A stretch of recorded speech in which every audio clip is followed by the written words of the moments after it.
Chapter 51, Sasuke Gets the Truth PT1. I was annoyed, not angry. At the end of the day, Sadako got to test out her new blessing, Orochimaru lost a couple of squads worth of shinobi, and no one from Wave got hurt. It was a good outcome. And I was satisfied with the blessing I had given her. It was basically gravity manipulation.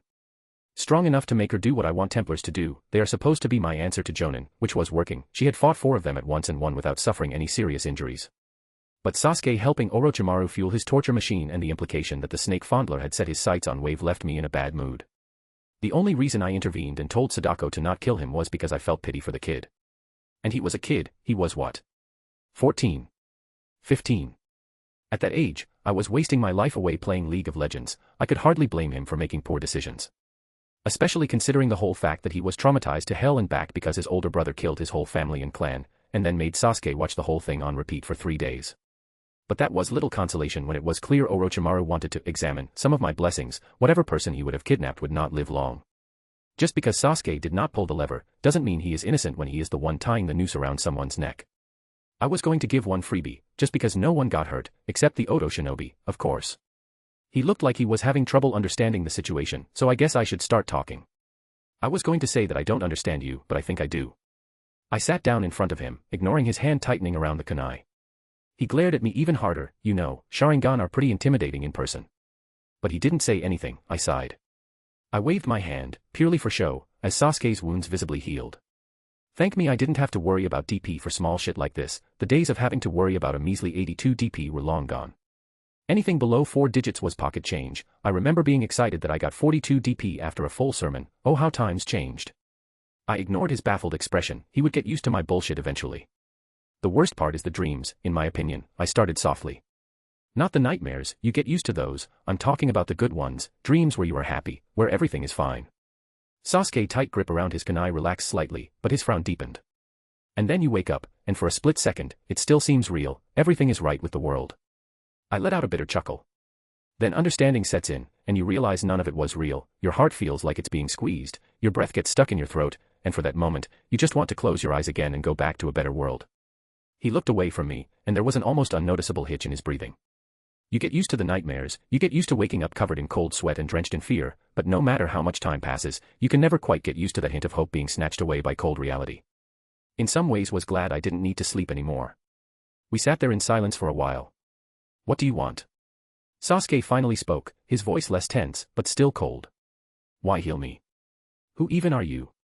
In reverse order, I'm Ayumu. I healed you so we could talk without you having your ribs poking your lungs whenever you take a breath, and I wanted to talk.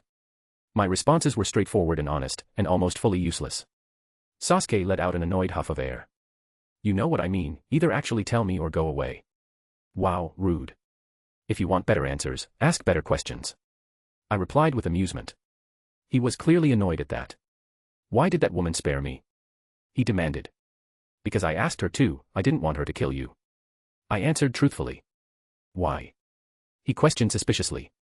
I have a soft spot for you. I feel like you got dealt a very bad hand. He scoffed at that. Did he not believe me? That hurts me right in my non-existent heart. I was a very honest person. Why did she listen to you? I was honestly confused by that question. Konoha, and by extension Orochimaru had to have noticed the connection between the burned man who talked to Naruto and Sasuke that was called Ayumu and the now fairly famous martyr Saint Ayumu, who was burned alive. I didn't even change my hair color or general appearance besides the golden eyes and the burns. Did you miss the part where I'm considered a pretty big deal in the land of waves? I questioned slowly. I mean, everyone around here has heard my story. Sasuke stared at me blankly. He opened his mouth, then closed it again. So you are actually the same Ayumu? Orochimaru thought you were a copycat since Kakashi verified that the real one died, and you never showed back up in the public eye. He paused for a second. Did you fake your death? Oh yeah, I remember Kakashi rummaging through my grave. I hope his pillows were warm and slightly moist in the summer. No, I actually am dead. Sasuke stared at me, waiting for me to continue. I didn't. I had to use exactly 0.6 DP to moisten my eyes, but he eventually lost the staring contest. Fine, whatever, what did you want to talk about? He eventually said. I dislike choices made with incomplete information, especially if it leads to regret. I let my demeanor shift into something much more serious. I wanted Sasuke to understand I was not joking around anymore. Do you want to learn the full truth of the Uchiha massacre? I really hated the old trope of people learning the truth only after someone dies. If Sasuke wants to forgive Itachi, fine. If Sasuke wants to kill him, fine. I had no stake in that race. But he was going to do it with full knowledge of what happened that night, from the Uchiha's marginalization due to Madara's crazy arc all the way to Danzo being a power-hungry madman.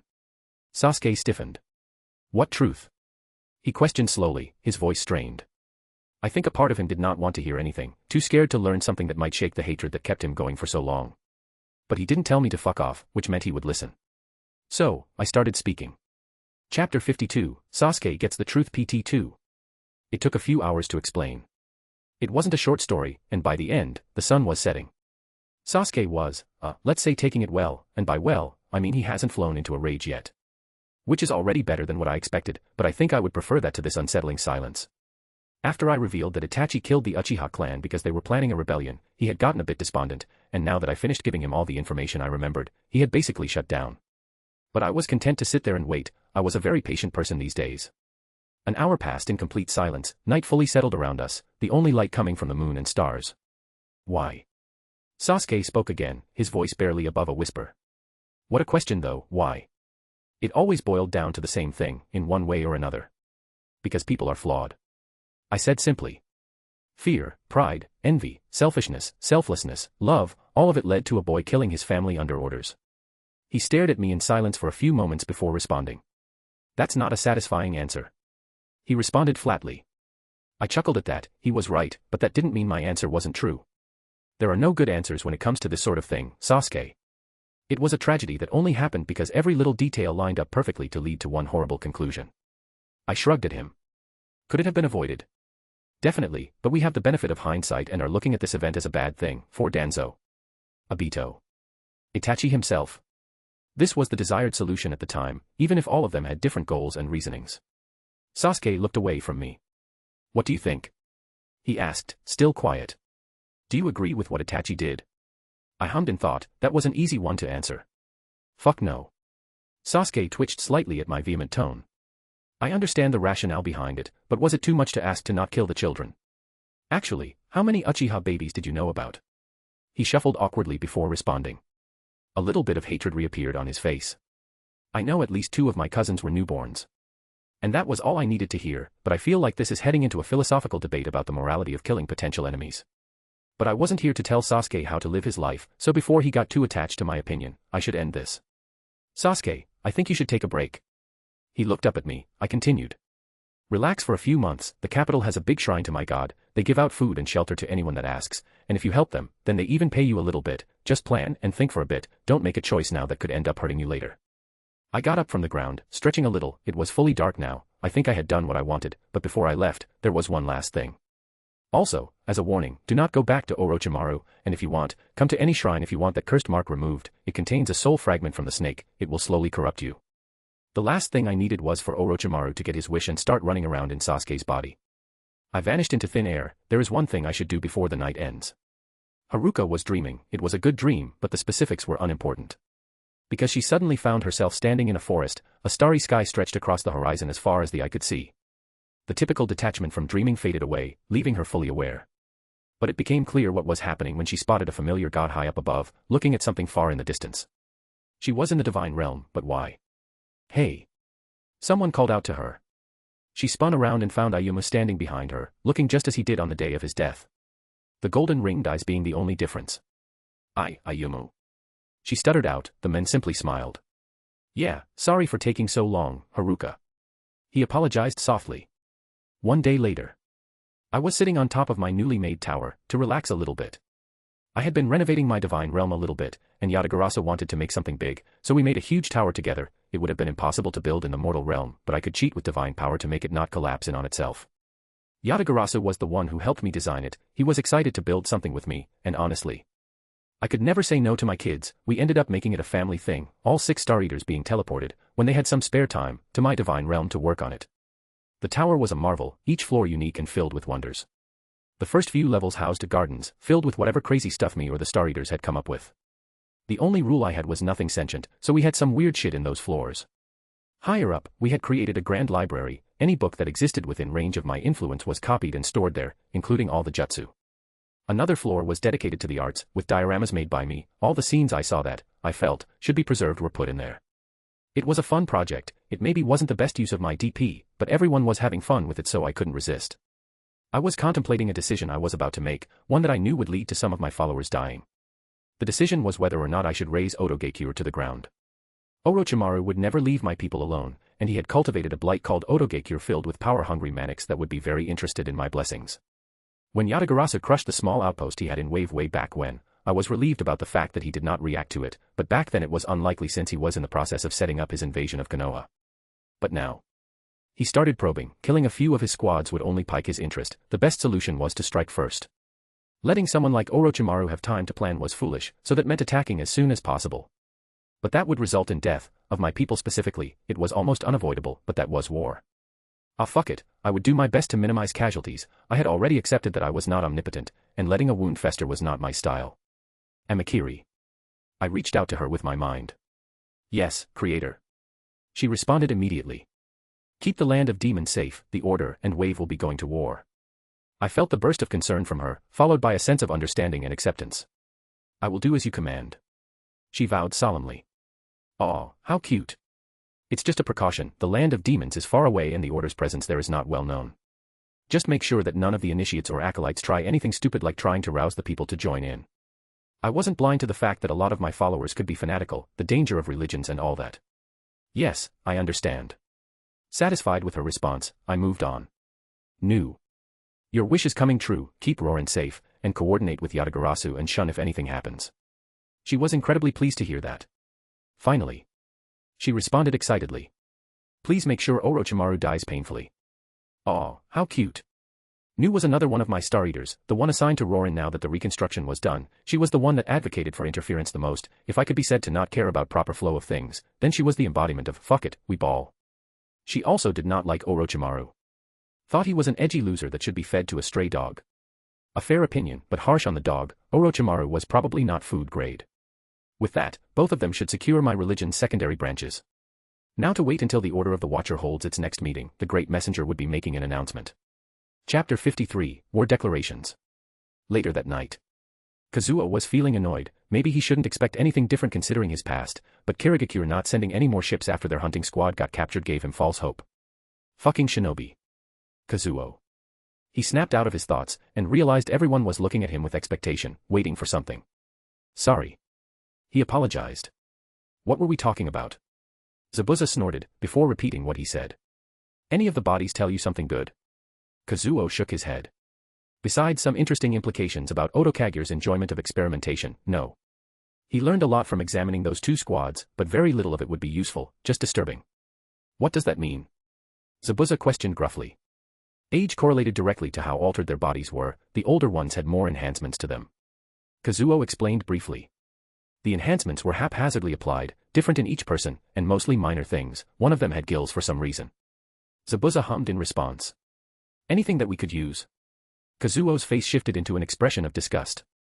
Maybe as a guide of what not to do. Even before I was blessed by the Watcher I would consider this work sloppy. If you want gills that badly, give me a few months and I can give you some. It was quiet for a moment. I will keep it in mind. Zabuza said dryly. Haruka's lips were twitching, trying to hide a smile. But the relaxed atmosphere was interrupted by a crow suddenly appearing in the middle of the table everyone was sitting around. Heads turned, and everyone got serious. The Great Messenger had appeared. You all look well. The Great Messenger greeted them. I bear a message from the Watcher himself. Haruka bowed her head, Kazuo straightened his posture, while Zabuza simply leaned forward. Hikari still had the casual look on her face. The Watcher declared Otogekure to be his enemies. He continued calmly. And he wishes to see it destroyed. Kazuo sucked in a sharp breath. This was the first time since Gato that the Watcher took such an aggressive stance on something. Orochimaru and his followers are a rot, one that cannot be allowed to grow further. This is big, Kazuo realized. This was a declaration of war. Some part of him rebelled at the thought of war. He still remembered the horrors he witnessed. If he asked he could resign, no one would hold it against him. He could choose to not participate. But another, louder part of him rose above that feeling. This time it was different. The Watcher fought with them. He has never failed to protect them. He looked around at his fellow Order members. Haruka's expression was grim, but determined. Zabuza was stone-faced, but he had a glint in his eye, eager for battle. Hikari was nonchalant. Kazuo was sure that she had already predicted something like this. Kazuo let out a sigh. Well, someone had to stitch the wounds, so it might as well be him. Guess they are at war now. 2 days later. Tsunade was sitting in her office. Contrary to normal, it was a fairly neat and organized space. For the past few weeks, there had been no big messes, everyone in the village behaved. She still had a few hours worth of mind-numbing documents to sort through daily, but she actually had time to relax. So when there was a knock on her door, Tsunade let out an exasperated sigh. "Come in." The door opened, revealing the familiar form of her receptionist. "My lady, the representative from the order has requested a meeting with you," she reported politely. That explained why she was being interrupted from her paperwork time. They were on the express meeting list, mostly due to the fact that they were still a mystery to Konoha. Her eyes narrowed. This would be the first time they've ever asked for a meeting, besides the first few a year ago when they first established their presence in the village. "Send them in." The receptionist nodded and disappeared behind the door. A moment later, a figure entered the office, dressed in the distinctive black and white robes of the order. The hood was up, obscuring the representative's face. Yamada was his name if she remembered right. "Lady Hokage," Yamada said, bowing respectfully. "Thank you for agreeing to meet with me on such short notice." Tsunade leaned back in her chair, studying the representative closely. "Of course. What can I do for you?" The men straightened. "I come bearing news from our headquarters in the Land of Waves. Our leaders have decided to declare war on Odo Kaguya and thus, by extension, on the Land of Sound." Tsunade's eyebrows shot up. She leaned forward, resting her elbows on her desk. "The Land of Waves is declaring war on Odo Kaguya. Are you aware that Orochimaru leads that village?" "We are well aware, Lady Hokage." "Then you must also know that the Land of Waves lacks the military strength to challenge a hidden village. You don't even have a formal shinobi force." The representative remained calm. "The order has its own resources." Tsunade was starting to get irritated as she worked through the full implications of this. Resources. Tsunade's fingers drummed against her desk.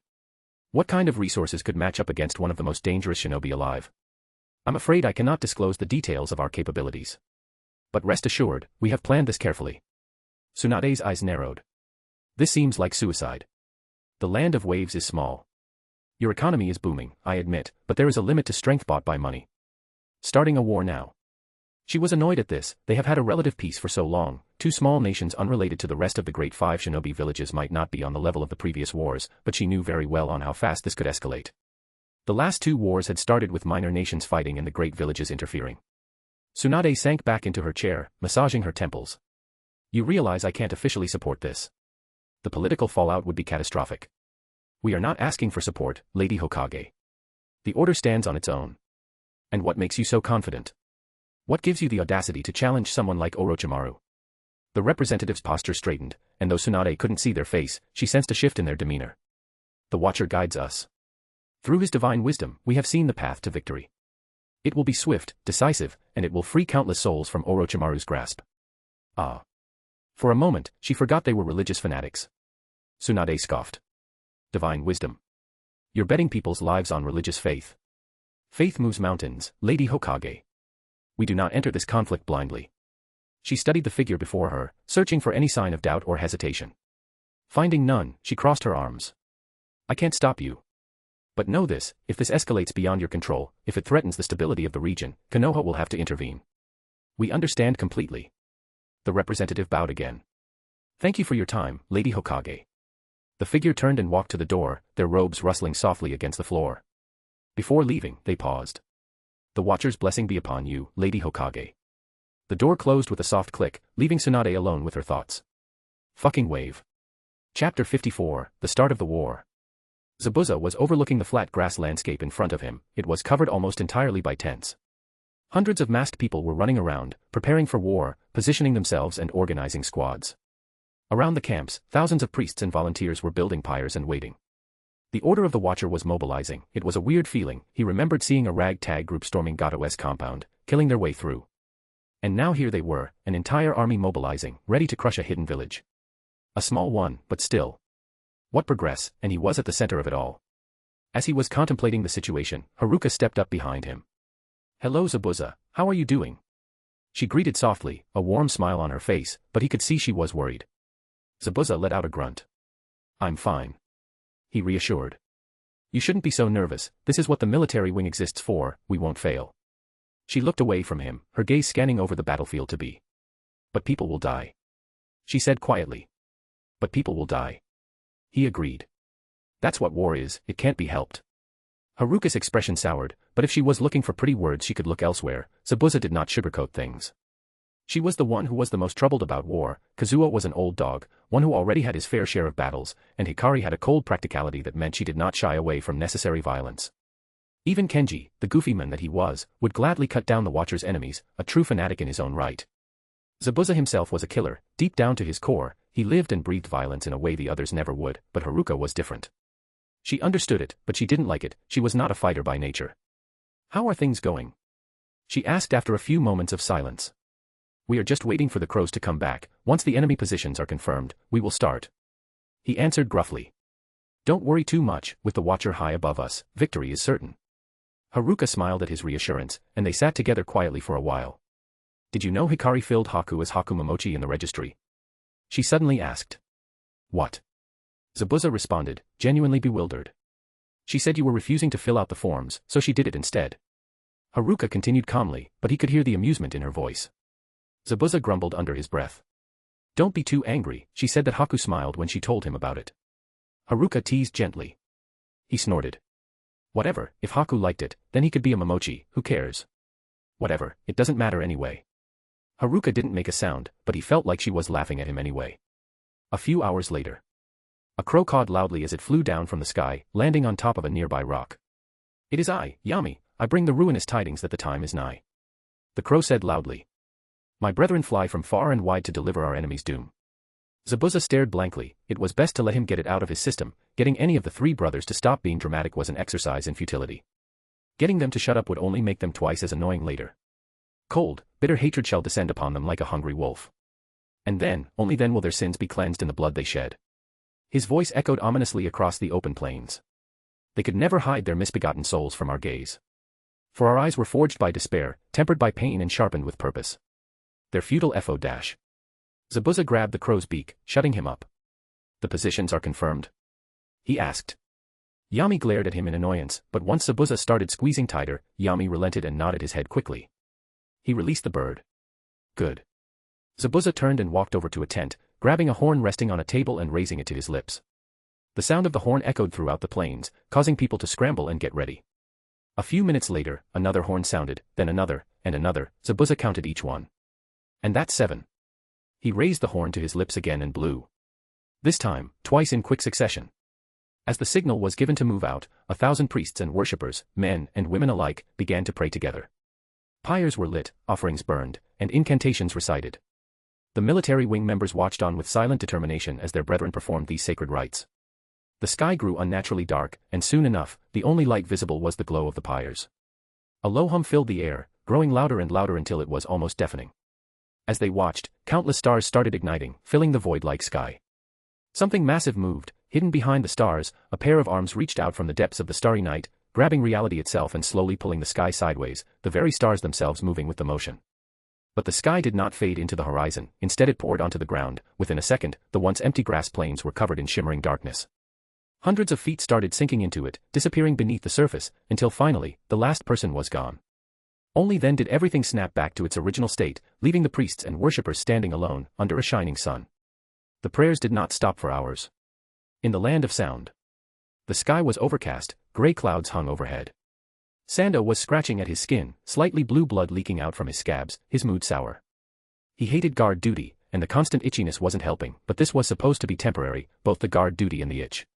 Just a few more weeks, and then his treatment would be complete. He would be stronger, faster, better in every way. A sudden hunger for meat filled him, but Sando ignored it as best as he could. Guess he was hungrier than he thought, but lunchtime was still a few hours away. As he looked around the camp with bored eyes, something caught his attention, in the distance. He squinted, trying to make out what was happening. Was the ground darker? His mind struggled to process what he was seeing. It was like the ground was being eaten by darkness, spreading at an unnaturally rapid pace. And then he saw them, people emerging from the darkness, each one wearing a featureless white mask. Around them, tents and temporary fortifications began to rise. Within half a minute, he was no longer looking at open ground. Instead there stood a fully fledged war camp right in front of the entrance of Otogekure. "What the fuck?" he mumbled, baffled. But he snapped out of it when he remembered his job. "Sound the alarm." He screamed as loudly as he could, turning towards the gate. "Sound the alarm. We are under attack." Someone must have heard him, because the alarm bells started ringing. Shinobi streamed out of the entrances like a swarm of bees from their hive. The sound of commands being called out and hundreds of feet hitting the ground filled his ears. He turned around to look at the battlefield, only to see a giant monstrosity staring back at him. It was massive, easily 3 meters tall, covered in feathers and 3 shining golden eyes crowning its head. Its beak opened, white flames flickering from its throat, before it spat out a white beam. It hit a squad that was rushing out of the gates. The explosion engulfed half of them in white flame. Only the Jonin managed to react quickly enough to avoid the blast. The war had started. Chapter 55, Orochimaru gets annoyed. Orochimaru sat deep within Otogekure, feeling a spike of annoyance when the alarms went off. A very specific one, only meant to be used in case of an invasion. Why now?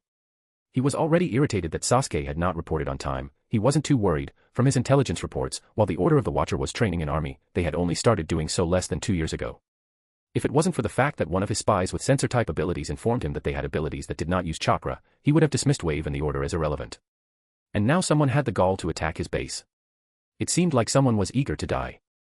And Orochimaru was more than happy to oblige. Orochimaru-sama.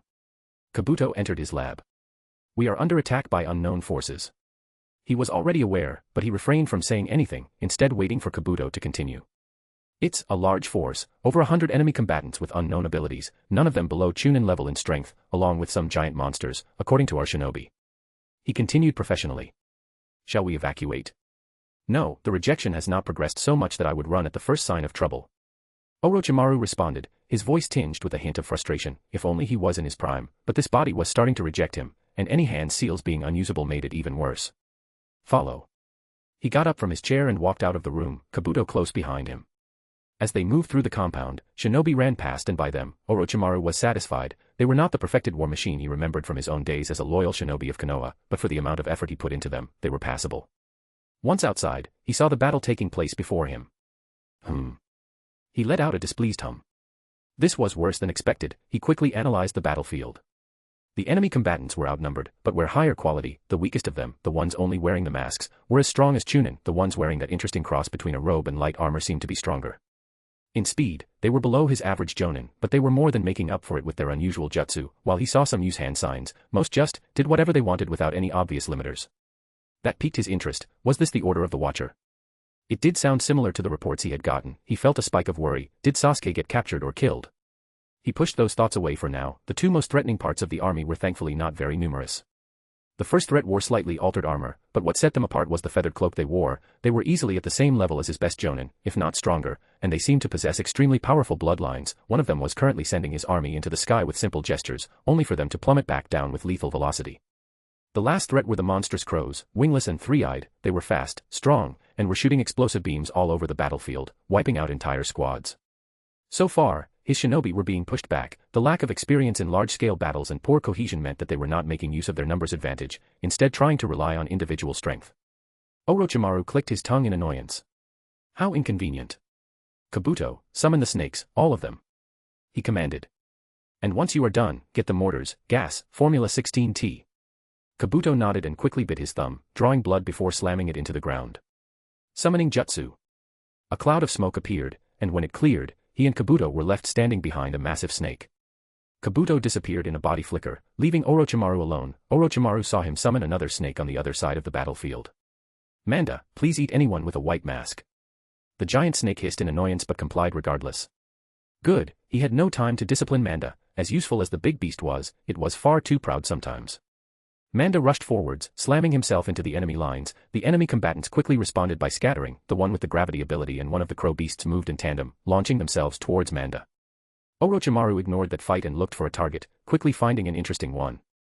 A blonde-haired woman wielding a naginata. She was cutting her way through shinobi left and right, her weapon quite literally flowing like water. Was that also one of the odd abilities or something inherent to the weapon? If his thoughts were correct, then she was a middle-ranked member due to her uniform, a good first target. Orochimaru reached into his mouth and pulled out his sword, Kusanagi. With a simple body flicker, Orochimaru stabbed at the woman's heart from her side.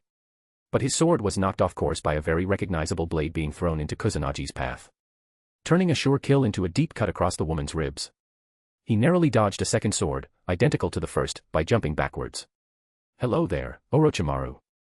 Zabuza Momochi greeted cheerfully, a bloodthirsty grin on his face. Orochimaru's eyes flicked from the blade in Zabuza's hand to the one now embedded into the ground, but as he was looking, the one that was thrown disappeared, not in a puff of smoke, just into thin air. Zabuza-sama. The woman shakily lifted her naginata. But she was stopped by Zabuza. Shut it, medic. Now. He growled out. The woman snapped her mouth shut and unsteadily vanished into a body flicker. Orochimaru looked around, seeing that everyone around them had cleared out, leaving the two of them alone. My, how unusual seeing you here, Zabuza-kun. He responded pleasantly. Last I heard, you were running around the elemental nations like a stray dog. That was completely false. He knew exactly where Zabuza had been in the last year, but he had learned early on that prodding at a person usually resulted in interesting information leaking out. The men let out a mocking laugh. Ah, well, sometimes dogs find themselves an owner. Expected but disappointing, Zabuza was reputed to be a perfect example of what a shinobi was supposed to be, before his defection. Of course, Orochimaru knew that the peak of shinobi was much higher than some random A-class missing nin. He raised Kusanagi and rushed forward. He swung out with some casual slashes, testing Zabuza's reaction speed, but he got slightly confused when Zabuza barely dodged one of the slashes. He should have been able to dodge that. The blade grazed his skin, but as it touched it, slightly transparent scales erupted across Zabuza's arm. The sword cut into them, but an already light wound was turned superficial. Ah, testing his defenses against my strikes. Interesting, another odd ability. Orochimaru could not help but be excited. Even if he lost the most of his men today, it might be worth it. The sheer breadth of variety on display across the Order's forces was fascinating. He jumped backwards and let out a chuckle. Oh, how exciting. He said pleasantly. You and yours are fascinating, Zabuza-kun. Zabuza responded by raising his sword. I've heard much about the legendary Sannin Orochimaru, but I think I might be disappointed. Zabuza taunted lightly. I guess you're really not up to par with your reputation in that broken body, huh? Orochimaru narrowed his eyes. How did they know? But he kept his smile plastered onto his face and prepared for another strike. If Zabuza thought he needed hand seals to kill him, then Orochimaru was happy to educate him. Chapter 56, The Cardinal Hideouts. In the middle of the sea, on a small island surrounded by an uncaring ocean, 3 people were raised from darkness, appearing seemingly out of nowhere. They stood there silently for a moment before turning to each other. All had identical featureless masks, one wearing a dark cloak made of feathers. Where? Asked the cloaked figure. Northwest. Answered one of the others. 20 meters, she's running. With a body flicker, all of them were gone. Karen was running, her heart racing as she desperately tried to put some distance between herself and the thing chasing her. But it was right above her. She just had to get to the barracks, then she could hide behind the grunts. She really regretted pestering Orochimaru for a chance to prove herself. She would be much safer next to the snake summoner.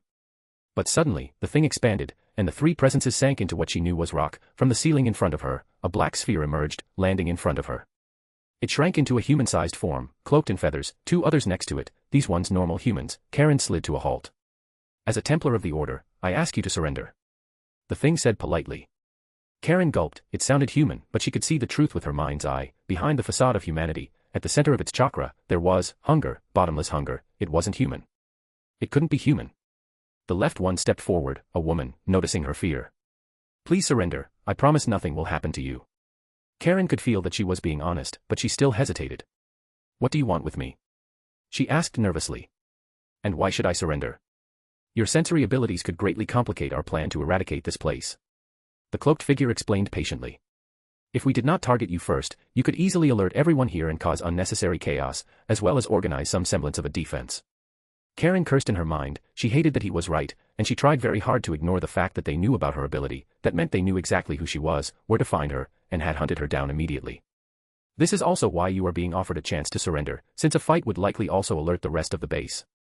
The woman interrupted her thoughts. Please cooperate, it would make everything less troublesome. Karen weighed her options, but considering that from the feel of their chakra, they were all stronger than her, and the fact that one of them was whatever that thing was. I surrender. She stammered out. Excellent. The cloaked figure said pleasantly. You two stay here and watch over her, I will clear out this section of the compound. Both saluted in perfect sync. As you command, Lord Templar. With that, the cloaked figure rushed into the distance, leaving Karen with the 2 masked humans. They stood there quietly. Karen felt as the so-called Templar got close to someone, the void inside them expanded, covering the person. This time when it retreated, there was no one there. She shivered. How horrifying. She nervously waited as the Templar slowly and carefully devoured everyone in the prison, leaving only her and the prisoners alive. Yugo felt scared. There was a lot of screaming happening outside. It made him want to scream too. And hurt things. He curled up on himself. He tried humming to calm himself down. It didn't work. Why did Kimimaro have to leave? He wanted Kimimaro to come back. He hated being alone. There was another scream. The urge to kill increased. He grit his teeth and closed his eyes, trying to ignore it.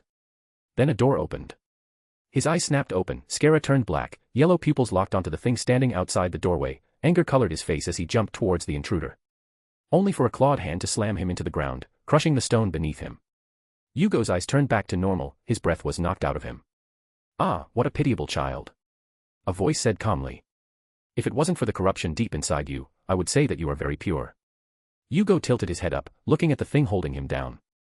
It had a crow's head with 3 shining golden eyes, all of them staring at him. "Be not afraid." It spoke softly. "Your pain has been heard by the Watcher above." It lifted its hand, and Yugo slowly stood up, only slightly wary. "I am Shun, 5th born of the Watcher, and I have come to offer you a path."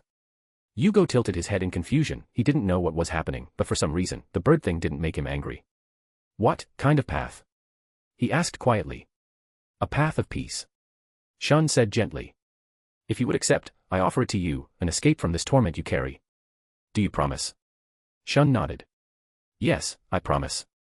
Yugo nodded after a moment of silence. Then, "I want to go on that path." Shun let out a chirp. "Wonderful, child, you are now my disciple, come along." The bird thing reached out a clawed hand, Yugo's hand wrapping around a single clawed finger as they walked away. Yugo ignored the bodies. He didn't really understand what was going on, but he liked Shun, maybe being his disciple would be nice. Suigetsu swung down with his stolen sword, aiming at a masked fucker's neck. He had no idea what was going on, so he just started swinging at everything. But before his attack could land, the sword was knocked away by another blade. "These assholes were pretty good." "You're pretty good for a midget," he commented casually, letting a slash cut into him without effect. It didn't do much to his water-like body. "But not better than me." His opponent responded by twisting out of the way of a downward swing, in the same motion, stabbing into Suigetsu's stomach. Which, again, didn't do much. "Fuck off, dipshit." The midget responded, tone annoyed. "Why are you even fighting? Intel said you were not part of Orochimaru's little band of idiots." "Heh, because he felt like it and because he wanted to kill someone. What was she?"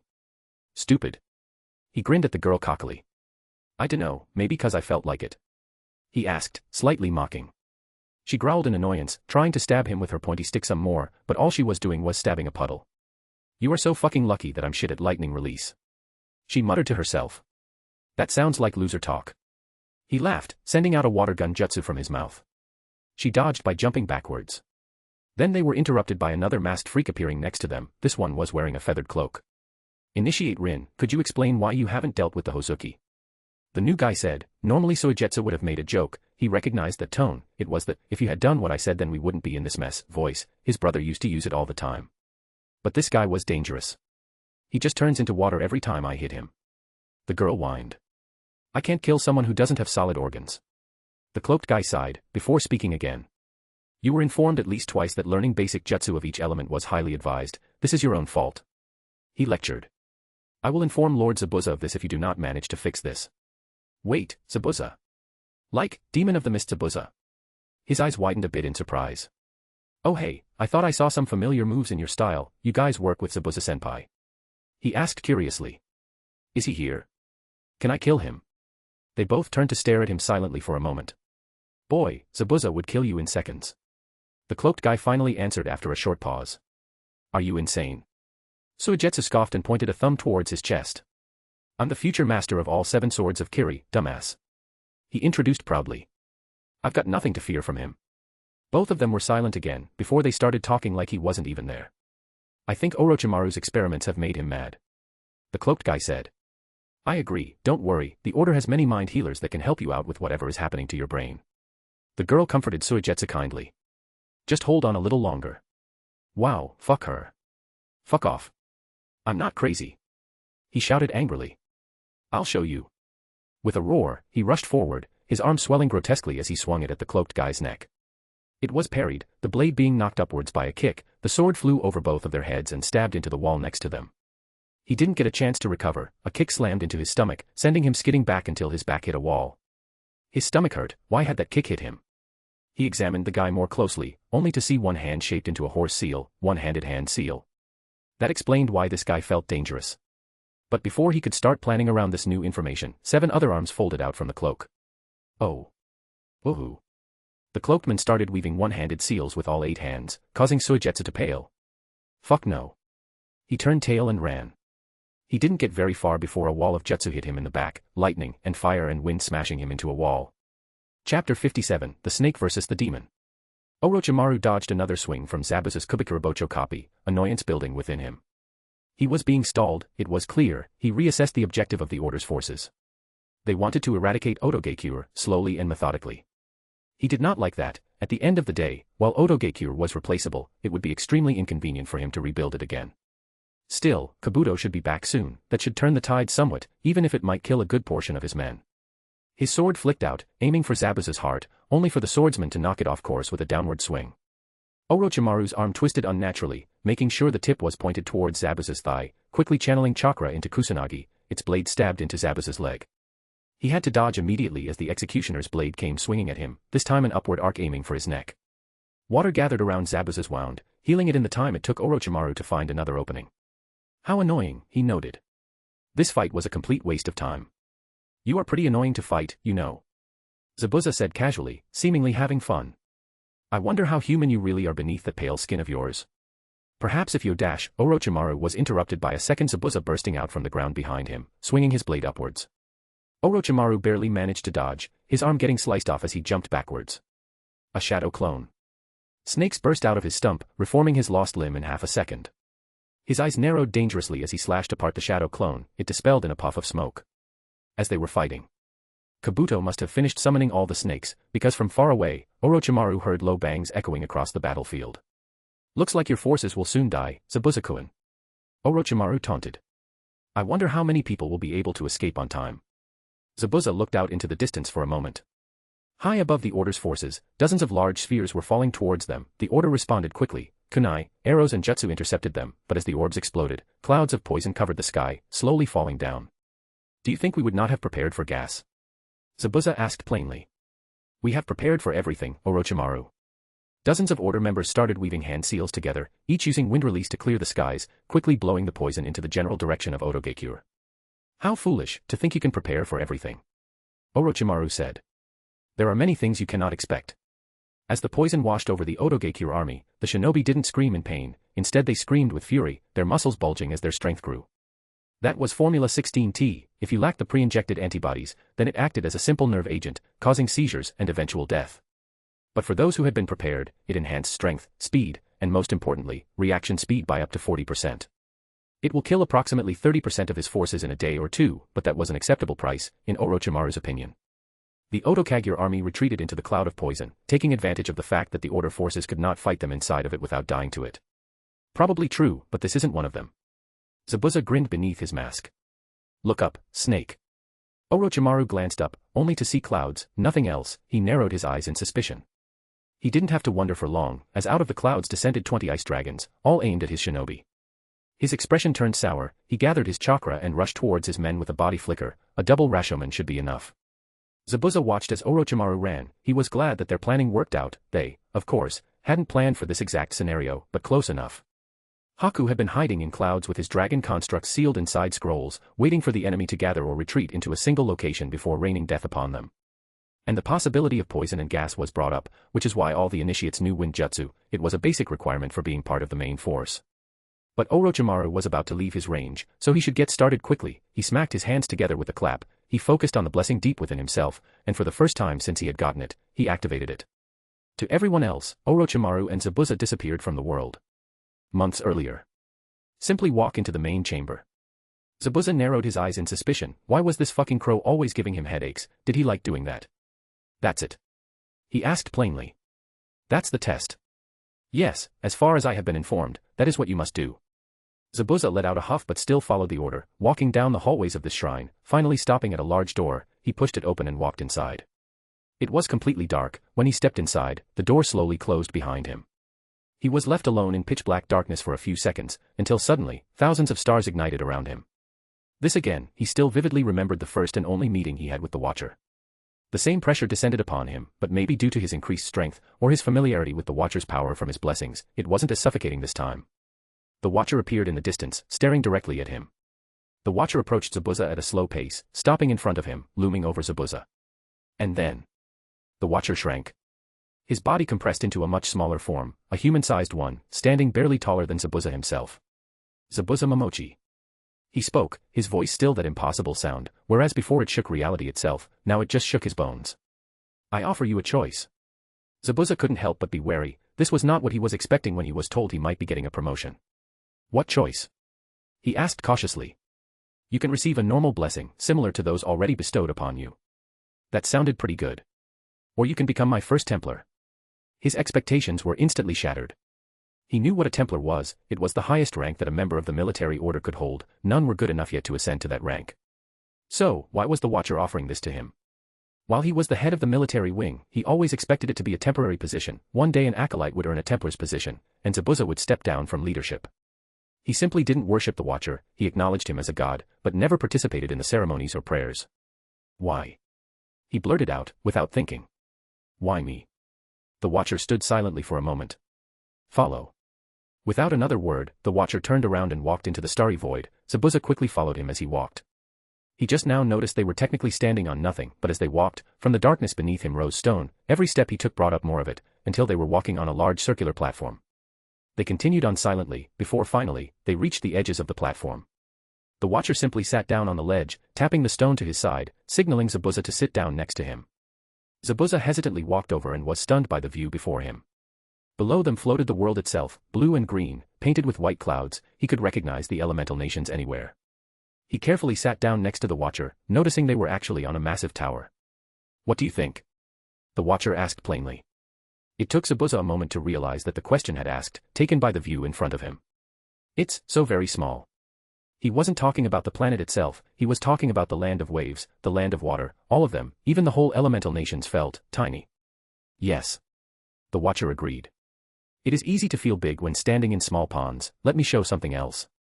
A vision appeared, of a baby being born, to a small family, poor but happy, the baby childhood passing in seconds.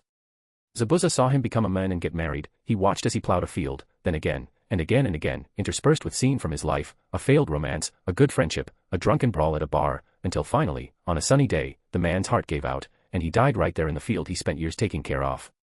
More scenes appeared around them, first a handful, then hundreds, then thousands, people being born, dying. It became too much for Zabuza to even remotely follow. Does it still feel small? The tens of thousands of people that have lived and are living in my lands. The Watcher asked, the question ringing out through the sea of images surrounding them, many overlapping and continuing without stop. Zabuza stared silently, taking it all in, watching lives blink by in seconds. I suppose it's bigger than I thought.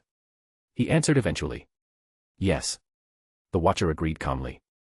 I am not all-powerful, or all-knowing. My power is vast. I could sink the land of waves into a watery abyss, but there will always be a life that slips through my hands. The Watcher waved his hand again and the visions faded away, leaving the two of them staring at the world itself.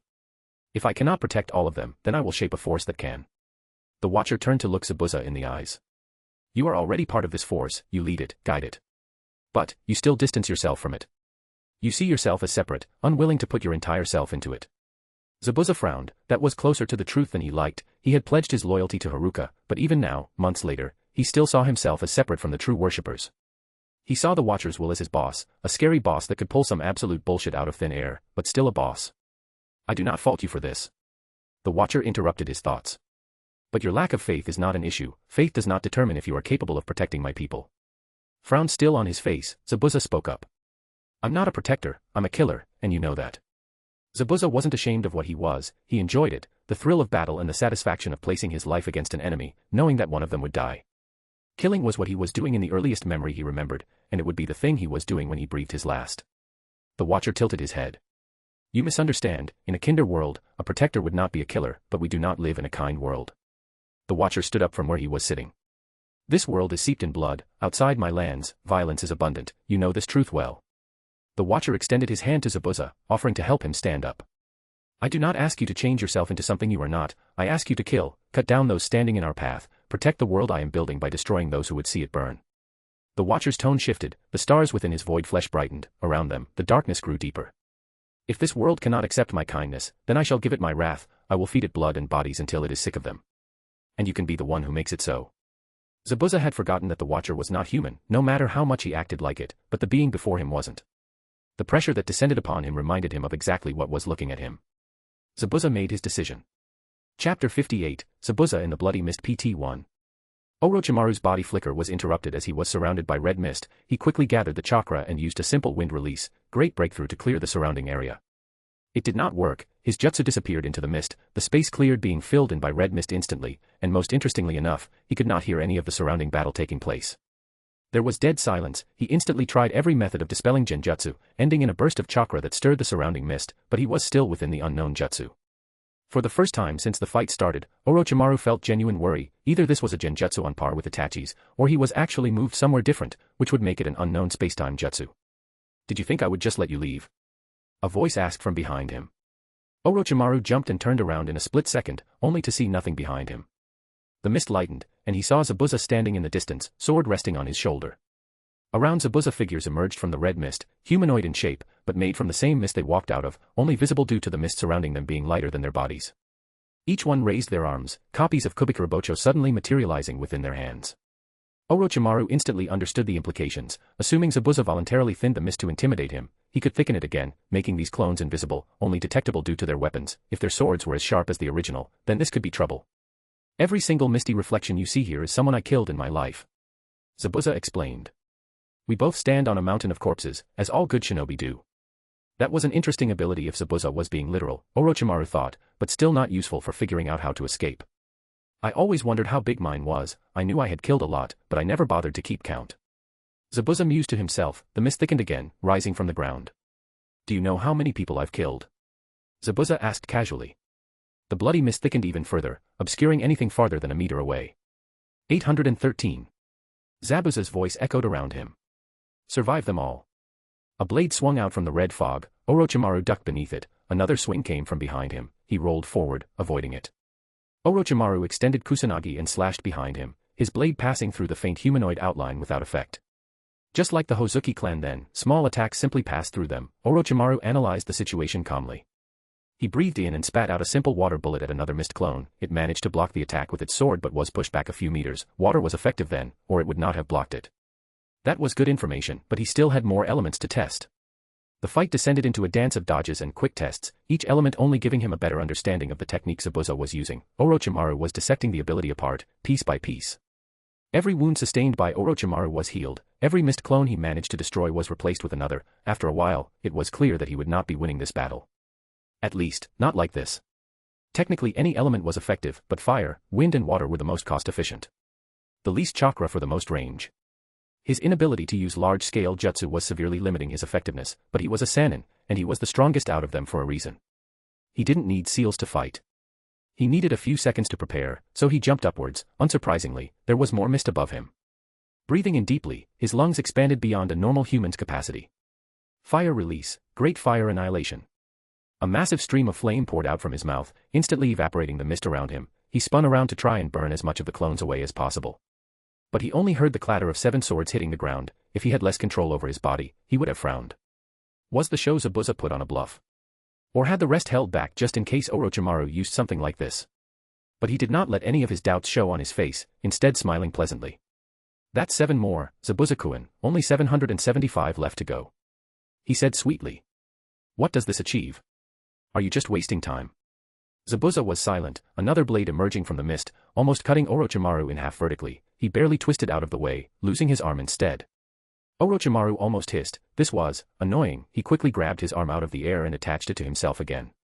He used the body flicker to throw himself forwards, dodging every silent attack he could, healing any wound he took. When he had the chance, he used jutsu to thin the ranks. But one body flicker after another lead him nowhere. The only thing surrounding him was red mist, endless and unchanging. No matter how far he ran or jumped, he was always surrounded by misty reflections trying to cut him down. It was a fruitless effort. After running for what must have been half a kilometer, Orochimaru stopped. He had to change plans.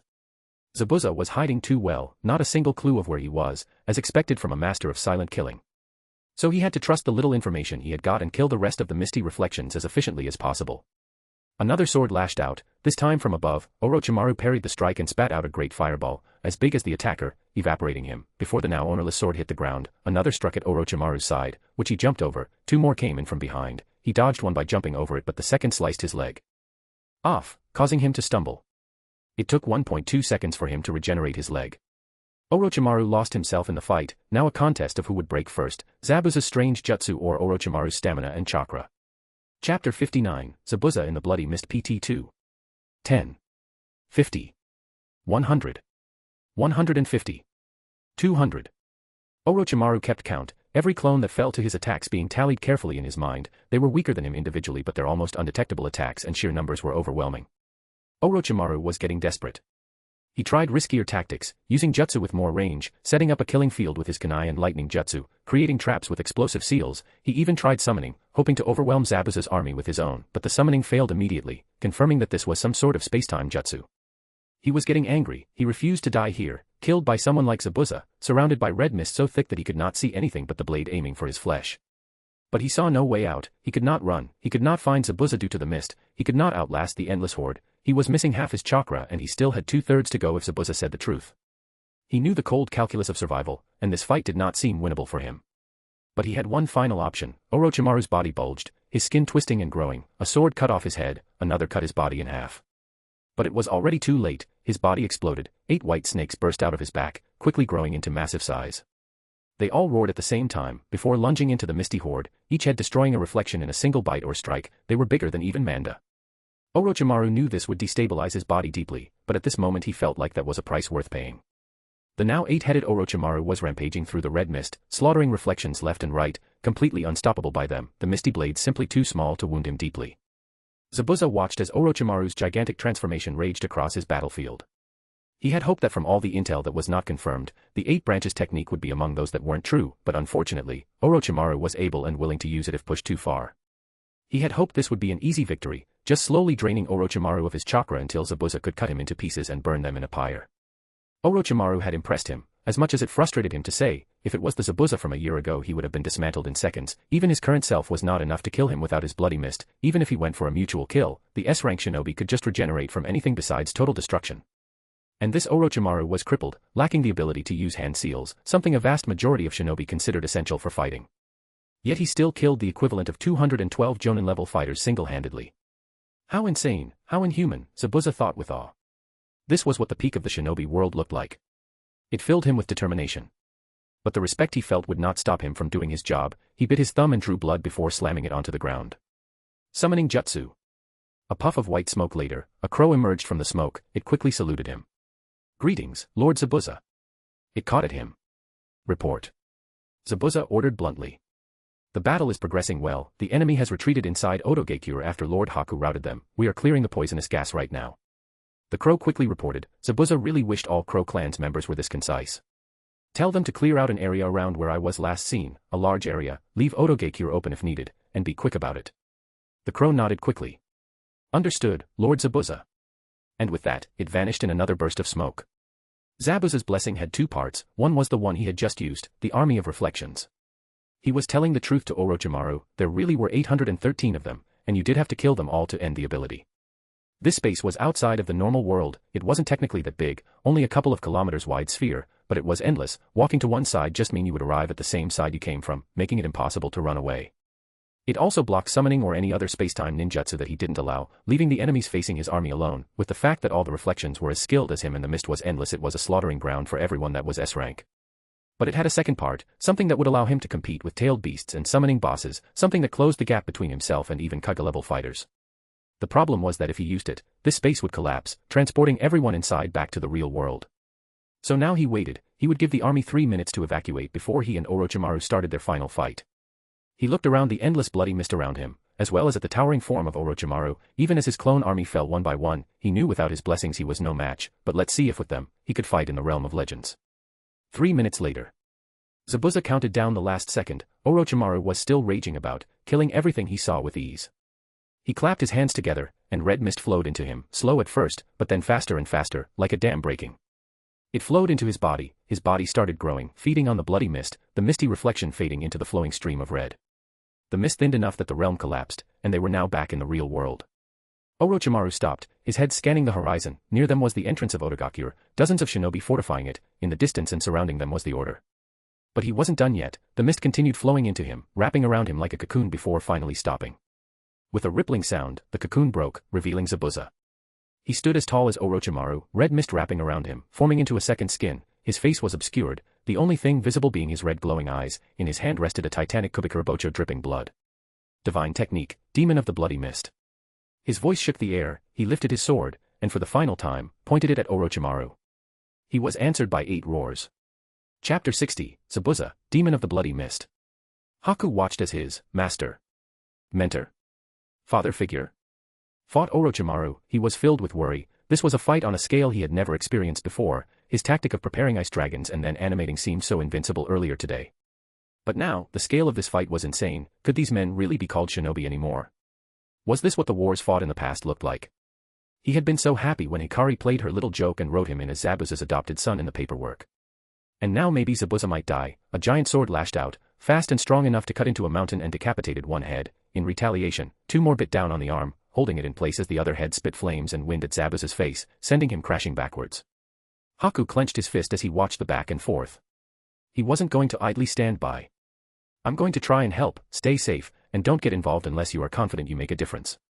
He instructed the people around him, who nodded and saluted him.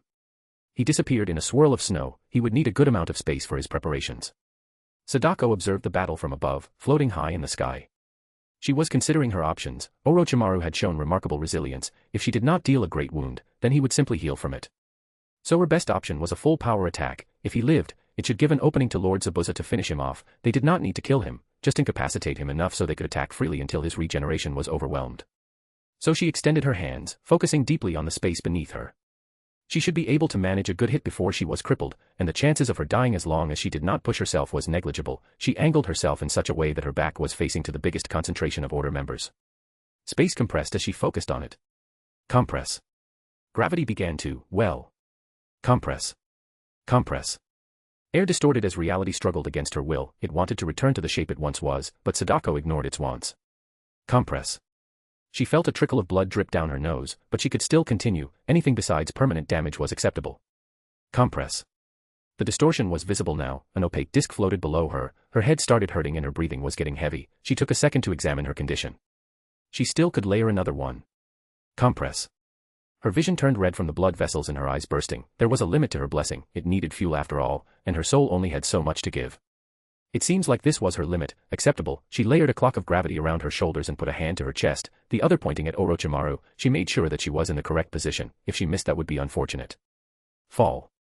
She was launched backwards, her body shut down, her last vision being Orochimaru getting hit by the full force of her ability. It cratered the ground, shaking the whole valley with its power. Even Zabuza stumbled, but Orochimaru suffered the worst of it. Blood burst out of every orifice as his giant body was crushed, sinking into the earth. She landed safely on the ground, her body cushioned by gravity. The surrounding order members quickly rushed over, taking her away to somewhere safe. Her part in this fight was done. Zabuza rushed forward, recovering from the unexpected attack faster than Orochimaru did. Sadako really outdid herself today. Orochimaru was twitching, his healing quickly healing his broken bones. But Zabuza was not interested in waiting. He jumped. Kubikaribocho crashed down onto the prone Orochimaru, two heads decapitated in a single stroke, enough blood to form a river pouring out from the stumps.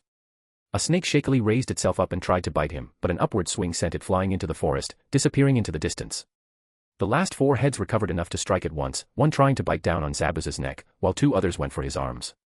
The fourth breathed in deeply. It aimed directly at Zabuza. He tried to strike at it, but the fangs clamping down on him restricted his movements. But the moment the lightning left the head's mouth, a gigantic ice construct slammed into its side, redirecting it. A mountain in the distance exploded under the force of the lightning breath. Zabuza smiled beneath his misty skin. The ice dragons Haku sculpted were very recognizable to him. He had haphazardly fused them together into a bigger version, a dragon made of dragons. It silently bit down on the lightning-spewing head. Zabuza used that chance to rip his sword arm free. He was going to regret that later as the fangs tore at his flesh, but for now, he swung, cutting off another head. The ice dragon wrapped around Orochimaru's neck, keeping it from attacking further. With only 3 heads left, he could end it now. The chances of him missing were almost zero. He had not wanted to gamble before, but with the help from Haku and Sadako, this should be the end. The mist covering his body flowed around Kubikaribocho, leaving him a mortal man again. He fell out of Orochimaru's jaws, the red mist condensed into blood, coating the blade.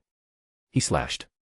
A wave of blood followed his strike, slicing through flesh and bone with ease, cutting all the remaining heads. Orochimaru's gigantic body collapsed completely, finally defeated. Zabuza landed. One of his arms had deep rends from when he ripped it out of Orochimaru's jaw, the other in his neck had puncture wounds. His chest was burned, but he had won. Zabuza-sama. He turned to see Haku landing on the ground behind him, looking worried.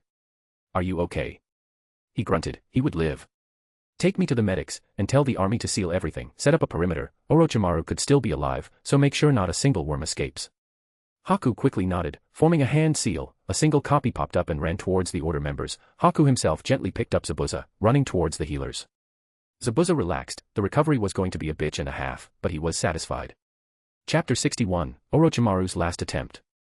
In a nearby forest, a decapitated snake head stirred, its eyes snapped open and its mouth opened, retching as a human figure crawled out of it. Orochimaru crawled out, looking haggard and emaciated. He coughed for a moment before steadying himself. He crawled over to a tree and used it as support, slowly standing up. His face was twisted into an expression of hate. The 8 branches technique took a heavy toll on his body. He would have to switch hosts soon. He could feel it in his bones. So close, the order almost managed to kill him, but not quite. He needed more power. This fight showed that. He was too complacent. He needed to research space-time ninjutsu. That was the start of the end.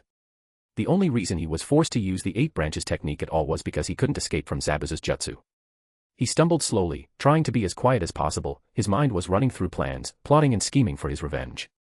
But a minute later, he was interrupted by the creaking of branches behind him. He tried to run faster but his body refused to cooperate. A thing walked out from the trees in front of him, 3 golden eyes staring down at him. Impressive, truly impressive. It complimented him. To think he would manage to survive even that. Its voice was casual, but it positioned itself in such a way that there was no escape for Orochimaru. Orochimaru coughed, still struggling to talk. Why? He wanted to say more, but his throat refused to cooperate. What casual arrogance, why not? You have targeted the order, and we have retaliated. It answered, understanding his meaning, before tilting its head slightly. You have grown comfortable being the monster hiding in the darkness, Orochimaru. Orochimaru went through his options quickly. He had almost no chakra left, his body was a husk. How can he survive? He could summon again, but missing most of his chakra meant that he couldn't summon anything strong enough to fight this creature. But I should not spit on my creator's teachings. The creature tilted its head upwards, looking at the sky. Creator, I ask for a boon. My breath is not strong enough to eradicate this parasite. Grant me power, so I may erase him. Orochimaru glanced upwards, seeing only a clouded sky. What was T? His thought was cut off as he noticed a silhouette above the clouds. He recognized that it was human-shaped. On its head, hidden by the thick clouds, he saw 3 small lights. The constant surprises were starting to get old. The figure's eyes flashed slightly, it disappeared. Thank you, Creator. The creature said in gratitude. Orochimaru turned back to it. Did something happen? He shook off his curiosity. It really was his greatest vice. He inhaled deeply, exhaling the paralyzing gas inherent in his blood directly at the beast, and turned around. He needed to escape. This body was a loss, but maybe he could hide and hibernate. If any of the higher-up from Otokage survived, then there was a chance they may find him. Or a random farmer. At this point, he would take anything. His insides twisted and changed, morphing into a white snake, or rather, shifting closer to his true shape. He had to make this look convincing. Behind him, the crow beast took a deep breath, uncaring of the poison in the air, inflating to almost double its size. Fire started leaking through its feathers and beak, at first white, but they slowly turned gold. Orochimaru stumbled. He didn't even need to pretend. He fell onto the ground and spit out a mouthful of blood, his shredded insides providing all the materials necessary for this performance. His true body burrowed through his stomach and into the earth. A golden beam hit his discarded flesh, obliterating it. His true body dove deeper and deeper into the earth, but he was too slow. The beam pierced the ground, expanding as it went deeper. It melted through the earth. And then it exploded. A massive pillar of golden flames burst upwards, reaching far enough into the sky that the surrounding clouds dissipated. It held for a few seconds before collapsing back in. Orochimaru turned into ash, floating amongst molten rock. I watched as Yatagarasu finished the job. I think I gave him a bit too much power, but better safe than sorry. This was going well. Losses were rare, mostly one-hit kills that I didn't react to quick enough to save them, mostly initiates since the cold reality was that they were less valuable. I focused most of my attention on the acolytes and templars. But now the biggest threat was gone. Zabuza had proven his worth today, and now all that was left was clean up. Orochimaru's surviving forces would be sieged down. Zabuza had already given the order to wait them out. Once the poison gas thinned enough they would assault Otogekure. It could take a few hours or even days, but for now, we were done. I left Yatagarasu and Zabuza alone for now. Yata would contact me if they started the assault. Instead, I started walking with my Osamu body. There were many smaller hideouts hidden across the elemental nations. Someone would have to take care of them. 2 days later. Otogekure was lost. They had put up a fight, but in the end, they had been trapped inside their own underground fortress, giving them nowhere to run. Kabuto was running. Orochimaru-sama still hadn't returned. A part of him feared the worst. But it didn't matter. He knew what to do. First, he needed to escape the siege. The earth flowed around him as he used earth release, subterranean voyage, traveling as fast as he could, away from Otogekure. But as he moved, he hit a wall, his jutsu unable to move the earth in front of him. He tried again, but no matter how much chakra he fed into his jutsu, he couldn't dig through. his only choice was to surface. With a burst of dirt, he jumped out, kunai at the ready. He froze in place, around him stood almost a dozen people, each wearing a featureless white masks. How unfortunate, he quickly planned an approach, and threw his kunai on the ground. I surrender. Please don't hurt me. He laid down his weapons and raised his hands over his head. I can tell you everything, just please don't hurt me. He put on a scared expression, slightly panicked and unsure. Wow, just like Intel said. One of them noted with some awe. The intelligence wing is scary. Yeah, that's pretty freaky, a fake surrender straight away. Another one mumbled, impressed. Kabuto tensed up, they knew about him. He was pretty unknown, since he only fully joined Orochimaru a year ago. They must have infiltrators in Otogekyou then. But, that means there is only one way out.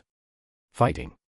He rushed forward, going for the nearest men, chakra scalpel in hand, but before he could close the distance between them, they responded with a variety of jutsu. Lightning release, electromagnetic murder. Wind release, vacuum blade. Fire release, phoenix flower. Kabuto jumped back, but a voice interrupted his thoughts. Down. His knees buckled beneath him and he hit the ground, a weight descended on his shoulders, holding him down. The jutsus hit him at the same time, scorching his flesh and cutting it apart at the same time. He screamed. He could survive, he just needed to use healing wound destru. His scream and thoughts were cut off as an earth release, rock pillar spear pierced through his throat. Chapter 62, A Shinobi's Funeral. 3 days later. Tsunade was a little apprehensive, the order had requested another meeting, she had a good idea of what topic they wanted to talk about. She had received no reports about any army moving into the Land of Sound, so she assumed the order had either decided not to attack Otogekyou or something was preventing them from moving out. Either way, she hoped that things didn't go too far, she really didn't want Kumo or IWA to get involved. Or gods forbid, Kiri. That would be a disaster. Tsunade-sama. She heard Shizun call out as the doors to her office opened. The order is here. Tsunade nodded in acknowledgement, gesturing for her to let them in. Shizun quickly followed the order, letting in Yamada. He entered with a bow and sat down across from Tsunade, smiling at her. It's nice to see you again, Hokage-sama. He greeted her. Same to you, she answered. To what do I owe the pleasure? The war has ended, Orochimaru is dead, Otogekyou destroyed. What? She blinked away her disbelief. No way that is true, it's been less than 2 weeks. Not even getting into the fact that she had not received any word about any conflict, she did not for a second believe that they could kill Orochimaru so quickly. The man was resilient. She quickly put on a calm face before replying. That is good news, congratulations. She congratulated him half-heartedly. His smile became amused, as if he knew what she was thinking. His hand slowly reached into his robes and pulled out 2 scrolls. He made sure to show them to Tsunade, letting her get a look at the seal on them. She recognized it as a storage seal. He placed both of them down on her desk. The body of Yakushi Kabuto. He pushed 1 scroll forward. And the heads of Orochimaru. He pushed the second scroll forward. Tsunade stared at them, baffled. There was no way this was true, right? She quickly snatched up the second scroll, getting up and moving to the center of the room. I wouldn't do that inside, he wasn't quite human when he died. Yamada warned. Is this room big enough? She snapped at him. If this was a trick, she would crush his legs. She didn't care about how the order reacted. Yes. He quickly got up from his chair and moved to a corner. Good. She unfurled the scroll and paused. There were 8 seals on the paper, each one labeled with a number. Which one? The first one is the most intact. She ignored the implications of that for now and activated the first seal. A massive white snake's head plopped down, its eyes were lifeless, and it was clearly dead. Tsunade still stared at it for a long moment. She put her hand on its skin, it was cold, she sent her chakra into it, probing it and comparing it to what she knew about Orochimaru. Years she had spent healing Orochimaru, both on and off the battlefield, even mutated, she recognized it immediately. She didn't know what to think. She would have to get it to a lab to confirm it for sure, but there was a good chance this actually was Orochimaru's head. The man that she had grown up with, her fellow student under the 3rd Hokage, someone who once was a dear friend, someone she thought unkillable, was dead. She pushed down the slight feeling of sadness. Good riddance. Konoha will verify your claim, she told Yamada coldly. But if true, you will receive the bounty payments. Of course, I understand. He agreed politely. The order would be willing to waive the half the bounty for a request, the details are on this scroll. Yamada took out another scroll and put it on the table, then owed and left. Tsunade looked at it, but ignored it for now. Shizun. She called out. Cancel all my appointments today and tomorrow, I need to verify something. Yes, Tsunade-sama. She grabbed both scrolls and sealed the snake head again, before heading for the lab. She would confirm it herself. 4 days later. Jiraiya walked through the halls of TNI, he was currently headed to the incinerator, the biggest one they had. Technically he was not supposed to be in Konoha currently, but after he got a message express delivered from Tsunade about Orochimaru's death, well, he decided to make an exception. The brat would enjoy seeing his friends again anyway. He opened the door and stepped into the observation room. Through the reinforced glass he saw multiple massive heads of Orochimaru's 8 branches technique body. Tsunade and Anko were already here, staring at the remains of their former teacher and teammate. He stood by Tsunade's side as they stared for a while. "Are we sure this is him?" Jiraiya asked, breaking the silence. "It could be some kind of decoy." "As certain as can be," she replied, still staring straight ahead. "I did the autopsy myself. The genetic markers are almost completely identical with Orochimaru's samples we have on file. The remnants of his chakra signature were also a match." Jiraiya didn't reply, looking at the burnt remains of his former friend. What kind of monster had he turned himself into? They stood there for a few minutes before Tsunade pressed a button and flames poured into the room, engulfing the remains. The only thing left would be ashes. They watched as the flesh slowly burned. After everything biological was incinerated, the bones would be ground down and disposed of. Tsunade took out a bottle and a few cups she had prepared, passing them around to Jiraiya and Anko. She filled each of their cups with sake and raised it in a toast, silently tipping her head in respect. Jiraiya glanced at Anko, who also had a complicated expression on her face, but they both followed Tsunade's example. They drank. Tsunade poured a little on the ground. "To Orochimaru," she said quietly. "May he find peace in death." Anko felt a twinge in her cursed seal and didn't react, simply ignoring it with years of practice. She was the least conflicted about his death, only feeling sad she could not do the deed herself. A few hours later, Tsunade and Jiraiya were having a more private get-together in Tsunade's home, this time drinking less somberly. But there was still a little bit of business to talk about. "The Order has requested for me to go to the Land of Waves to heal some survivors of Orochimaru's experiments," Tsunade told him, taking a sip of her drink. "Will you?" Jiraiya asked curiously. "It could be a trap." She shrugged. "It could be, but she was confident in escaping, especially since Jiraiya was now here. "I want you to come with me. I think they found something related to Konoha and want to be very sure that it doesn't leak out." "Oh." Jiraiya sounded curious. "Why do you think that?" "They are willing to waive half of Orochimaru's bounty for it, over 100 million ryo." Jiraiya blinked. He whistled. That was a pretty good amount of money to just throw away for some healing, especially for people that weren't even part of the Order. "That's interesting." He thought about it for a moment. "It could still be a trap, but that does make me more curious." "Yeah, I'm in." They both spend the rest of the night reminiscing about their younger days as Team Hiruzen, mostly before Orochimaru started going off the deep end. Those days were so much simpler. Chapter 63, Announcement and Sasuke's Restaurant Arc. Hello everyone, I usually don't write stuff in the actual chapter itself, but I wanted to make sure everyone saw this. I have made a Patreon. https://patreon.com/ValeroAndWriter. I know this was asked about like a dozen times, and that I said multiple times I would make one soon, so sorry it took so long. I overestimated my ability to write fast, but now I have 9 chapters ready to go. For the people that can't or won't subscribe to the Patreon, don't worry, it's just early access. All my stories will be publicly published eventually, so you won't miss out on anything besides maybe a snippet or two, but if those weren't good enough to be turned into full stories then you won't be missing much. Anyways, that was everything. Please leave comments, vote with power stones, yada yada yada, you heard it all before. Also don't ask why this chapter is 4K words, I don't really know myself. A few days after Sasuke's conversation with Ayumu. Sasuke was walking down the street. He had decided that Ayumu had some good advice. Every plan was made and discarded after he thought about them for more than a minute. He was feeling lost, so he took the advice and went to the capital of Wave. The people in the city were extremely helpful when he mentioned the shrine, and he was greeted with kindness when he arrived there. He got a bed and some food for free. No one asked any questions or pried into his business. He understood once he saw some of his fellow guests. All of them had a weight on their shoulders, from the young to the ancient. They were all people who had nowhere else to go. But Sasuke decided he didn't want to take too much advantage of the priest's kindness, so now he was looking for a job, something temporary he could do for a few weeks until he made up his mind. And so, he found himself standing in front of an unusual restaurant. It looked high quality, with glass windows and high quality wood. In any other situation he would have thought this place was a fancy establishment, only fit for nobles and rich merchants alike. But why was it so damaged? Almost every window was cracked and patched back together, the door was missing a chunk and even the building itself looked like someone took a hammer to it. And there was a paper glued to the wall, looking slightly wrinkled after being rained on more than once. It read, "Looking for an assistant cook. No experience needed. 50,000 ryo per week." That was an absurdly high pay for non-shinobi work. What was going on? He glanced around, and spotted an old man sweeping the entrance to a store in front of the restaurant. He walked over to him. "Excuse me." The man turned to him, before giving him a look of scrutiny. What do you want? The man asked gruffly. Sasuke gestured towards the restaurant. What is up with that place? Why is it damaged and why is the pay so high? The old man's face twisted into one of barely restrained annoyance, then he sighed. Because the owners are crazy. Sasuke waited for the men to explain. That place has been open since last year, they pick fights with anybody who looks at them funny, every day something happens there. The men grumbled. They even pick fights with the order. That was not what Sasuke expected. Were the owners S-rank ninja or something? If that masked woman could crush 2 squads worth of Odo shinobi like nothing, then surely some restaurant owners were no match for the order's fighters.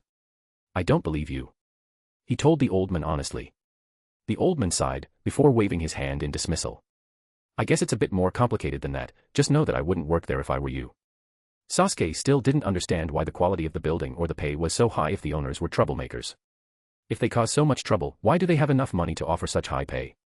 The old man stared blankly at the sky. His expression shifted into happiness, like he was remembering a particularly good moment. Then his face scrunched up as he tried holding in tears and he let out a small sob. Because, he started saying, voice choked with emotion. The food is just so damn good. He threw his broom on the ground, letting out a frustrated scream. Why? Why is the food so good? Watcher damn them both. Sasuke slowly backed away from the crazy old man, deciding that maybe this old man was not the most sane person to get information from. But, the pay was too good to pass up, and he was curious about this place. Sasuke walked into the restaurant, pushing the damaged door open, revealing an interior that would have looked impressive if it weren't for the fact that most things were damaged. Sitting behind the counter was a young-looking boy, white-haired with pale skin and teal eyes. Ah, we are not currently open for service. The boy said, noticing Sasuke entering. Please come back in 3 hours. Sasuke examined the boy, he wasn't a censor, but his instinct said this boy was strong, stronger than him. I'm here because of the job posting. The boy brightened up. Wonderful, sometimes it is overwhelming helping Gozu and Meizu with the food and serving customers at the same time. The boy jumped over the counter, landing near him. He extended his hand for a handshake. I'm Saiken. Nice to meet you. Sasuke. He greeted back, shaking Saiken's hand. His hands were a bit weird. Soft, but also slightly rubbery. Sasuke filled that away in his mind, another strange detail about this place. As they were greeting each other, a man came from the back room. Contrary to Saiken, this one was built like a brick wall, muscles on top of muscles. He also gave the feeling of being a threat, but weirdly less than Saiken. The most interesting thing was the weights around this person's limbs. He recognized them as chakra weights, weights that turned heavier if chakra was channeled into them, meant for training. Why would a cook be wearing chakra weights? Oi. Kid. You here for the job? The man questioned. He nodded his head yes, and the men grunted, looking him up and down. Rules are simple. He started listing.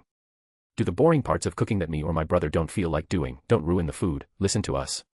The men paused. Also, I don't care what village you were or a part of, but no shinobi bullshit in here, understood? Sasuke nodded again. That leaned in the direction that these two were ex-shinobi if they could tell at a glance that he was from a shinobi village, even if he wasn't exactly hiding it. I had some questions. Sasuke trailed off awkwardly, realizing that he did not know the man's name. You can call me Gozu, my brother is Meizu. What do you want to know? Gozu asked bluntly. Who are you? You're clearly strong, so why run a restaurant? Gozu raised an eyebrow at the question. My brother wanted to get stronger, I wanted to retire from killing and settle down with a simple job, we both like food, so here we are. Sasuke was confused, how is running a restaurant training? Gozu noticed his confusion, he gestured for Sasuke to follow him into the back of the restaurant, where they walked into the kitchen. In there stood another man, similar in build and appearance to Gozu, also wearing chakra weights. The kitchen was big, and clearly saw a lot of use, but what caught Sasuke's attention immediately was that all the utensils were covered in seals. Gozu picked up a nearby frying pan and tossed it towards Sasuke. He grabbed it, only to let out a grunt, feeling his knees buckle under the sudden weight. He gritted his teeth, using all his strength to barely keep himself upright. What in the God's name is this? These two were crazy, was every object in here weighed? The other man noticed them and let out a loud laugh. Ha! Kid looks like he's about to topple over. Gozu walked over and took the frying pan out of his arms. Sasuke staggered when he did that, finally able to stand without straining every muscle in his body. Ignore my brother, for looking like a dainty noble, you're pretty strong kid. Just gotta work harder. Gozu advised simply. Don't worry too much, we have normal stuff for the assistants. Sasuke nodded numbly, still trying to wrap his head around this situation. But the more he thought about it, the more he liked the idea of training and working at the same time. Actually, could I use the weighted tools? He asked Gozu. Both brothers stared at him for a moment, before the other man let out another laugh, while Goza had a small smile. Ha! I like the look on your face, kid. The other man said loudly. The name's Meizu, I guess you'll be working with us now. 2 hours later. Sasuke was sweating profusely. His breathing was ragged, and his body trembled with exhaustion. He had spent the last few hours in the kitchen of the restaurant, undergoing what Meizu and Goza called basic training. But Sasuke knew better, it was torture. Come on, kid, those tomatoes won't chop themselves. Meizu barked from his spot by the stove, where he was tending to a large pot of simmering soup. Gozu, meanwhile, was busy kneading dough for the bread they would be serving later that evening. Both men seemed to move effortlessly around the kitchen, despite the heavy weights on them and all the kitchen equipment. Sasuke, on the other hand, was struggling just to keep up with the pace they set. These two really were crazy. He forced himself to lift the knife. It weighed about 100 times more than normal. Every time he chopped another vegetable, it sent a spike of pain through his muscles. Stop. Gozu suddenly said. Your cuts are becoming uneven. We are opening soon anyway. For today you will help Saiken with the serving. Tomorrow we will continue this. Sasuke resisted the urge to sigh in relief. He was at his limit, and he wasn't sure how much longer he could have kept going at this pace. He stumbled out of the kitchen, only to find that Saiken had finished getting ready, wearing a waiter's uniform with the sleeves rolled up past his elbows. The tables were set, and everything was cleaned up and ready for customers. Ah, Sasuke-san. Saiken greeted politely. Here is the restaurant's bingo book. A book was shoved into his hands. He looked at Saiken with confusion. Bingo book? Why did a restaurant need a bingo book? Why did he need a bingo book? Why? He asked plainly. For identifying customers that are banned. Saiken explained simply. If you recognize anyone from the book, tell the brothers, they will handle it. Sasuke didn't know what to say. He opened up the bounty book and found himself baffled at the content inside. Jiro. Initiate. Reason for banning, said Meizu was the weaker brother. Banned by Meizu. List of no jutsu and skills. This continued on for almost a full page, detailing every piece of information about the person's fighting style. He flipped through the pages, seeing each of them having a similar amount of information. All of them banned for such mundane reasons. Called Saiken short, insulted Gozu's fashion sense, complained about the prices, called Saiken a good boy. He looked up from the bingo book with a dead expression. Saiken innocently stared back. Sasuke was honestly speechless. 1 hour later. After using his Sharingan to memorize the bingo book, the restaurant had opened its doors, and customers began to pour in. The atmosphere was lively and energetic, with people chatting and laughing as they waited for their food. Sasuke noticed that many of the customers seemed to be regulars, greeting Gozu, Meizu, and Saiken by name and asking how business had been lately. But despite the festive mood, there was also an undercurrent of tension in the air. He watched as Gozu and Meizu moved around the kitchen, their movements precise and efficient, but he could see the tension in their shoulders and the way their eyes scanned the room, as if they were expecting trouble at any moment. And it didn't take long for that trouble to arrive. Saiken loudly spoke up. One at the counter. His voice echoed around the restaurant. Everyone's eyes turned to the counter, half of them expectantly, the other exasperated. A old dark-skinned woman jumped away from the counter and bolted towards the food trays Sasuke was carrying. She reached out a wrinkled hand, aiming to grab a plate. But before she could touch anything, a blur rushed past Sasuke and suddenly, a hand was grabbing the woman's face. Meizu spun around and threw her through the window. The moment the old woman hit the glass, she exploded into smoke, revealing that she was actually a short blonde woman with glasses. Damn it. Let me eat some of your food. She shouted angrily from the street. Meizu laughed loudly at the woman's anger, not affected by her fury. Never. Not after you insulted my muscles and hit on Saiken. Saiken quietly whispered to Sasuke as Meizu and the woman rushed at each other. She never actually hit me. He informed Sasuke politely. I don't know why he says that. Sasuke stared at Saiken in bewilderment. Was he serious? That's not what hitting on someone means. He told Saiken flatly. He blinked innocently, confusion evident in his eyes. It isn't. Days later. The days blurred together, the work at the restaurant leaving Sasuke exhausted, but his strength was increasing by leaps and bounds. He had never quite focused so much on the physical side of training, or at least not like this. Once he got a bit more used to the strain, he had started training his chakra control and elemental manipulation in evening. He was no closer to uncovering the background of the brothers or Saiken, but honestly, he didn't really want to. For one reason or another, none of them brought up their past, and he liked it that way. He had been told by the brothers that he was allowed to ban people from the shop today, and that he was now a full-time cook, not just an assistant. He still served tables sometimes. He did not have the insane stamina of the other three. But he liked it. It was nice. When they cooked, there was just the constant rhythm of a moving kitchen, everything blending together in a chorus of chopping and sizzling food. When he served tables, he was constantly vigilant, trying to spot someone from the bingo book. Sometimes he was even the one who incapacitated them. He realized pretty early on that most of the fights were just sparring with a weird setup. When there was nothing to do, all four of them sat around a table, talking about the latest news, talking about the stuff that happened that day in the restaurant, none of the three-minded Sasuke staying quiet most of the time. Sasuke had forgotten his troubles, only for a moment, but he forgot. He had even rented a small apartment. But today, he heard something from one of the tables he was serving. Orochimaru was dead, Oto Kagure was wiped out, the order had razed it to the ground in the span of 2 days. That snapped him out of his peace. He felt the familiar old feeling of restlessness growing again. He was wasting his time. He needed to be stronger, to be better. He was wasting his time at the restaurant. He could improve faster if he didn't waste half his day serving tables and cooking food. But the once pure hatred he felt was tainted. Every time he imagined himself getting stronger, he remembered Ayumu's words. He was tired. So very tired. He still hated Itachi, reasons or not, he had still killed his entire family. He put Konoha above his family. He now hated Danzo, the person most responsible for setting up the Uchiha slaughter. He hated Obito, Madara, Black Zetsu, and all those involved in the machinations of the world that led to the Uchiha massacre. And a small part of himself hated Konoha, for being complicit in it. Maybe if they weren't so paranoid about the Uchiha, the massacre wouldn't have happened. But before it was simple, train to kill Itachi, that was it. Then, something else. Sasuke hadn't really thought that far ahead. Now he had no idea what he wanted to do. Did he wage a one-man war on Danzo? Try and overthrow Konoha? Find a way to kill Obito? Force the shinobi to make peace with each other? He knew his hatred would overwhelm him if he just stayed and tried to live peacefully, so he compromised. "Hello," he said to the priestess at the shrine. He felt slightly awkward. He didn't really know how to contact Ayumu. "Ah, Sasuke, right. You look so much better than when you first arrived here," the woman complimented with a smile. "Did you find a place to live?" She remembered him. He had barely talked to anyone at the shrine, just showed up randomly for food and sleep until he got a job and a place to stay. "I'm fine now. I came here because I need to speak to Ayumu." The woman's face shifted into one of confusion before realization set in. "Oh. There are prayer rooms free right now, come in and take a seat." He followed her into the shrine, entering a small room with cushions on the ground and some prayer beads in the middle. The priestess excused herself to give him privacy. Sasuke was confused. How was this supposed to contact Ayumu? He stood there for a solid minute, then realized that Ayumu was considered a saint, a dead saint. She probably thought he wanted to pray for guidance or something. He awkwardly stared at the prayer beads. He wasn't quite sure what to do now. He would needed to re-evaluate his approach, but he hesitated before he left. The order and Ayumu had done much for him. Maybe he should give a simple prayer of thanks. He sat down, not really knowing how to do this properly. He put the beads around his wrist, clasped his hands together and bowed his head. "Thank you for your help," he said silently. "For helping me gain perspective and giving me shelter when I was lost." He took off the prayer beads, unsure if that was enough. He had never really done the whole praying thing. "You seek guidance, young one."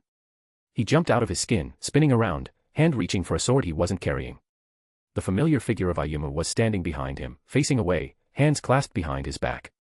"I will lend you my wisdom." Maybe if they were on a cliff facing the sea it would be more dramatic, but they were in a small room, and Ayumu was in a corner, facing a wall. Sasuke calmed down, letting out a breath. "Hello Ayumu." He greeted the other men. Ayumu didn't look at him, he kept staring forward. Sasuke felt his eye twitch. "You look ridiculous." The man spun around quickly, grandly sweeping his arm outward, and accidentally hit the wall, not having enough room for his dramatic movement.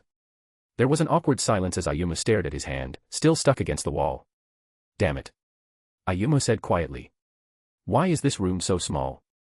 Sasuke rolled his eyes, but if anyone commented on the fact that their lips were slightly raised into a smile, he would stab them. Ayumu simply sat down, and gestured for Sasuke to do the same. "So what's up?" he asked, all the fake formality from earlier disappearing.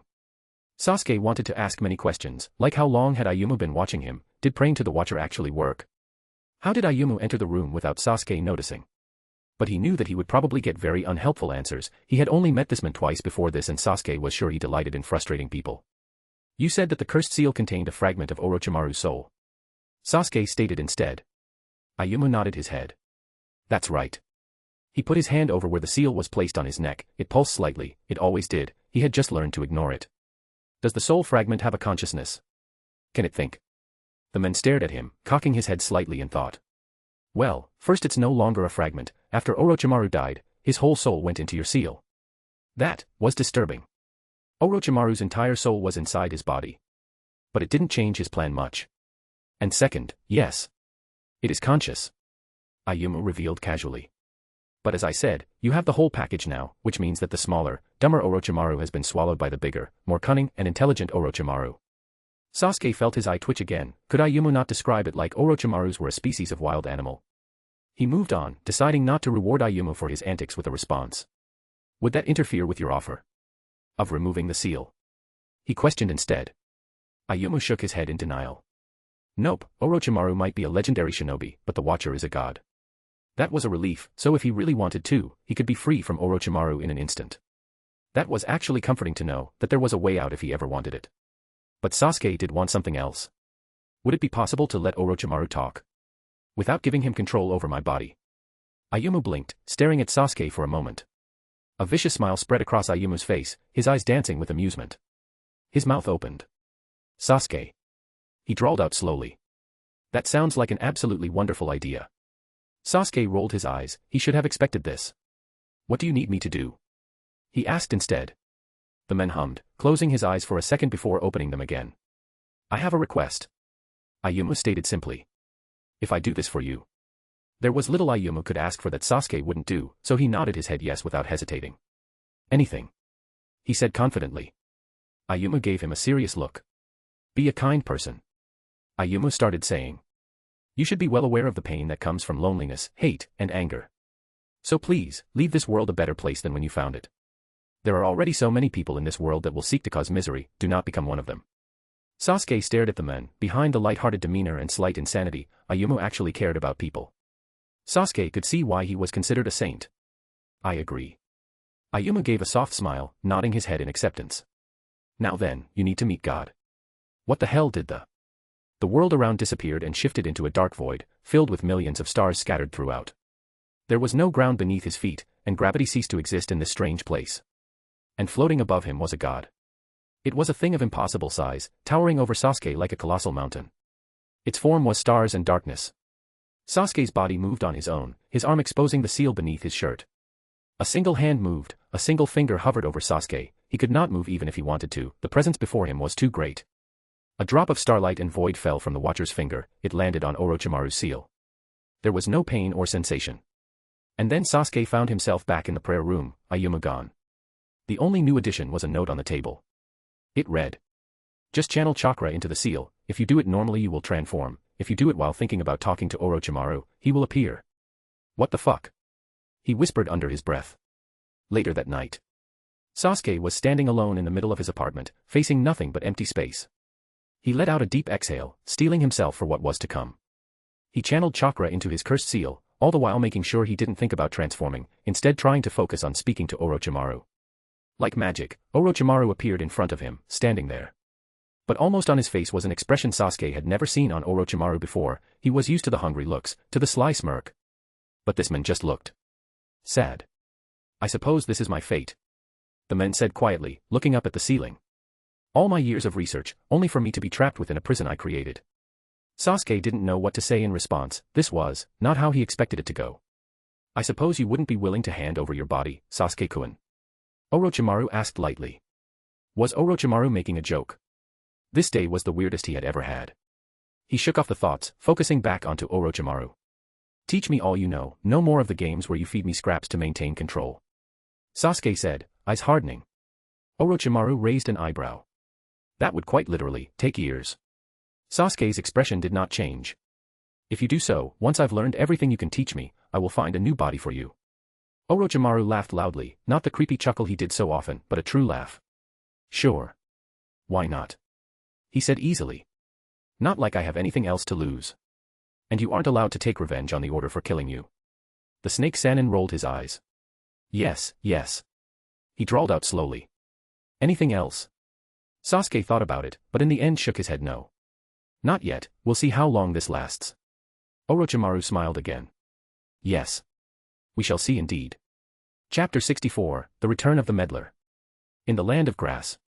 I ran forward and ducked under the bear's swing, jumping upwards and slamming my knee into its jaw, knocking it out instantly. I brushed the dust from my clothes and turned around. See? Aren't I awesome? Much better than a shinobi. The small group of kids stared at me with awe. No way. Can you fight a tailed beast?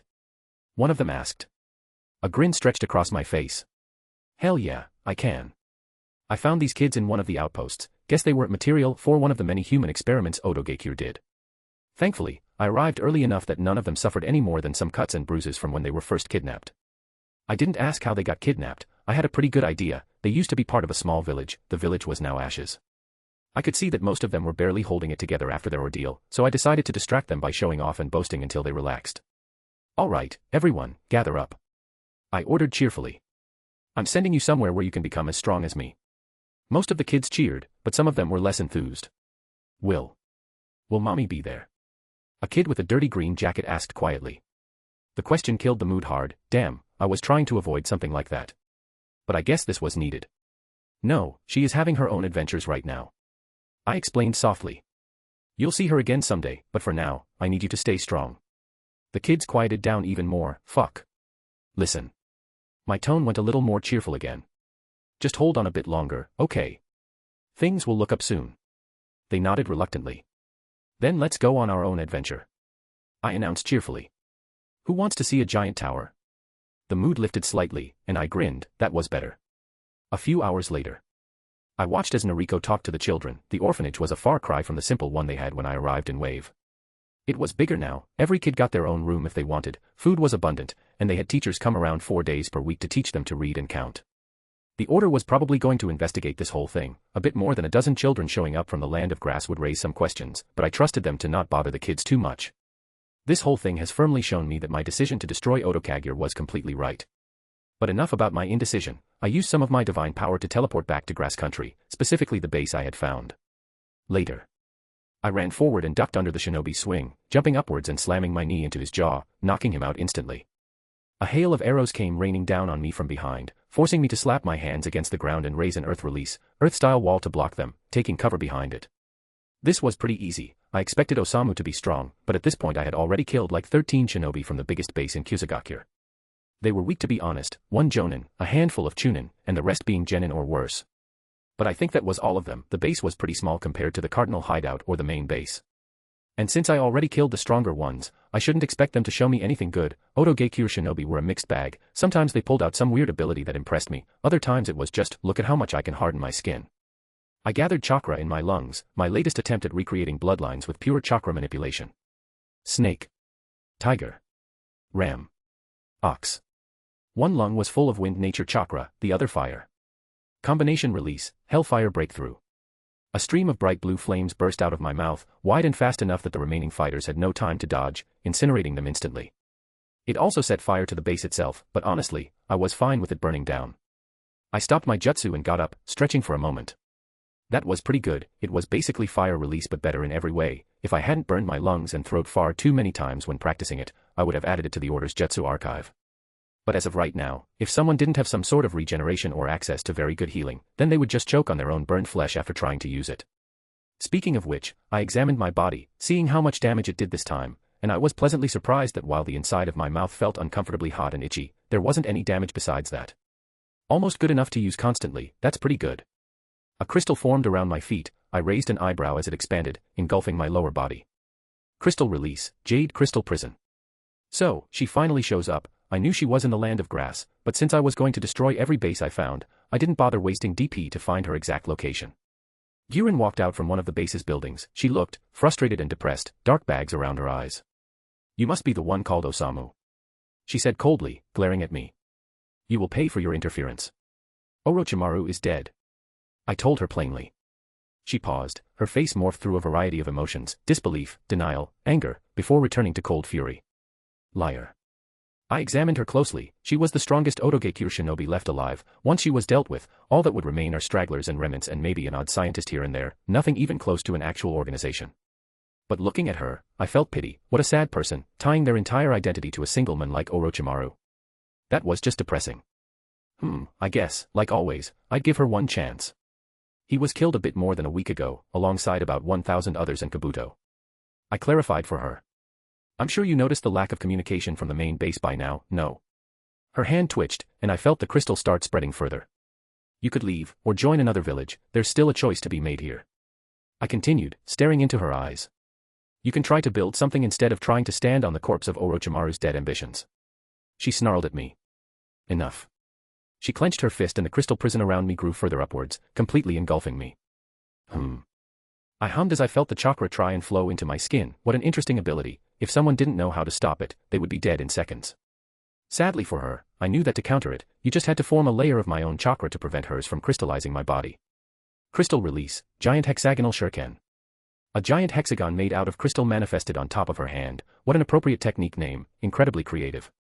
She threw it at the crystal prison she had trapped me in. It smashed into it with incredible force, sending cracks through the crystal and breaking it apart.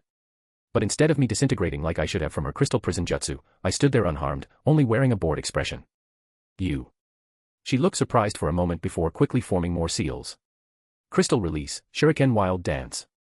Crystal shuriken began materializing around her in large quantities, spinning in orbit around her. Enough. I said quietly. She must have heard me because she paused for a second. I raised my hand, gathering chakra into my palm, fire mixing with it. Fire release, raise non. I was proud of this one. I spent quite a lot of time trying to figure out how to combine nature transformation and shape transformation, but eventually found a solution that was good enough. A bright orange ball of spiraling flames formed in my hand, and I threw it at her. The crystal shuriken all moved to intercept it, but were melted instantly, the raise non still going strong as it impacted with a hastily raised earth wall. It exploded violently, destroying the entire area around us, engulfing everything in flames. Shame, but sometimes people don't take the offered hand. Chapter 65, A Warning.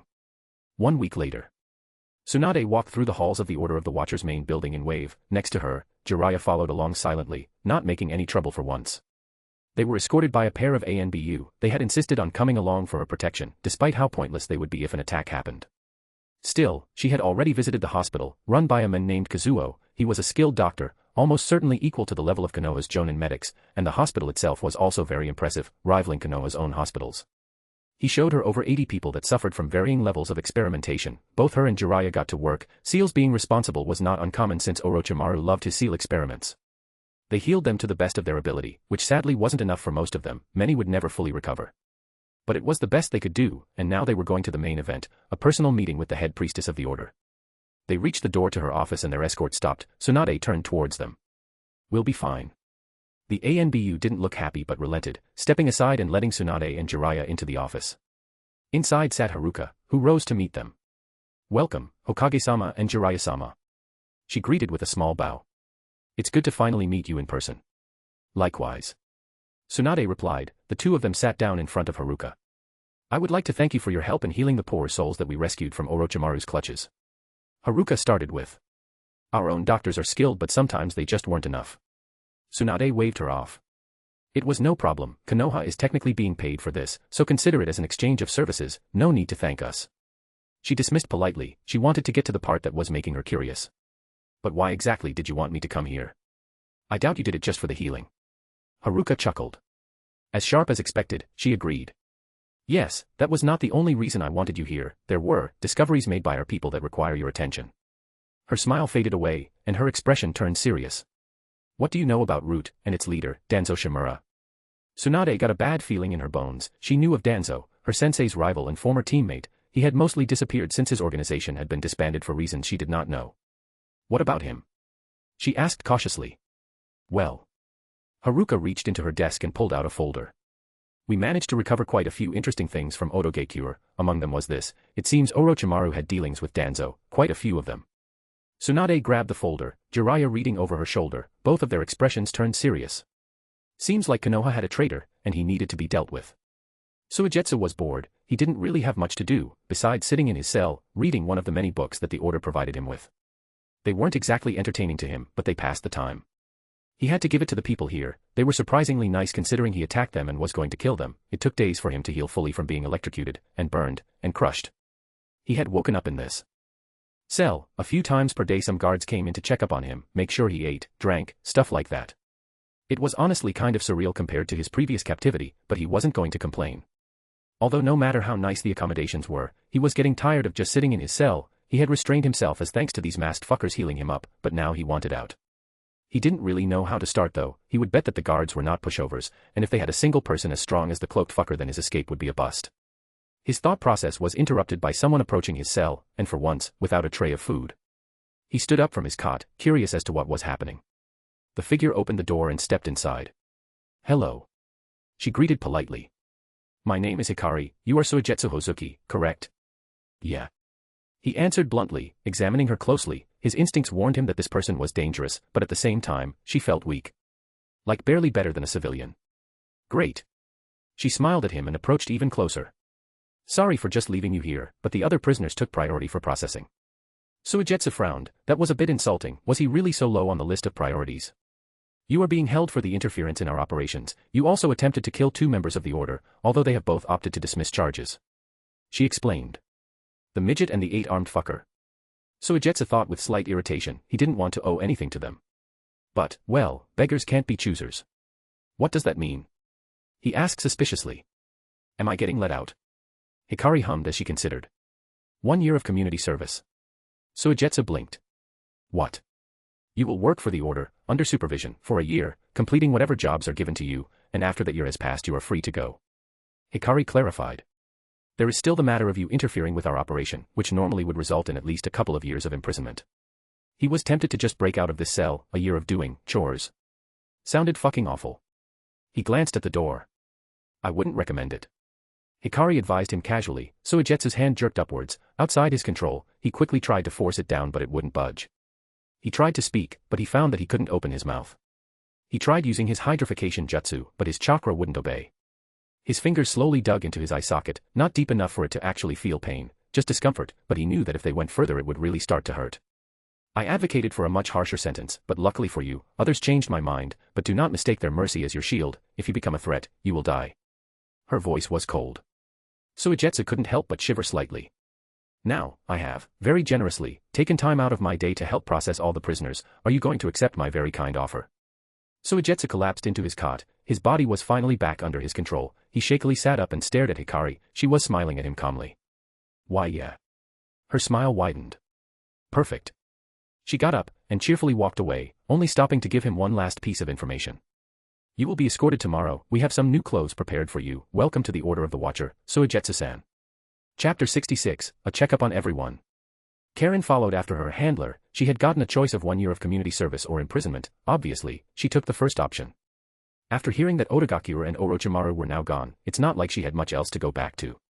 The only thing she wanted to do was find Sasuke. She was quite happy that the boy who saved her in the Chunin exams was also part of Otogakure.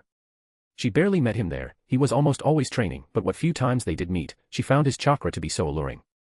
Even if it was growing darker and angrier as time went on. But she shook her head, focusing on the now. The order was her best chance at finding him anyway. Now that Otogakure was gone, if she could garner enough goodwill with them then maybe she could convince them to look for him.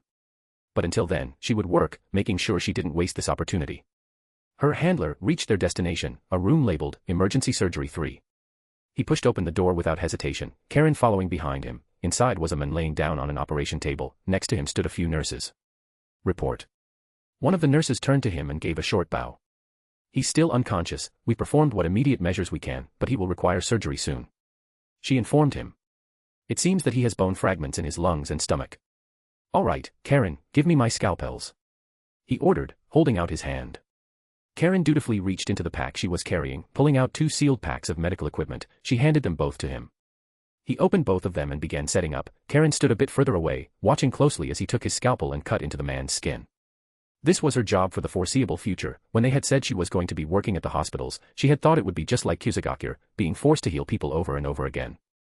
But instead, she was now working as an assistant to one of the better doctors. Instead of healing herself, she carried packs full of tools and followed him around all day. She even got some lessons sometimes, filling up the holes in her knowledge that Orochimaru never bothered to teach her. Karen, stem the bleeding in 10, 9, 8 He continued counting down. Karen quickly stepped forward and placed her hands on the open wound, using the mystical palm technique. This really wasn't so bad. And now take a deep breath, feel the nature chakra, but don't absorb it, keep it at a distance. Yugo did as he was instructed. His teacher stood behind him, observing him as he meditated. He was a big bird. A very big bird. This place had a lot of big birds. His new teacher was the biggest. Shun was the second biggest. There were others, some smaller, some bigger, one as big as Shun, but none were bigger than his teacher. Yugo opened his eyes and glanced back at him. This bird's name was Makuro, or Sage Makuro. He was trying to teach Yugo how to stop transforming when angry, and how to start transforming when he wanted to. A wing lightly tapped him on the head. Focus, Yugo. Makuro scolded, his tone one of slight amusement. This will take time, you need to be patient. Sorry. Yugo muttered. Don't apologize, just focus. Yugo closed his eyes again, breathing deeply as he focused on the feeling of nature chakra around them. It was quite hard, but he didn't mind, he had nothing better to do anyway. A few hours later. Tsunade leaned back in her chair, a bottle of sake in front of her. Haruka had recommended this restaurant to her, saying, the food is to die for, but the environment is not for the faint of heart. Which didn't really tell Tsunade much, but she decided to come here anyway, dragging Jiraiya along with her. As the second person was sent flying through a window, she got a pretty good idea of why Haruka warned her. She and Jiraiya had spent hours negotiating with Haruka. Tsunade finally had found out what the order's goal was. Friendship. It was such an unexpected ploy that Konoha had fallen straight for it. The incredibly generous deals, the mild requests, they were all to tie Konoha and the order together. She had been looking for underhanded tactics, signs that the order was a puppet state for any of the other great villages. Instead, they were trying to create a web of mutual benefits. It had been heavily lopsided in Konoha's favor, but after the meeting they just had, it was slightly more balanced. And it's not like Tsunade could reject it. If their current deals were broken, then Konoha would suffer a small recession. So she had to accept the still beneficial deals that were put in front of her, because if she didn't, then Konoha would lose out on millions upon millions of ryo in revenue.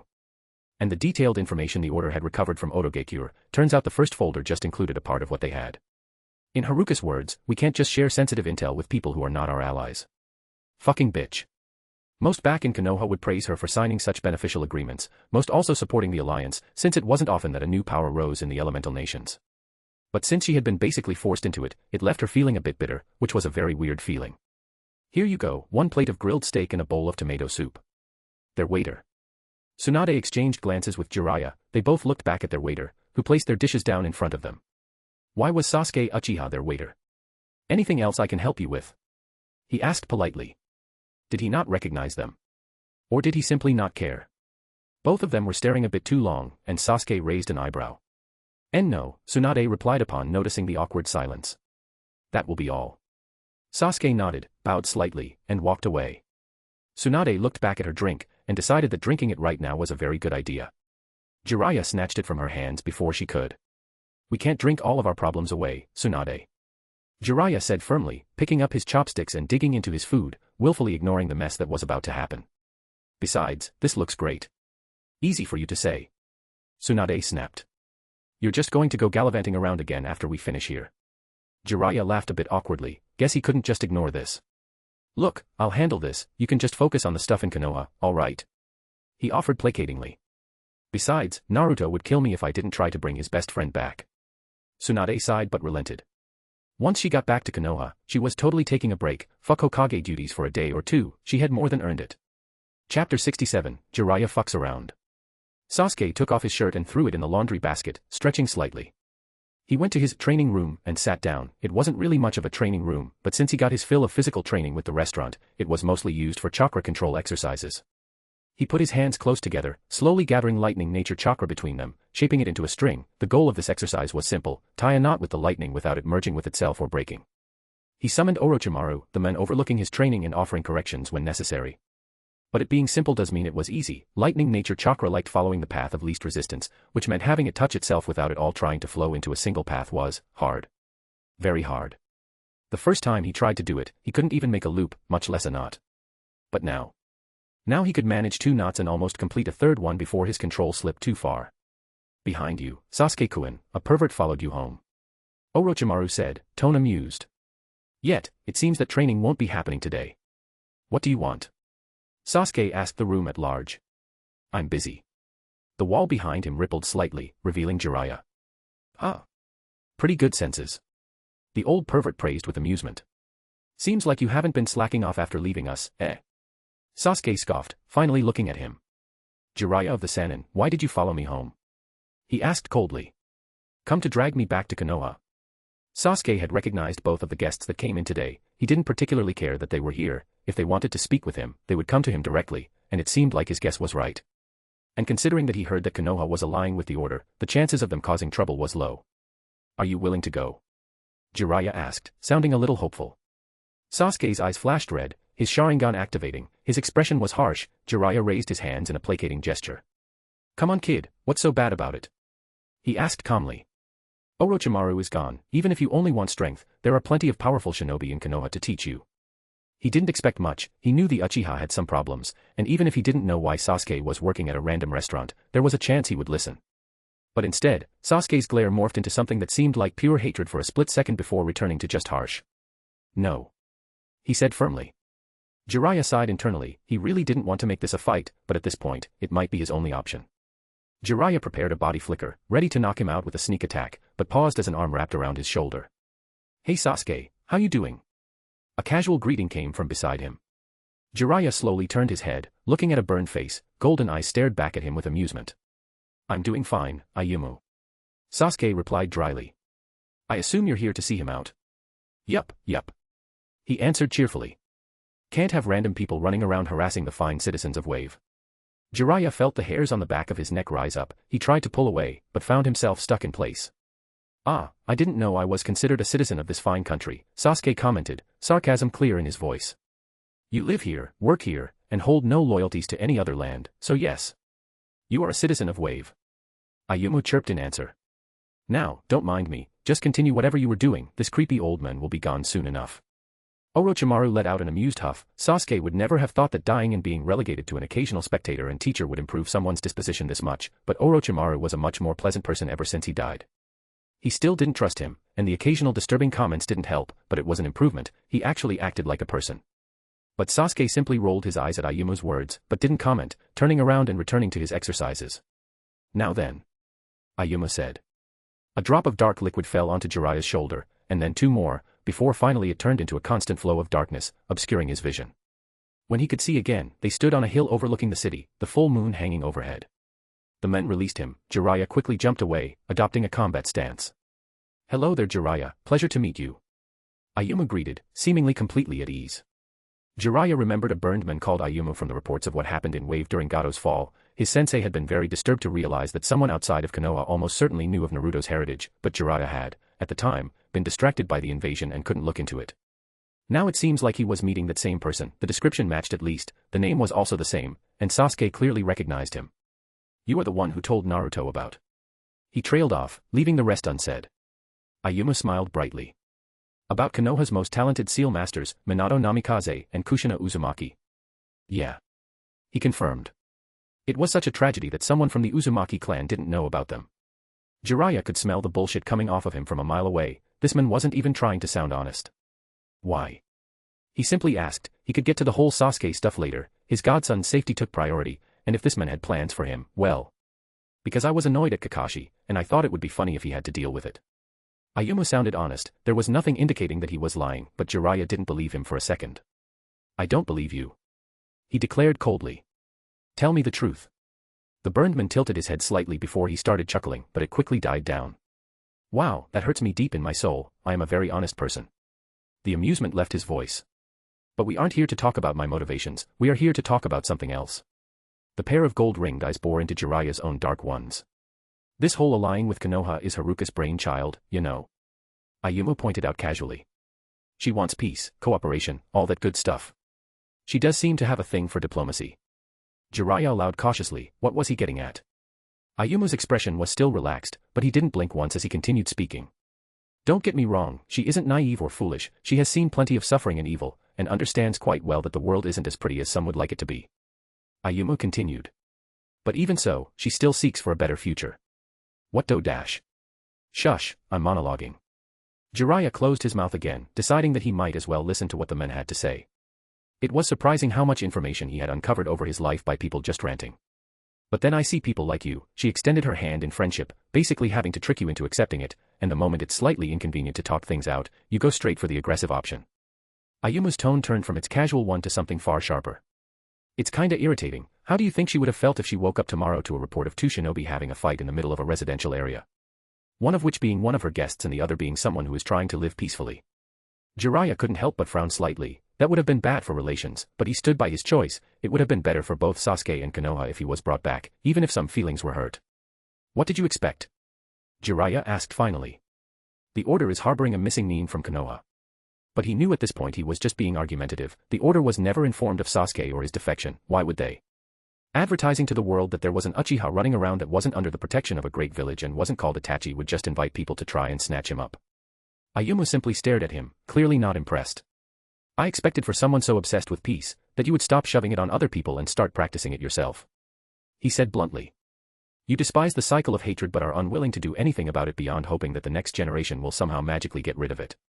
Jiraiya tensed. This man needed to be captured. He only spoke of his dream to his closest people, with the knowledge that he displayed about Minato and Kushina and his ongoing interactions with Naruto and Sasuke.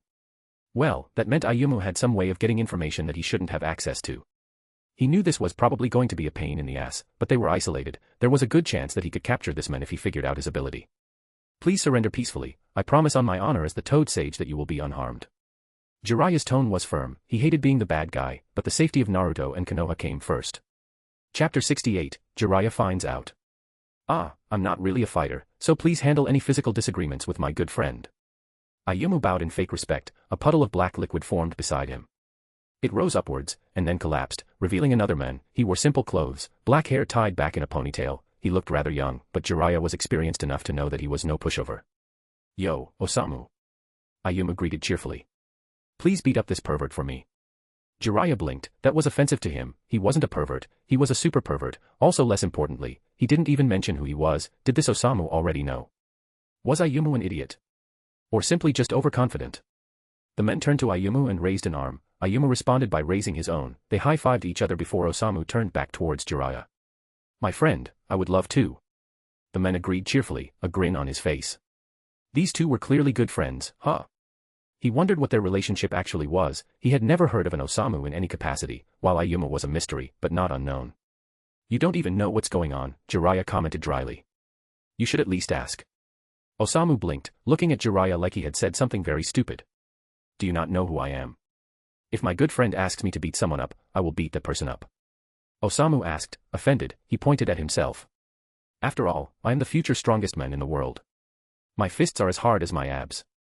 Jiraiya wondered if this was some kind of genjutsu for a second. This whole situation took a very surreal tone after the serious conversation he was having with Ayumu, but a quick check told him that no, he wasn't under any genjutsu.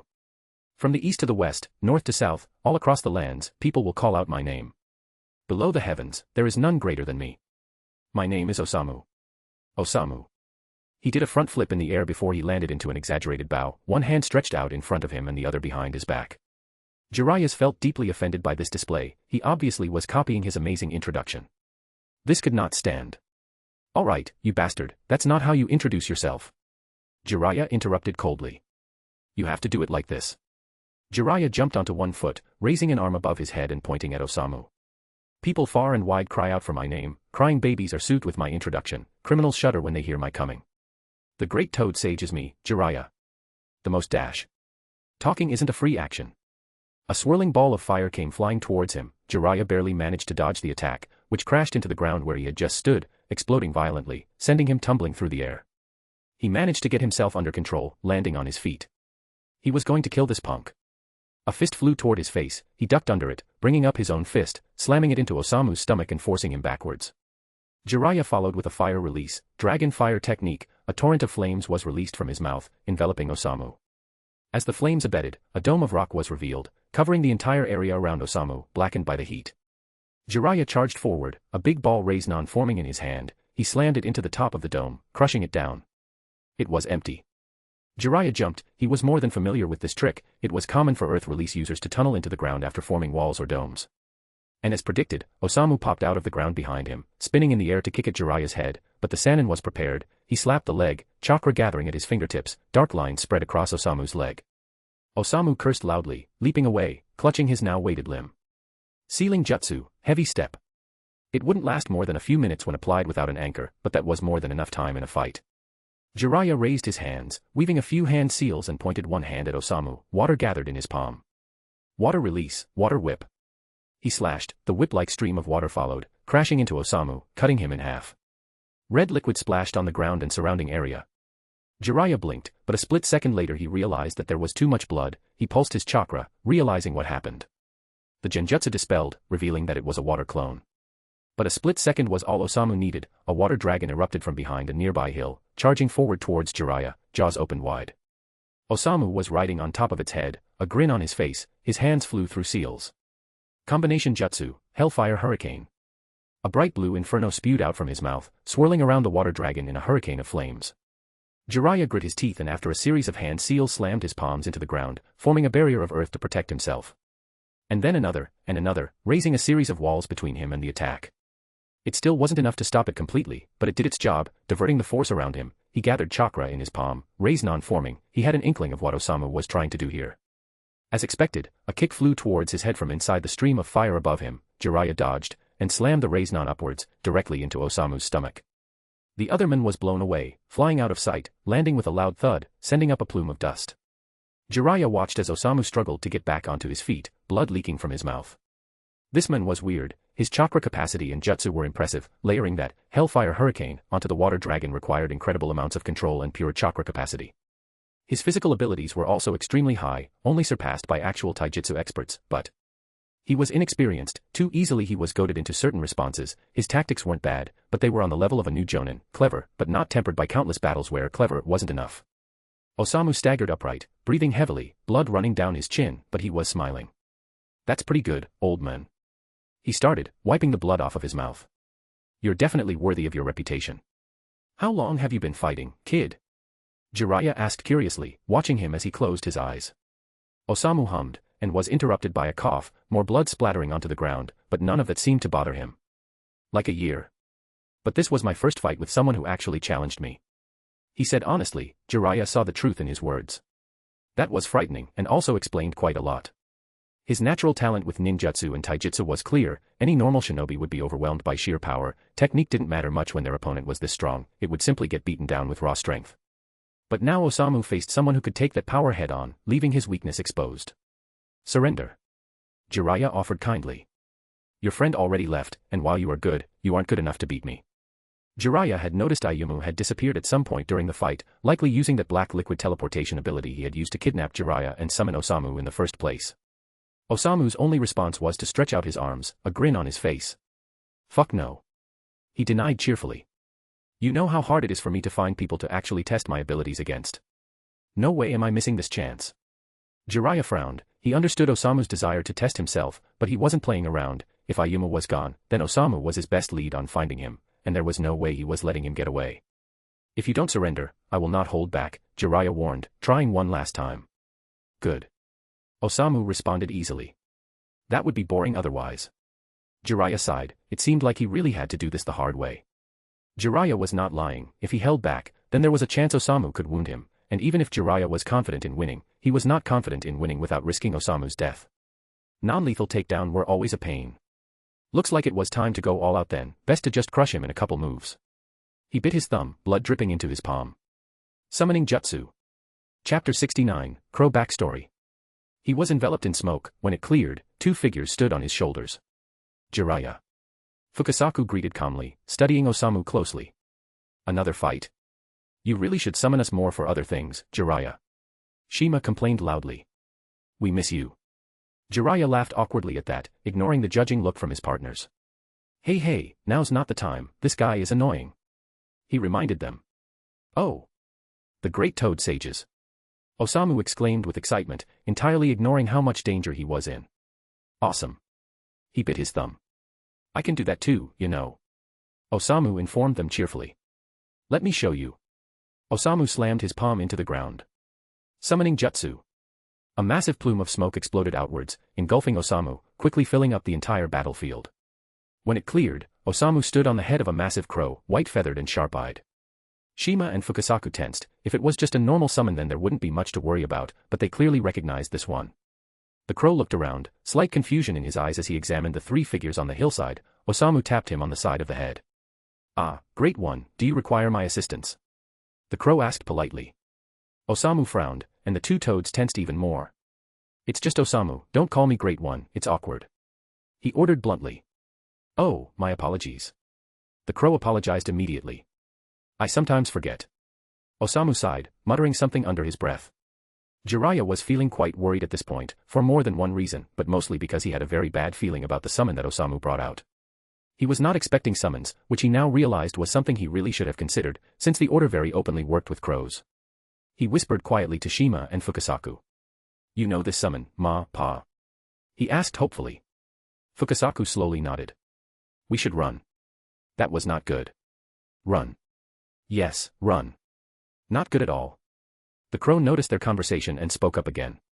Please, toad brats, enlighten your summoner. It has been quite some time since I last interacted with the outside world. I am not surprised that my name has faded into myth. Shima and Fukasaku shared a look, clearly communicating silently between each other. Finally they came to a decision. Jiraiya could see in their eyes that neither of them were happy about it. The Crow clan is extinct, or it was supposed to be. Shima started. They were crazy, battle maniacs who fought like no other. They lived only to fight. Fukasaku continued on from there.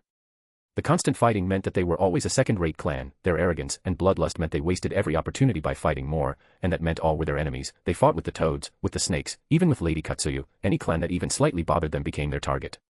They were a nuisance, until one day, one crow mastered the sage arts. Shima picked up again. He was unstoppable, killing anything that challenged him and surviving everything that tried to kill him. We only saw him once, when we were young, visiting the Valley of Cranes. White feathers dyed red with blood. Fukasaku's eyes dimmed as he remembered. It was terrifying. We were lucky that we were only there as observers. The Crane clan was humbled that day. Mukuro, the great murder. Shima hissed. The crow chuckled quietly at the description. Good times. He said nostalgically. Ah, how young and foolish I was then. You were supposed to be dead. Fukasaku stated bluntly. You and your daughter disappeared alongside most of your tadpoles, leaving the rest of your clan to fight their endless battles until they died out. Mukuro's gaze was calm, unbothered by the accusation that he abandoned his clan. I simply grew tired of it. It was all pointless, so I took my daughter and the hatchlings not yet tainted by such nonsense, and left. What happened afterwards isn't my concern. Jiraiya listened to this all with a growing sense of unease. If these two were scared, then he should be as well. A sage was already a hard fight, but normally sages only fought in the most extreme of circumstances. One did not become a sage without an appreciation for balance and restraint.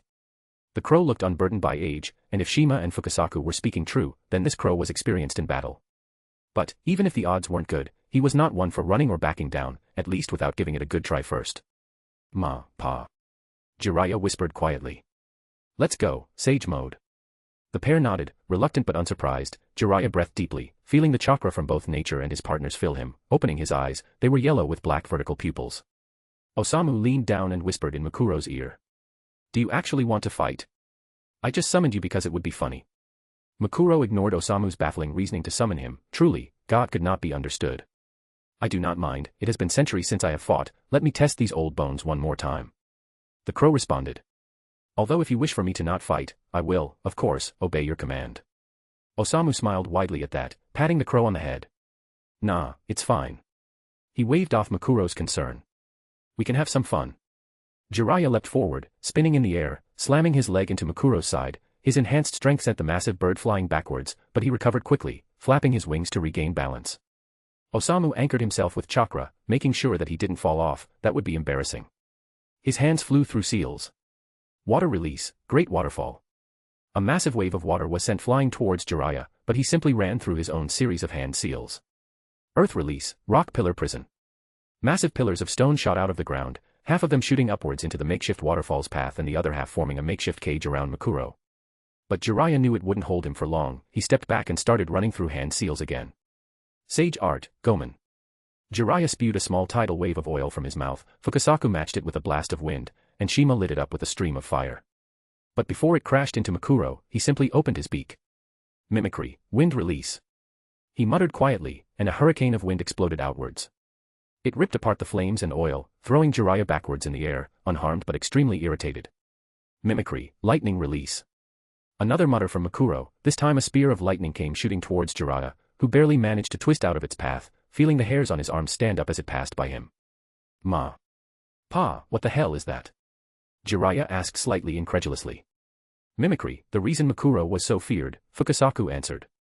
He has taken the natural talent for imitation of the Crow clan and combined it with his mastery of sensing chakra, and turned into a monstrous power. Every time chakra gets used in his presence, he memorizes how it's shaped and manipulated, and then recreates the best parts. He isn't using jutsus, he is using the pure form of each element. Shima explained further. This crow was bullshit. That's basically a better version of the Sharingan.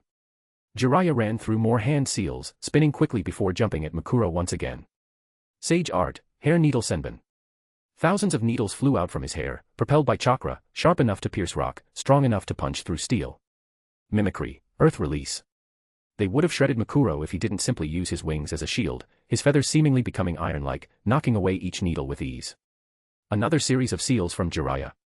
Fire release, big flame bullet. Makuro responded immediately. Mimicry, water release. A geyser of water came spewing out from the bird's mouth, drowning Jiraiya's flames in an instant. Jiraiya got flung back again. He couldn't get close to this guy. Anything he threw at Makuro was easily countered by mimicry. Osamu spoke up from his perch on Makuro's head. Very impressive. He sounded genuinely impressed. I didn't know you were so powerful, Makuro. The crow chuckled in answer, preening slightly under the praise. Jiraiya frowned. This was really bad actually. How did he fight something that just countered everything he tried? Chapter 70, Jiraiya gets the full wave experience. Well. Jiraiya hummed. It's not like he needed to win a fight against Makuro anyway. Pa, time for a classic, just like our first fight. He declared. The pair looked at him curiously before realizing what he was thinking. They shared a disgruntled look before nodding. Jiraiya bit his thumb, letting blood drip into his palm again. Summoning jutsu. Another plume of smoke rose up, this one bigger than the last two. When it cleared, a massive toad towered over them all. Gamabunta. Jiraiya greeted loudly. Eh? A crow. The toad boss squinted at Makuro. I thought you lot were dead. The two summons stared each other down, tension filling the air. Ah, many seem to think that. Makuro answered dryly. But here I am. The staring continued, until Jiraiya spoke up again. Gamabunta, run interference. He ordered quietly. I'm going to get the summoner.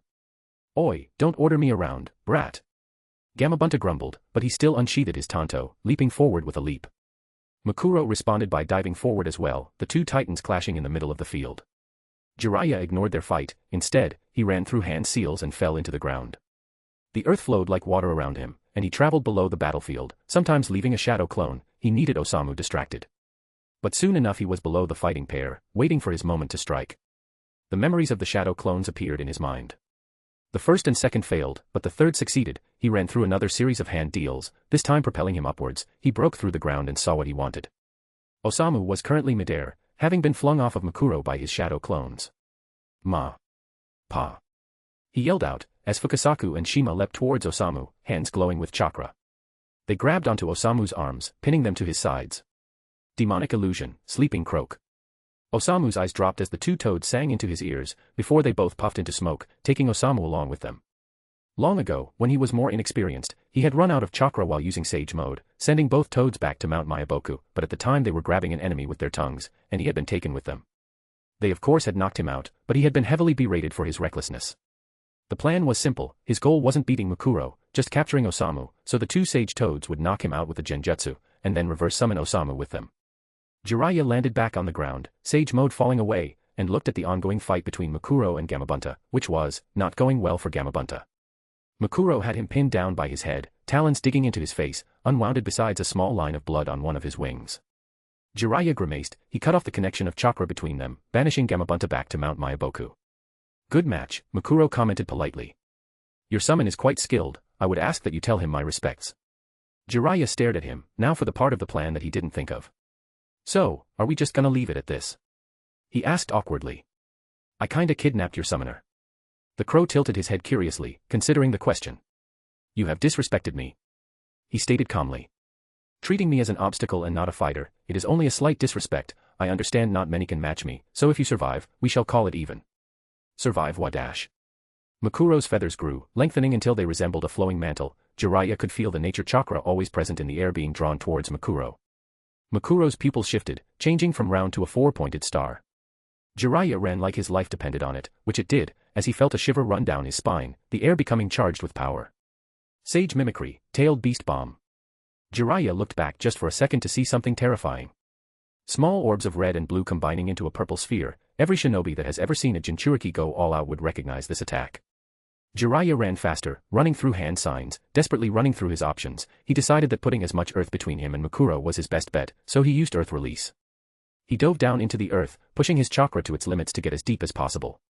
And then, the tailed beast bomb hit. It exploded, flattening the entire area, filling the sky with light, shaking the earth to its core. Dust flew everywhere, obscuring everything for miles around. Jiraiya's desperate burrowing barely saved him from being obliterated. Instead, he only got crushed by tons of rock being forced downwards. He crawled out of the rubble, bruised and bloody but alive, staggering upright. He stared at the crater that now replaced the hillside. Makuro was gone, disappearing after using so much chakra. Jiraiya laughed breathlessly. What a terrifying creature. He sloppily bit his thumb and slammed it into the ground. Summoning jutsu. In a plume of smoke, Shima and Fukasaku appeared, both still holding a now sleeping Osamu. Both summons looked around, grim-faced but not surprised. "Ah, this is why we said to run," Fukasaku commented dryly. "You really should have listened to us." Jiraiya chuckled tiredly. He really regretted this whole thing at this point. He should have just left Sasuke alone. This place was a madhouse. "Yeah, that would have been smarter." He agreed quietly. "How long will the genjutsu last?" Shima glanced at Osamu, judging how well it was holding. 1 hour. He has a surprising amount of chakra, so it took quite a bit of effort to put him under. "Right." Jiraiya muttered, tired and annoyed. "Well, I think we should leave now. You should rest up, Jiraiya," Shima advised. "You're hurt all over, no need to be stubborn." With that, both of them returned to Mount Myaboku. He was honestly feeling kinda lost. This whole thing escalated so much in so little time, but he needed to get out of here before the Order investigated this area. He took out some seals, preparing to restrain Osamu, but before he could do that, a puddle of black liquid formed underneath Osamu's body. Jiraiya quickly lunged for the sleeping man, but was too late. His body sunk into the liquid before it disappeared, leaving no trace. Jiraiya froze, eyes twitching in irritation. A sarcastic clap came from behind him. "Great fight," Ayumu said brightly. "Very impressive." Jiraiya slowly turned around, seeing Ayumu standing there, far enough away that Jiraiya could not grab him before he teleported again, clapping mockingly, a massive grin on his face. "I hope you take this as a lesson to not bother people who don't want to be bothered," Ayumu advised. "And I hope you have a good explanation for Tsunade. I'm sure she will be expecting one after the whole city was woken up by that explosion." Jiraiya shivered at the prospect. Ayumu laughed quietly and then melted into a puddle, vanishing from sight. "Fucking wave, fucking Ayumu, fucking Osamu, fucking Sasuke, fucking everything." Jiraiya cursed silently in his mind, limping away from the crater and back to the city. After a slow and frustrating journey back, evading Order members and curious civilians, he managed to sneak back into his room unnoticed. He collapsed on his bed, exhausted and still injured, and closed his eyes. But before he could fall asleep, the door slammed open, revealing a slightly panicked Tsunade. She stopped when she noticed Jiraiya's bruised and bloody state. Tsunade stared at him, and put 2 and 2 together. "Jiraiya." She started slowly, irritation growing in her voice. "What did you do?" Jiraiya felt like crying. Chapter 71, A Very Uncomfortable Meeting. Next day. Haruka stared Tsunade straight in the eyes, clearly disappointed. Tsunade was trying very hard not to look away, but Haruka's intense stare was making it difficult. It had been decades since she felt this awkward. She hoped that somehow, magically, nobody would know that Jiraiya picked a fight with someone while he was attempting to kidnap someone else. It was a futile hope, since it was very obvious that the Order worked closely with the crows. But sometimes, even in the darkest of times, you had to still hope for the best. "I apologize for the actions of my shinobi. I assure you it won't happen again," Tsunade promised quietly. Haruka's stare did not falter. "Do you know why I decided to ally with Konoha?" she asked abruptly. Despite our distaste for shinobi, Tsunade didn't know how to answer that. The rest of the leadership, they all argued for staying neutral, to avoid interaction with any hidden village as much as possible. Haruka continued on. "They were convinced that it would lead to nothing but trouble. But I pushed for an alliance because I believed that we could all benefit from it, that Konoha was better than the rest, that we could trust them more than others." Haruka sighed quietly. "I wanted to believe that the village so reputed as being less bloodthirsty and cruel than the rest could be a reliable ally. The others trusted me enough to give this plan a chance. We knew that Konoha wouldn't be willing to jump headfirst into a partnership with us, so we offered a deal that was overwhelmingly in your favor, just to get you to agree, while still making sure that the Order got something out of it." Tsunade listened quietly. She already deduced most of this, but having it confirmed was a relief. "The information we found in Odagakure was horrifying, but the files on Danzo and his operations made me feel relieved," Haruka admitted. "In any other village, a person such as Danzo would not need to hide his actions so much. He would have been celebrated and given even more power." For a moment, Tsunade felt like that was only partly true, that Suna might have condemned such actions, but then she remembered the reports about Suna's Jinchuriki, and realized that perhaps any hidden village other than Konoha would be corrupt enough for such a thing. That was slightly depressing. "When I presented that argument to my peers, they reluctantly agreed, so we went through with our plan," Haruka summarized. "And what happens next?" Tsunade grimaced and looked away. "On the same day that we formalize our alliance, one of your shinobi attempts to kidnap someone who lives here, and then when confronted, decides to try and capture the person who stopped them." Haruka was fully glaring at her now, and Tsunade really couldn't blame her. If one of the Order's members had done this in Konoha, it would have been an immediate deal-breaker. But still, Jiraiya was attempting to retrieve a missing nin from his own village. Even if lives in the capital under your watch, he is still a traitor and a deserter. Tsunade tried to defend weakly. It was weak reasoning, she knew that. Sasuke wasn't even listed as a missing nin. She had decided that the soft approach was the best one, considering her own apprentice and Naruto's feelings for Sasuke. She had a feeling that going up to Naruto and Sakura and saying, "The Hunter nin have killed Sasuke," would lead to some unpleasant reactions. And while that could have been justified, even if it was rude and insulting to the sovereignty of Wave, attempting to capture Ayumu afterwards made it much harder to make excuses. By this point, it was clear that it didn't matter if Kakashi was wrong and the Ayumu running around was actually the reported Saint Ayumu. No matter who he actually was, he supported the order. This is the second time Konoha has started a fight in Wave with the justification that their opponents were missing nin. Haruka countered sharply. And this is also the second time you've neglected to inform us beforehand.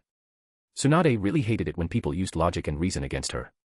That is fair, Tsunade admitted awkwardly. She wanted to say more, but Haruka had already made it clear to Kakashi that she didn't buy into their bullshit, so it was useless. The two women stared at each other silently for a moment, until finally, Haruka sighed again and looked away.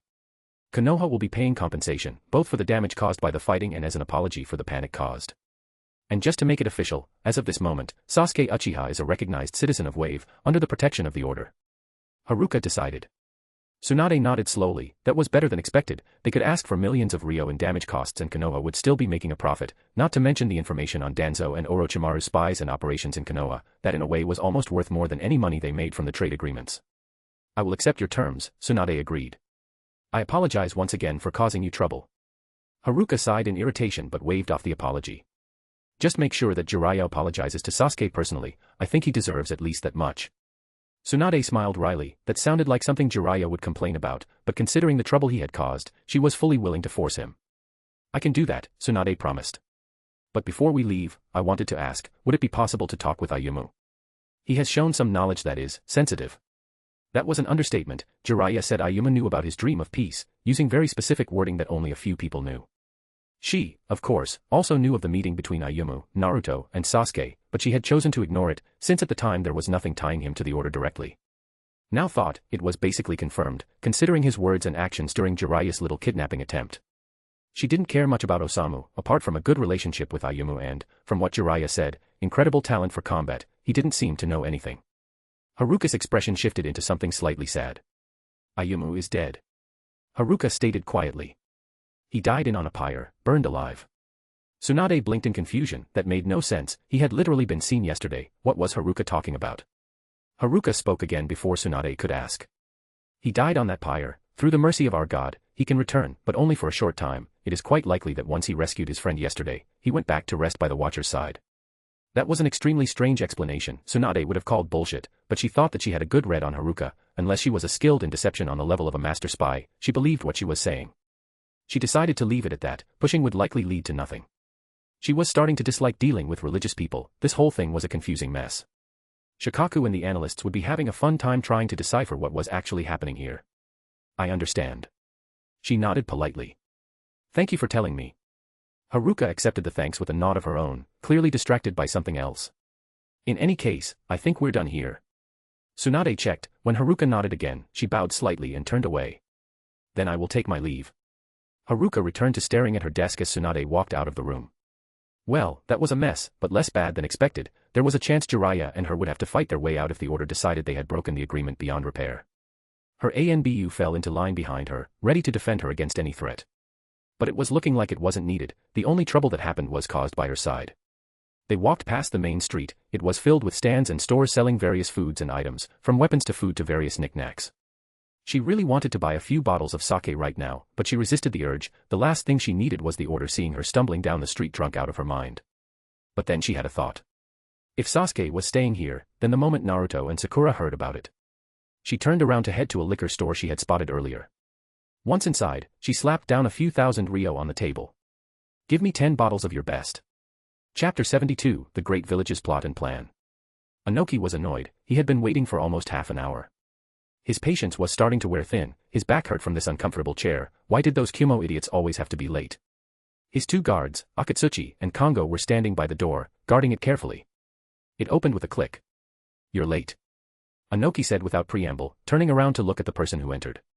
A young woman wearing a long gray coat stood in the doorway. She bowed politely. "Please accept my apologies, I encountered an issue on the way here." She responded formally, ignoring Inoki's grumbling as she stepped fully into the room. "I am Samui." Ah yes, he remembered reading about this one in the bingo book, a jonin that specialized in kenjutsu and assassination. She closed the door behind her and sat down across from him, silent and polite, waiting for him to speak first. So, why did the brat want this meeting? He asked bluntly. If it's something stupid, I'm leaving. Samui showed no reaction to his words, she simply answered. The Reikage wishes to discuss Konoha's recent meetings with the Order, she explained. The speed and secrecy of the destruction of Otogekure has led him to believe they possess significant power. Anoki hummed thoughtfully. He had similar thoughts as well. Even now, weeks later, Iwagakure intelligence was struggling to find information on what was now called the Short War. And because Wave was mostly irrelevant before the Order suddenly popped up, they had few spies there, the basics were easy to find, the Order employed chakra-wielding fighters and were allied with the Crows, even if Iwa's own summons insisted that the Crow clan was dead. But they had remarkably little information about the Order's actual fighting force, their numbers, abilities, or anything of significance. Besides a reasonable assumption that they likely focused on water release due to Subuzumamochi being one of the people in charge, but it was just an assumption. And what would he like me to do about that? Anoki asked challengingly. If I had any more information than Kumo, I wouldn't share it with you. Samui remained calm. Anoki hated dealing with the cold types, they were so annoying sometimes. Kirigakure is on the precipice of a civil war, according to our latest reports. She ignored his words. The Reikage believes that it would be possible to encourage Kirigakure to attack the Order. There are many voices in Kiri calling for war, as an attempt to quell the unrest. Oh, he sees what they're going for now, clever. I see. He mused thoughtfully. The reason Kirigakure hasn't actually started a war is because they don't have a reasonable target, Suna being the weakest, but the terrain would make it an almost impossible offensive for Kiri. Samui nodded, confirming his theory. If Kirigakure could be convinced to attack Wave, no matter what happens next, we would benefit from it. Samui continued. If Kirigakure wins, the Order will be removed as a threat and Wave will fall under their control. If they lose, we gain valuable information on the Order's strength and abilities. Either way, both sides will be weakened. Anoki continued with a slight smile. And even if Konoha has allied itself with them, that only means more of our enemies fighting each other. The worst-case scenario is that Wave and Konoha are allied and win with a decisive victory, but even then, we can pressure Konoha politically to prevent them from expanding. Samui concluded. Anoki considered this, it was risky. Pushing two nations towards war was always dangerous because it could very easily blow up in your face. But Kiri was already heading towards a war, either with an actual enemy or internally, so it would be quite easy to push them in the right direction. That's fine and all, Anoki started. But what does it have to do with me? Kumo has never needed Iwa's permission to manipulate people. He already had an inkling of what Kumo wanted, he had been doing this job for decades after all. Samui straightened in her seat and met his eyes. Kumo has two requests. Since speed is a priority, we would want Iwa's spies in Kiri to cooperate with our own. Pushing Kiri closer to war will be difficult if an alliance gets in the way. She explained calmly. Secondly, we wish to fake border skirmishes between Iwa and Kumo in order to convince Kiri that both our villages are distracted and unable to intervene. That was about what he expected. Guess that brat wasn't as stupid as he looked. Where would the border skirmishes happen? He asked, leaning back in his chair. He hadn't explicitly agreed yet, but this plan was solid enough, it was unlikely he'd turn them down. The Kazangoku Islands chain, they have no military value, but the majority are claimed by us. Them being deep in the sea would also obscure the scale of the conflicts. The Land of Iron's neutrality would never allow any nation to use their ports, so investigating would be difficult. Samui responded instantly. He and Samui talked long into the night, discussing the specifics of this plan. By morning, they had come to an agreement. Obito was staring at the sea of acid in front of him with slight confusion. In the middle of the sea was the Six Tails, floating in the ocean, slowly leaking acid into it. It was smaller than it should be, but that was understandable, it had only reformed recently after all. But it was also dead. Hello. He called out warily. The Six Tails didn't move or react at all. Obito took out his war fan and carefully poked it, ready to defend himself. Nothing happened, so he kept poking it. He used a simple wind release jutsu and launched it with his fan. It impacted the Six Tails. And besides its flesh jiggling from the impact, nothing happened. It was completely unresponsive. He was supremely confused.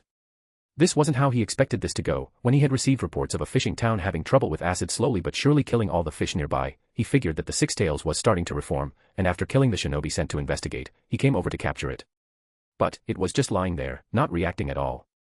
He looked at it for another minute, trying to see if it would react, or just continue floating there. This presented a problem he didn't know he would be having. He could not touch the Six Tails due to it leaking acid everywhere, and while it wasn't completely full-grown yet, it was still huge enough that he couldn't move it himself. Did he just temporarily seal it into himself?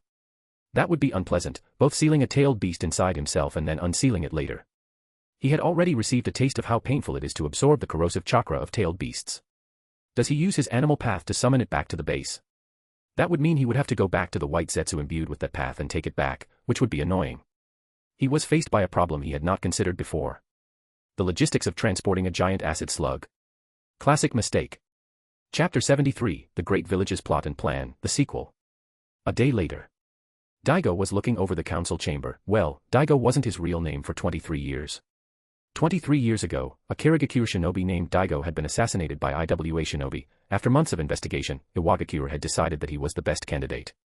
And a few days later, Daigo had been found unconscious with almost fatal wounds by members of Kiri's patrol team, who brought him to their hospital.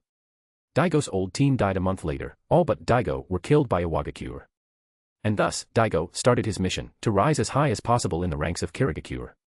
It was a slow and steady climb, from Chunin to Jonin, as a member of ANBU for a few years, before a lucky hit during a skirmish with IWA led to him being crippled, so he moved into administration afterwards, and now, he was a minor council member, overseeing various projects and missions in Kirigakure.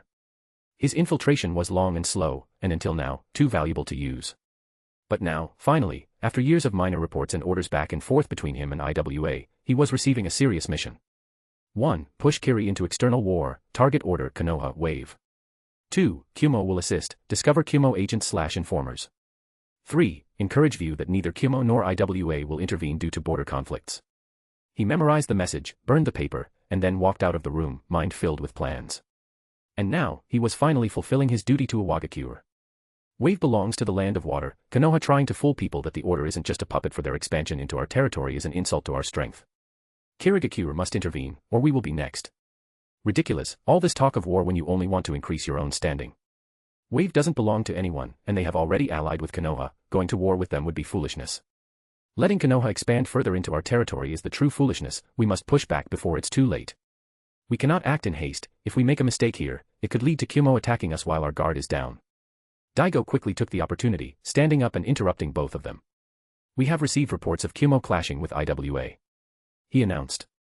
Iwagakure is currently tied down fighting Kumo. We can encourage this conflict through our information network. Their skirmishes could easily escalate until neither side will be able to interfere if we go to war. Daigo, the one advocating for restraint, yelled in anger. I expected better of you. I didn't think you would join the warmongers. The other person smiled widely, happy to receive support from an unexpected place. Daigo remained calm. I am not joining anyone. I am against open war, but I agree that Konoha has gone too far, and since neither Iwagakure nor Kumo will be interfering, and Suna is still recovering from their disaster in Konoha and years of economic decline, I believe we should consider at least a more aggressive policy towards Wave. The discussion continued on like this for hours. But at the end of the day, the Mizukage was the one that would make the decision. But he had a good feeling about it. If there was anything that Yugura didn't lack, it was bloodthirstiness. A day later. Hey boss. Obito looked up from his bed. He was resting after having taken the safest approach to transporting the Six Tails, temporarily sealing it into himself. It hadn't been fun. His body had felt like it was melting for hours as the corrosive chakra of a tailed beast filled him, and it took a long time to flush it out of his system after he unsealed the beast into the statue. The white Zetsu was one he had imbued with the animal path, giving it the power to summon. Its job was simple: summon the Zetsus and check in on their reports, the Rinnegan allowing him to expand his information network massively. What is it? He asked tiredly. One of the boys in Kiri said something interesting today. Yugura needs orders, he said. The white Zetsu started. Well, do you want Kiri to start a war? Obito blinked tiredly. He was aware of the growing discontent in the ranks of the Kiri shinobi. He had specifically trying to cause it after all. But last he checked in on it, it was still simmering quietly. Unless something big happened, it should be months before any action is taken. Explain. He ordered. Now that he was in the final stages of the plan, instability and confusion would only help him. Well, Kiri's council seems pretty damn close to declaring war on Wave. Obito slowly sat up in bed, eyes sharpening. Wave. The rising star, the country where Haiden had died, and a country filled with mysteries. He considered, he would have to end Yugura eventually. The three tails inside of him marked him for death. Well, why not? As long as he kept Yugura back, there would be little risk. If Kiri was close to losing, he would take Yugura. If Kiri won, he would still take Yugura, leaving Kiri to the brewing rebellion. He got up from his rest, stretching slightly. Yugura would be receiving his orders soon. About the same time. Kurama was annoyed. The idiot hadn't given him any chance to talk. The toad brat encouraged him to focus on the basics, training the yang side of his chakra, which meant the idiot had not touched Kurama's chakra at all. So Kurama couldn't speak to him. How irritating. Every day where he was stuck here was another day that the masked bastard continued with his plans unopposed, and it pissed him off. When he got out, he would kill every single person that knew how to make seals. Or run far away into the ocean. Eventually he would find a place untouched by the disease called humanity, right? But while he was lost in his usual thoughts of destruction, the blonde idiot finally decided to call upon his chakra. Kurama took the chance instantly. He toned down his hatred as much as possible. The last thing he wanted was the toad brat stopping the idiot. He pulled the idiot into the seal. Naruto appeared in front of him, standing in the ankle-deep liquid. Huh. Naruto muttered from his stupid human mouth. Oh, this place again. Kurama restrained himself, barely. Brat. He greeted, voice filled with irritation and suppressed anger. We need to talk. Naruto frowned, squinting past the gate, trying to see him in the darkness. Stupid fox. He called in realization, pointing at Kurama rudely. I'm training now, leave me alone. Kurama's body moved on its own, his claws hit the gate with a thunderous noise, shaking the entire room. Naruto stumbled slightly but held his ground, glaring up at Kurama.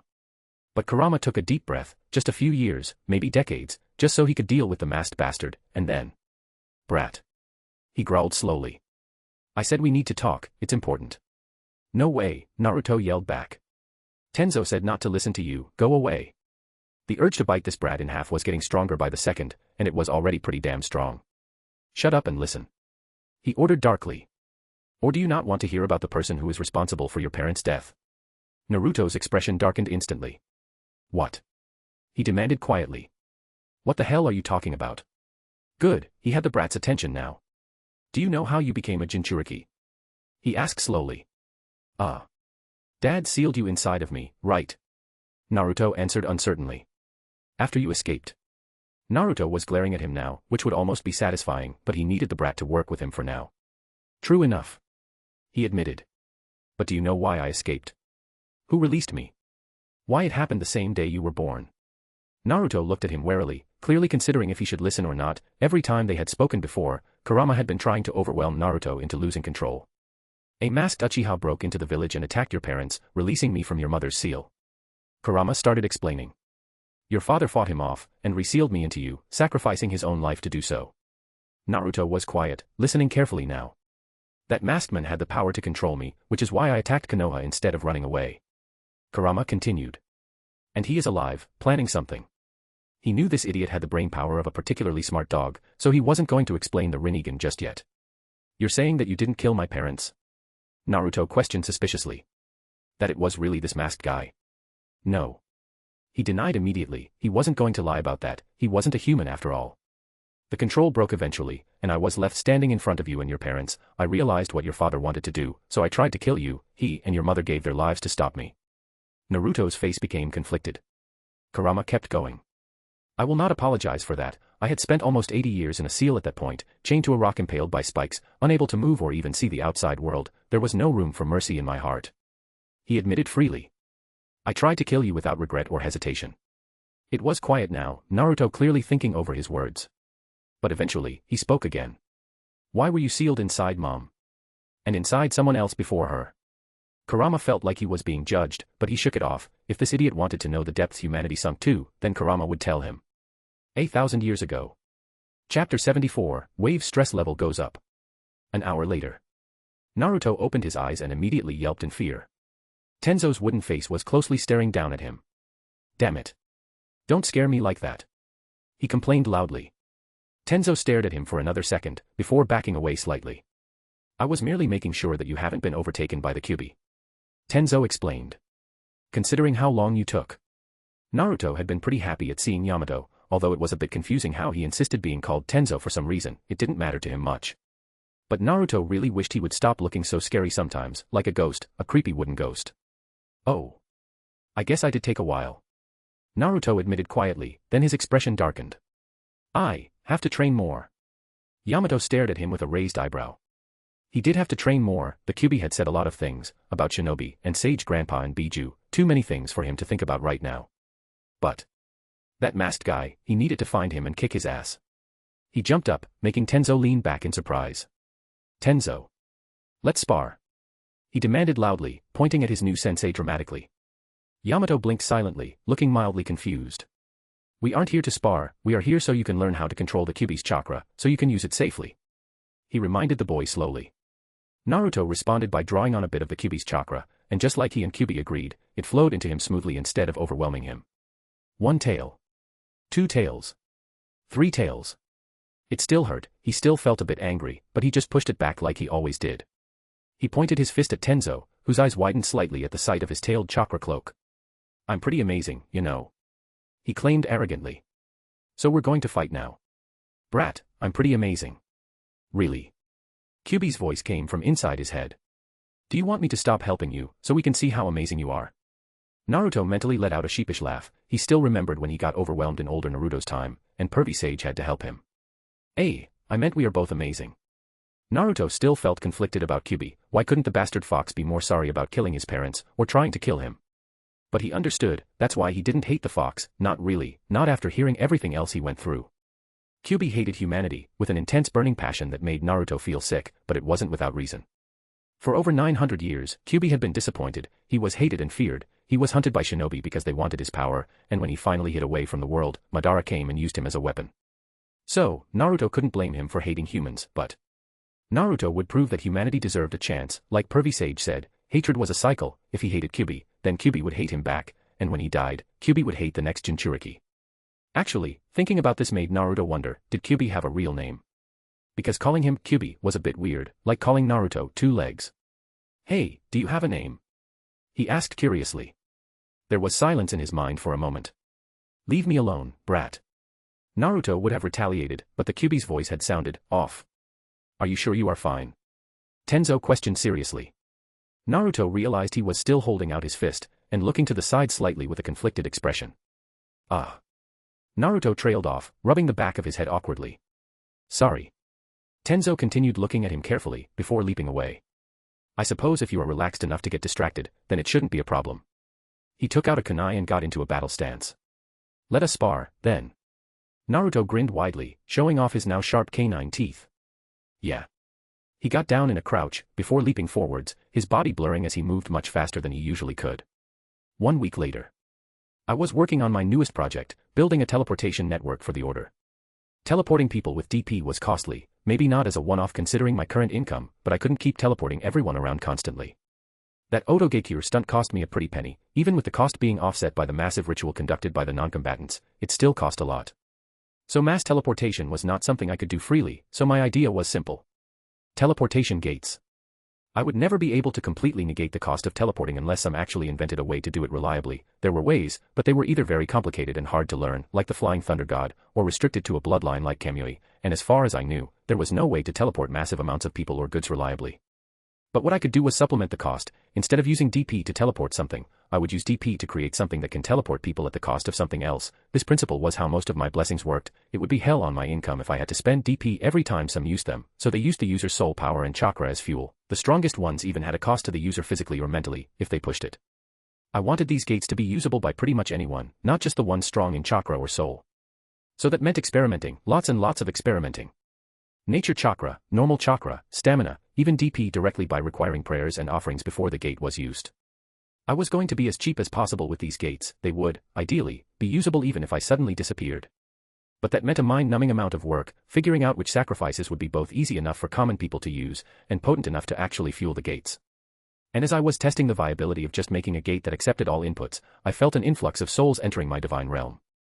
Before I even had time to check what was happening, Shun contacted me telepathically. Creator. Shun urgently called. The bridge was attacked. We are being attacked. I immediately focused on the bridge. It was complete chaos, 100 dead and dying civilians lying around large craters, dust clouding the air. Dozens of Kirigakure shinobi fought with the military wing, people were fighting with everything they had. For every Kiri shinobi, there were 2 order members, but Kiri's status of being a great village wasn't an empty title. They were doing a good job of surviving even while outnumbered, and the lack of Templars was really showing. Creator, just wanted to let you know that some dipshits tried to invade Roran, but they were slaughtered by the puppet army, only a handful of civilians were injured. Nu suddenly spoke up in my mind. But as I was about to respond, I felt a larger influx of souls entering my divine realm. I quickly grabbed Azura and Sadako and teleported them to the bridge. I disliked doing it so suddenly and without fanfare, but any life came before my dislike. Shifting my attention to the most recent influx of souls, I found myself looking at a town currently on fire, bodies littered the ground, with people fleeing in every direction. I recognized this village. It was one of the bigger fishing villages, one of the places with only a token order present since it was so isolated. In the water, sat a boat, and on it were shinobi bombarding the town, sending barrages of jutsu flying into buildings and people alike. I raised a barrier to block the current round of jutsu flying at the town. And then I teleported Yatagarasu so high above the ship, even without warning. It only took a second before he realized what he was there for. With a screech, a beam burst from his maw, piercing through the boat and incinerating a couple of the shinobi before they realized what was happening. A member of the Crow clan came up to the great messenger body that I had in my divine realm. Emergency news, Great Messenger, the Order has intercepted an attack on one of the border towns. It reported urgently. The attackers are wearing kiri headbands. A small influx of souls was felt again, and when I looked at the place of their death, it was another coastal town, only this time, it was a single squad just throwing jutsu around on a street. I didn't care anymore, I could always get more DP. A portal opened above them, and my godly body moved, now much bigger than it was during my fight with Jashin. A hand smashed down, at speed so fast that it would look like teleportation to a mortal eye. It phased through the buildings, it phased through the corpses and wounded civilians, it did not phase through the shinobi, who were instantly crushed into paste by the force of the impact. My divine realm started shaking, the darkness between stars seemed to pulse, the stars brightened, becoming almost blinding. A small part of my mind told me to calm down. But the rest of my mind was consumed by cold fury. For once, I felt utter hatred, an emotion I rarely truly felt. The smaller part won, and I shoved down my feelings. I couldn't let the anger consume me. If I let any of my people die because I acted rashly, I would not be worthy of their worship. I used so DP to detect all living being with a certain amount of chakra in or around wave, filtering out anyone who was faithful to me. The great messenger stirred from his stillness as I looked at the young crow that was anxiously waiting for an answer. Young crow, let us return to your island. I will relay the words of the watcher behind the stars. I spoke through it. Without even waiting for the Crow clan member to respond, I flew towards the island. He would coordinate with the crows to intercept the rest of the Kiri shinobi, and if the order couldn't, then I could always just teleport people. First, my people. Then, punishment. Chapter 75, Briefing, and then, Meeting. A few hours later. The attacks had stopped, the order had declared a national emergency, only used in the case of natural disasters and war. Squads and patrols were being organized, prisoners were being interrogated, civilians were being evacuated to more central and defensible positions. And on my side, I was taking time to examine the souls, for one simple reason. To see if they had any unfinished business before I sent them onto the Pure Lands.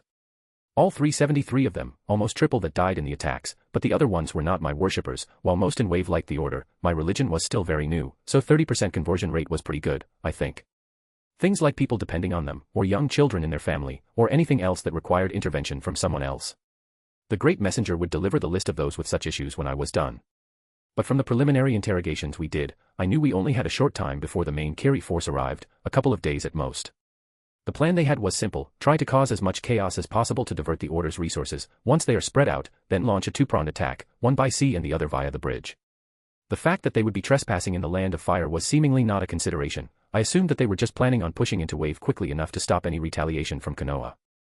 I wonder if they even knew that the order had a full alliance with Konoha. It wouldn't matter if they did it fast or slow, Konoha would retaliate anyway.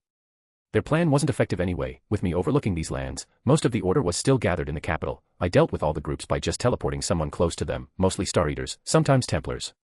But I shoved those thoughts aside as I focused on my current task. I had my own ideas on how to help the order before the main Kiri force arrived. A few hours later, again. Zabuza was pinning bingo book pages on his board. His personal bingo book wasn't the most updated, but his section on Kiri was still relevant enough. As he put up the last page, he looked back at the gathering of people behind him. Everyone that lead any number of combatants in the order was gathered here. The only ones that broke that mold were the Templars, but considering their role would be to be the ones seeking out these targets and killing them, it made sense for them to be here. These are all the highest threats that we know of, he announced calmly. In total there are 27 people who are priority targets or dangers. We are not aware of who exactly is going to be part of this invasion, so I'll just list everyone I know of. He tapped his finger on one of the pages. Most importantly, Yagura Karatachi, the Jinchuriki of the Three Tails. If he shows up, leave him to me or the Star Eaters. The Templars among you can try to fight him, but it will be risky. Luckily, the intelligence wing reports that there is a low chance of his appearance.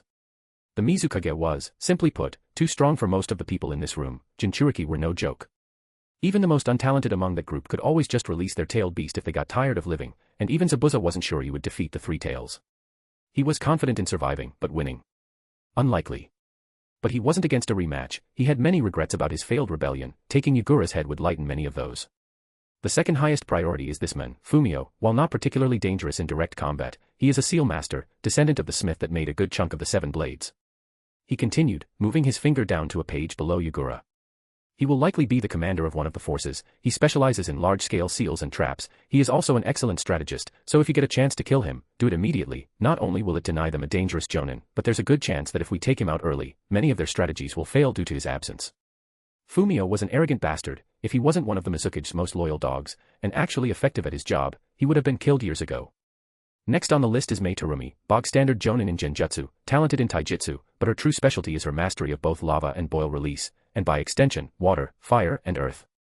Mei was a real monster. She is easily an S-rank shinobi. She was sympathetic to Zabuza's rebellion, so that was good, but she thought he was doomed to failure, which ended up being true. He gave even odds to any Templar that fought her. The reliance on physical attacks and lack of genjutsu meant that they had a chance. Any acolyte was fucked, though. She could easily overwhelm them with her Kekkei Genkai. Teruto Kakoi, the Iron Nail Jonin, he was a candidate for wielding Nuabari before the blade was lost. He is a prolific long-range assassin, infamous for his signature weapon, which should be obvious by his moniker. Iron nails were what they sounded like, long, thin and with a wide base. He used a hammer and his prodigious strength to launch them at high speeds. He usually sat back and stole kills, then acted all smug about it. Honestly, after going through the people that the Order would be fighting, Zabuza felt much less conflicted than he expected. Most of these people were assholes. Almost all of the people he actually liked died with his failed rebellion. He is a target due to the potential to score a lucky hit on someone important. He has hundreds of nails and a deadly aim. The longer he stays alive, the higher the chances of him landing a kill shot. The meeting continued on like that, Zabuza giving a basic rundown of everyone of particular importance. This included both strong fighters, strategists, and those who had specific abilities that were dangerous. After this was the council meeting, and after that, the last rest he would be getting for a while. The air was thick with tension. Silence filled the room as everyone waited. This was the last meeting they would be having before the invasion started. After this, everyone would be very busy. Contrary to the last time the heads discussed a war, there was no reluctance. This time everyone was fully willing to commit to the upcoming conflict. Even Haruka's expression was dark. This wasn't the kind head priestess trying to do the best for her people. This was the leader of the Order of the Watcher, the one that coldly ordered Gato to be burned alive as revenge for Ayumu. And breaking the silence was the door opening and closing. Kazuo had arrived. Kazuo.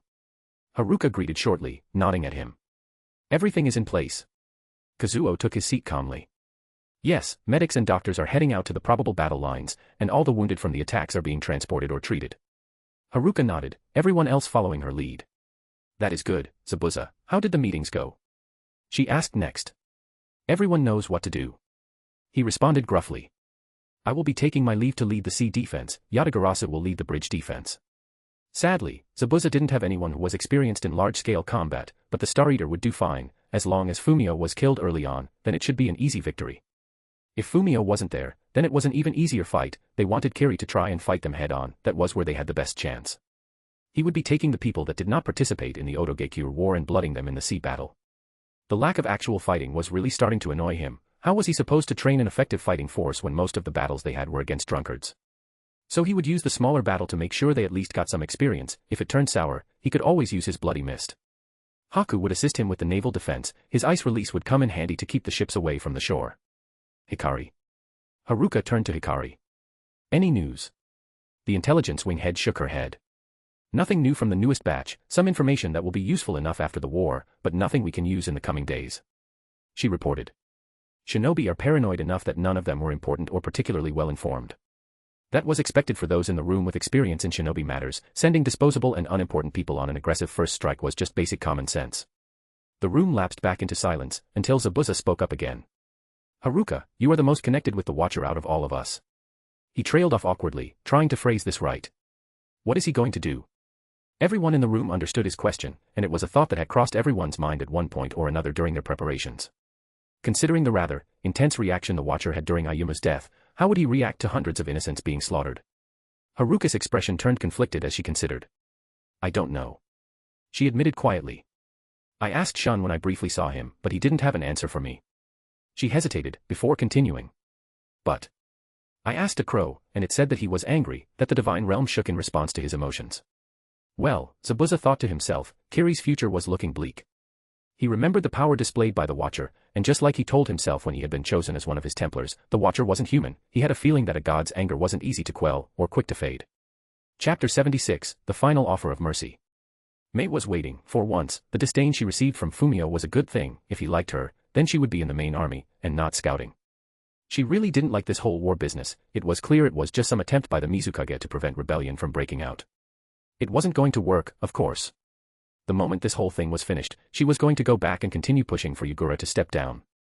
If he didn't, well, maybe it was time for someone else to be Mizukage. But the fact that she was stuck as a scout was good in this case. She was waiting for a certain someone to show up. Ao was also being assigned to the same task, so they were going to use this opportunity to coordinate. She knew that there was an opportunity here, she and Ao just needed to find it. And just on time, she heard someone approaching, their footsteps not being even close to silent. Sometimes she really was envious of Ao's Byakugan, being able to see everything around you would make life easier. Ao. She greeted shortly. I take it you deduced why I wanted this meeting. Ao's only I stared at her calmly. Of course, but I'm not sure how much we can really do. Fumio is a paranoid rat, we could maybe assassinate 1 or 2 people before he starts suspecting something. Mei shook her head, dismissing that idea. No, I didn't see anyone particularly important enough to risk it, except for him. Most of the die-hard Mizukage supporters are back in Kiri itself. She responded thoughtfully. There has to be something, maybe we should focus on the enemies this time. Make some kind of deal with them. Ao considered this for a moment. I doubt that would work. How much can a small nation like Wave do to help us? Besides Zabuza himself, I don't think there is anything they can offer. Mei agreed, but this was a chance they wouldn't get for a long time. Fumio was one of the reasons Kiri fell so much, while many others obeyed the Mizukage out of fear or tradition. Fumio obeyed him because he loved exploiting the corruption and chaos in the village to further his own standing. There were several attempts to remove him from power over the years, but none ever succeeded.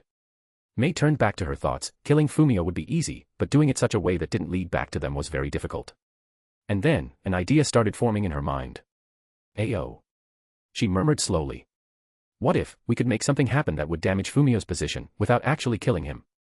Before Ao could respond, he raised his hand, head turning to the side slightly. But his expression was confused. That was rare. Ao usually had no trouble keeping up a stony expression.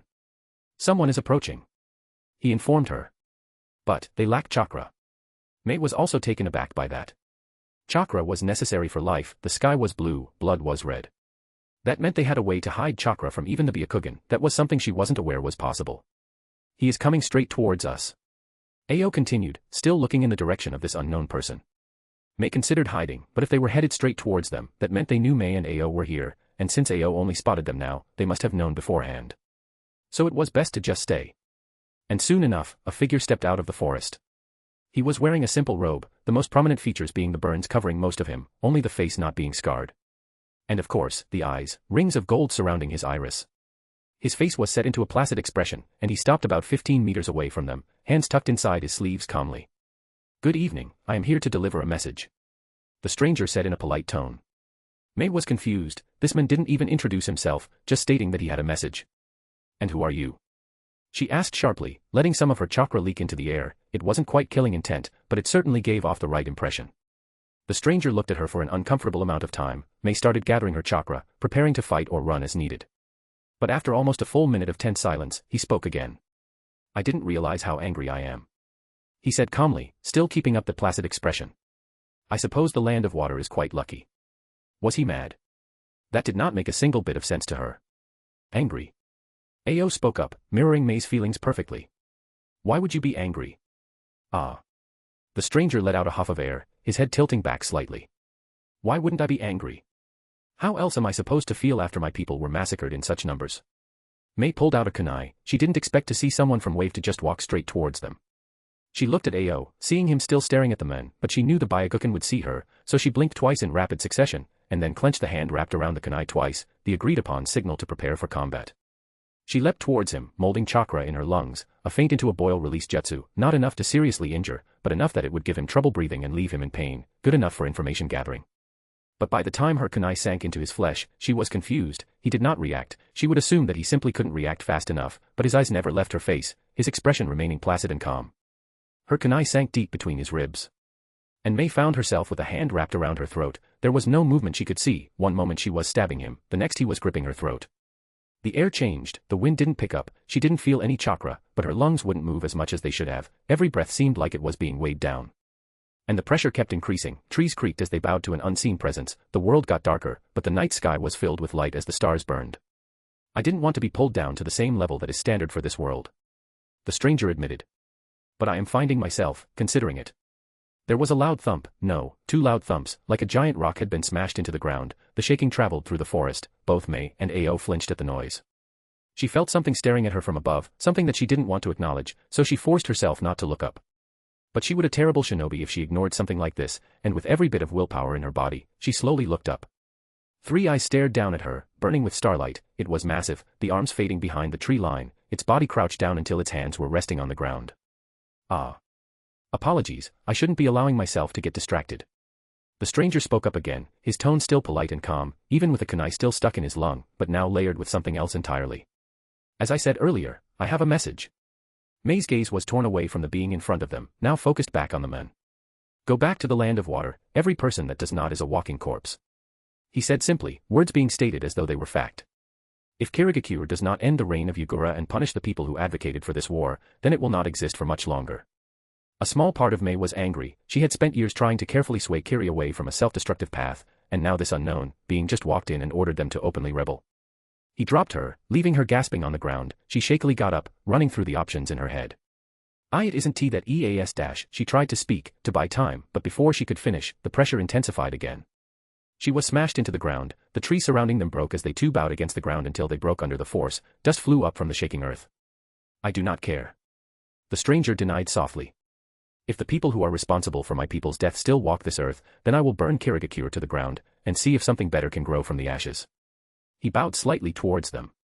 Good night, Terumi-san, Ao-san. He bid goodbye politely. Please, consider my message carefully. And then he, and the entity above, vanished. Mei let out a long gasp of air, desperately filling her lungs with air, feeling like she was drowning without it. She slowly pushed herself onto her knees, and after taking a few seconds to catch her breath, she managed to stand up. Ao. She called out quietly. I'm alive. He replied after a moment, voice sounding shaky. What? He didn't continue, he didn't need to. Mei had the exact same questions. She looked around the small clearing they were now in, a shiver went down her spine as she saw just how large the area that was flattened by the pressure was. She was hoping that was a genjutsu, but as much as she tried, she couldn't disperse it, and there was no chance that Ao's eye was fooled. They stood there silently for several minutes, just thinking about what happened. The best scenario was that was a kenjutsu, something that was not usable casually, and it carried a heavy cost. But the worst-case scenario was that thing could just show up whenever it wanted to, and crush half the army with a glance. Pass the message around. She ordered quietly. Everyone goes home. Ao turned towards her and nodded sharply, any argument he might have had dying before he could voice them. The night before the invasion starts, we leave. She told him. Knowing Fumio, he will order everyone to attack regardless of the mass defection. She estimated about a quarter of the army would follow her. It was incredibly risky, and if the invasion succeeded then they would be killed for betraying Kiri. But assuming the sea invasion was a complete defeat, and that the rest of the land army was also wiped out, then Kirigakure would lose nearly 40% of their total military strength in one day. Assuming that the rebellion left about half the fighters dead, then that meant Kiri's strength would be reduced by more than half. That would leave them at the weakest they have ever been. They would be vulnerable to an attack from Iwagakure or Kimogakure, maybe even Konoha. Even Suna might try something if they knew just how much damage Kirigakure suffered. But that was better than complete destruction. Chapter 77, Another Calm Before the Storm. It actually surprised me on how close I came to just killing them both. The plan was simple. I knew that Kirigakure wasn't that stable at the moment, so I would show up and encourage Mei to leave. I was calm enough to realize that just removing Kiri from one day to the other would be a terrible idea. It would lead to countless deaths and an instant war as everyone from big to small moved to claim as much of the land of water as possible, which would be bad for literally everyone that wasn't the higher-ups of those factions. And while I would never claim to be a pacifist, I like to believe I wasn't the kind of monster that would look at thousands of deaths caused by my own actions and say, oh well, sucks to be you. But I came so close to just crushing both of them. They didn't care that they were, in their eyes, invading a peaceful country. They just cared that it was ordered by people that they didn't like. I wasn't expecting them to be heroes, but it was still disappointing sometimes how apathetic people could be. I did go a bit overboard in the end, though. I feel like I could have been much more efficient in how I convinced them, but fuck it, I was pissed. So now, with everything settled, I focused back on the order.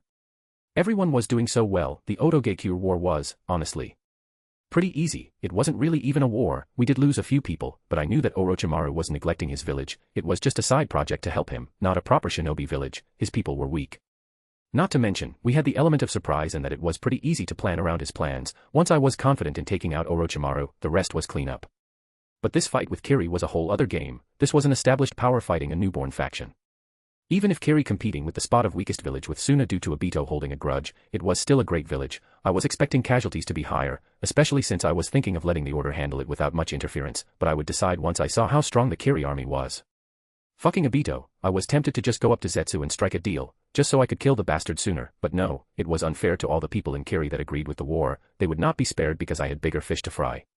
Besides, I doubt Zetsu would accept such a deal. He was way too cautious to just trust me. Better let things play out until Kagaya's revival, and then kill the bastard. I would say I regret starting the Otogekure war, but letting Orochimaru have any time to scheme would have been a bad idea. The benefits from winning that war were massive as well. Long term I just got 2, maybe 3, hopefully 4, future clans. Karen was already growing fond of the order, but considering her background and circumstances, that wasn't surprising. Yugo was already going to stay here forever. He got attached to Shun and the Crow clan incredibly quickly, which again, considering his background, was not surprising. Suigetsu was a work in progress, but my plan was to have Zabuza beat him up until he liked us. That would probably work, right? That whole thing was on hold for now, since the invasion was going to happen soon, so all the military officers were busy with preparations.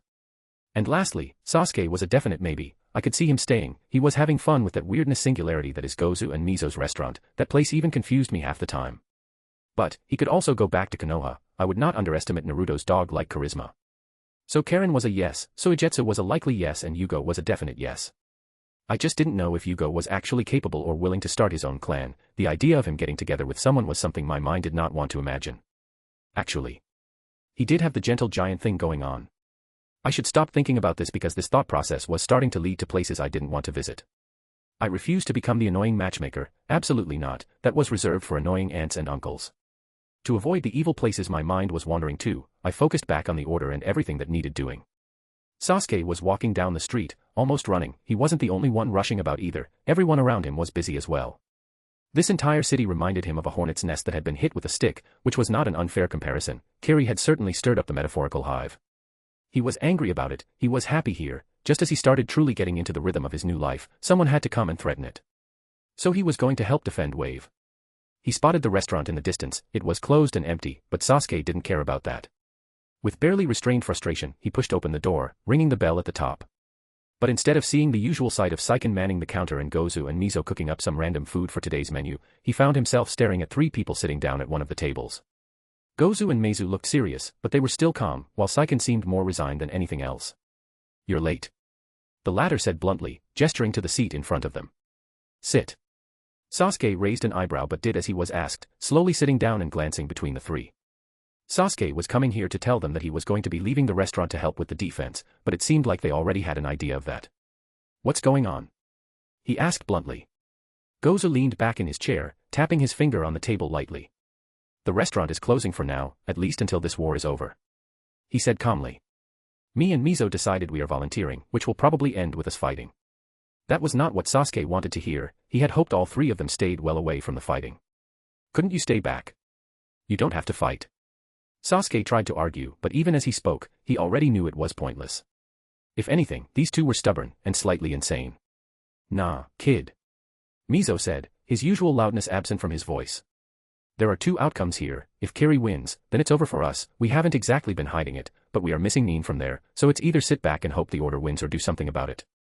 Sasuke wasn't surprised that they were from Kiri originally. They hadn't exactly hidden that they were shinobi. "And we aren't the type that just sit back," Gozu followed up. "We like it here. This place is our home now, and we will fight for it." Sasuke was silent, trying to think of a way to convince them otherwise, but he came up empty. Saiken spoke up after a moment. "You're going too, aren't you?" he asked Sasuke quietly. Sasuke was silent for another moment, before nodding. "I was coming here to tell you guys," he admitted. I like it here." "Of course you do. Our restaurant is the best." Mizo boasted loudly, but even his boast lacked its usual volume and strength. "I'm going too." Saiken spoke again, drawing all attention to himself. "I can fight too." "No. Absolutely not. Fuck off, twig." Sasuke, Gozu, and Meizu immediately denied him. "What? Why not?" Saiken asked indignantly. "The restaurant needs someone to look after it. You aren't good at fighting. Too soft." The 3 of them spoke up together, overlapping each other. Saiken frowned and stood up suddenly, slamming his hand on the table angrily. "I am the strongest one here," he said furiously. "If anyone should stay back, it's you 3. Mizo raised an eyebrow and smirked slightly, leaning forward threateningly. "Oh really? You want to test that?" he asked aggressively, staring Saiken down. Saiken's arm did that weird boneless swing he sometimes did and smacked Mizo in the face with surprising strength. Before Sasuke could even blink, Mizo leaped over the table and slammed into Saiken, sending them both tumbling onto the ground as they grappled and fought. Gozu watched quietly for a moment before standing up. "If I had to guess, that means we're all fighting," he said bluntly, entirely ignoring the two idiots fighting on the floor. "Let's meet back up here in 2 hours, get everything you need for a fight." Sasuke reluctantly nodded, before looking back at the pair fighting on the floor. Gozu and Sasuke both sighed simultaneously. Chapter 78, Reporting, Pouting, and Scouting. Fumio was woken by someone ringing his tent bell. He had added it as a standard feature after the second time someone had been foolish enough to just barge into his tent without permission. It saved him time, he didn't have to reset his seals, and he didn't have to clean blood of his tent flaps. The seal master let out an annoyed grunt as he sat up from his cot. His expression was dour as he reached for the glasses sitting on a makeshift nightstand. The bell was rung again, annoying him further. Just for that alone, the person disturbing his sleep would be assigned to the most dangerous area in the front lines. "What?" he asked sharply, pushing aside the cloth, making sure to still be inside his seals. "Ah, Fumio-sama." A young voice spoke nervously. "There has been a mass desertion." Fumio's eyes sharpened as he turned his glare towards the boy. "A mass what now?" he said dangerously. The boy shrank back under the gaze, but steeled himself and continued reporting. "It seems like almost a third of the army has deserted us. They left their gear and everything behind, but they're gone," the boy reported hurriedly. "We are not sure what is going on." Fumio didn't say anything as he slowly walked out of his tent, grabbing his robes and quickly putting them on before stepping outside. He took a quick look at the sky. The sun had just finished rising, meaning that this was discovered once the shift change happened. That meant whoever did this planned it in advance. What a bunch of ungrateful dogs. He cursed angrily, ignoring the messenger entirely. "Don't suppose you know if Mei was part of this little rebellion?" The messenger hesitated, before quickly answering. "We don't have much information yet, we are still figuring out who abandoned us." Ah, well, he already knew the answer to his question. Fumio glared at the kid for a moment before dismissing him with a wave of his hand. A third of the army, huh? That was almost 300 people. Such a large-scale desertion was unheard of, but he knew exactly where it came from, Mei and her group of sympathizers. Yagura should have ordered their execution years ago. Sometimes Fumio really didn't understand Yagura. What was the point in keeping around someone who clearly disliked you and wanted you gone? Still, that left him with around 600 people, and most of the Jonin would have stayed behind. It seemed the younger you were then the more likely you were to think foolish thoughts. With that in mind, his army was only reduced in strength by about a fourth. First, to kill whoever was responsible for the assignments. Either they helped the traitors or they did not catch them. Neither option was good for them. Second, revise the plans. Kiri would have to be warned. He remembered one of the rising stars had a swordfish summon that should be able to get them a message quickly enough. This was a small setback, but he could take Wave with a quarter of the planned forces, especially after Wave's forces were split all across the nation due to his, quite frankly, brilliant plan of sending dozens of teams to sow chaos in their lands. Shame that none of the teams had reported back yet. That would have been an unexpected boon, but they were never meant to. Their lives only existed to further his plans. One day later, Zabuza was standing on top of a hill, staring at the sea in front of him. On the beach below him, Haku was crafting a massive serpent. It and its siblings had a simple job, to keep the ships as far away from the shore as possible. Behind him were the gathered ranks of the Order's army, ranging from fresh initiates to hardened acolytes. All the Templars were at the other front. He saw the serpent stir. It was uglier than Haku's usual creations, but considering he had to make about 20 of them, compromises had to be made. With a loud rumble, the giant serpent slid into the ocean, disappearing under the water. And soon after, Zabuza sensed Haku coming up behind him. "Zabuza-sama." Haku greeted softly. "Everything is prepared." Zabuza glanced at the boy and grunted in annoyance. "Of course everything is prepared, I can see that," he replied sharply. "Go rest, I can see you're dead on your feet." Haku pouted, actually pouted, at him, the audacity. Zabuza raised an eyebrow and stared Haku down. With a sigh, Haku conceded and walked off, heading to one of the nearby campsites. Now to wait for the crow to come back. Above the sea. Yomi was flying above the sea, eyes focused ahead. Below him were several warships, ready to invade Wave. He diligently memorized their number and composition, noting the number of shinobi that were making themselves obvious on the decks. But from one of the clouds above him, a slender leg emerged, attempting to eviscerate him as it did so. But Yomi was no fool. He immediately dodged to the side, letting out a loud caw as he did so. The leg withdrew just as quickly as it appeared. But Yomi knew where his attacker was now, and that was all he needed. With practiced ease, he flapped his wing once, sending a wave of air pressure at the cloud, revealing his attacker. Yomi was stunned, the pinkish-white coloring, the graceful posture even as the enemy tried to shield themselves from his attack, the beautiful plumage on the head. It was a crane. Or perhaps an ibis. This was horrible. What cruel twist of fate would have him fight against such a beauty? How cruel the world is, to force me into such a dark role, fighting against you, the manifestation of grace. He bemoaned sadly. I apologize for this grave sin, but I cannot allow you to interfere with my divine mission. The crane looked at him in pure disgust. I thought crows were supposed to be extinct. She said disdainfully. And what are you on about? Yomi closed his eyes sadly, turning his head away from her. Ah, you are trying to lure me into conversation, such a fiendish plot, truly I am dash. If you don't shut up, I'm going to kill you. He didn't. Cursed by fate, doomed to be alone in darkness, forever separated from those who shine in the light. He continued on, entirely ignoring the threat. For I am Yomi, the night raven. There was a long silence, before the crane let out a sigh of frustration. Whatever. She said flatly. I don't care, you are a clown. Yomi paused and slowly turned back to face her. Where was the grand declaration? That beautiful moment when she introduced herself to him. Was he, being rejected? Shame filled him, his song was too plain for such a graceful bird. Truly, this was proof that he was destined to be the evil stalking the night, he should not try to reach for what could never be. Ah, so cruel yet so accurate. He muttered to himself, closing his eyes again. Very well. I accept this reality. Let us battle. Yomi felt a spike of chakra coming towards, so he opened his eyes and dodged to the side again. A bolt of lightning shot past him, barely missing. Oh. An attack hidden by the clouds. Yomi observed calmly. Such trickery may work on the average crow, but it will not work on me. It was clear that the clouds surrounding her were not normal. If she could hide such a potent attack in them, then he had to assume everything around her was potentially dangerous. He must strike with speed and precision. He flapped his wings, the air behind him booming as he launched forward, crashing into the crane before she could react. But instead of feeling the soft feathers and flesh of the enemy under him, he simply passed through her body. Ah, a genjutsu. He mused quietly as he simply dove. Trying to see through the genjutsu was a wasted effort, better to get out of the clouds. Unfortunately, this seemed to be the wrong idea, because he immediately got kicked in the chest. He quickly spun around, gathering chakra into his wings to create a tornado of razor-sharp air. This forced the crane back. Yomi ignored the pain in his chest. He could feel small rivulets of blood flowing down his feathers, but it was nothing serious. The crane herself was uninjured, apparently having dodged his counterattack perfectly. Truly, such an incredible creature deserved the utmost respect from him. Most impressive. He praised. Your ability to use the environment to your advantage is truly spectacular. The crane's glare only intensified. She opened her beak, and then closed it again. Ah, she was stunned by his praise. That must be it. It was basic battle tactics. She finally forced out. You moron. Yomi felt a spark of hope in his chest. Surely her false humbleness meant that she was charmed by him.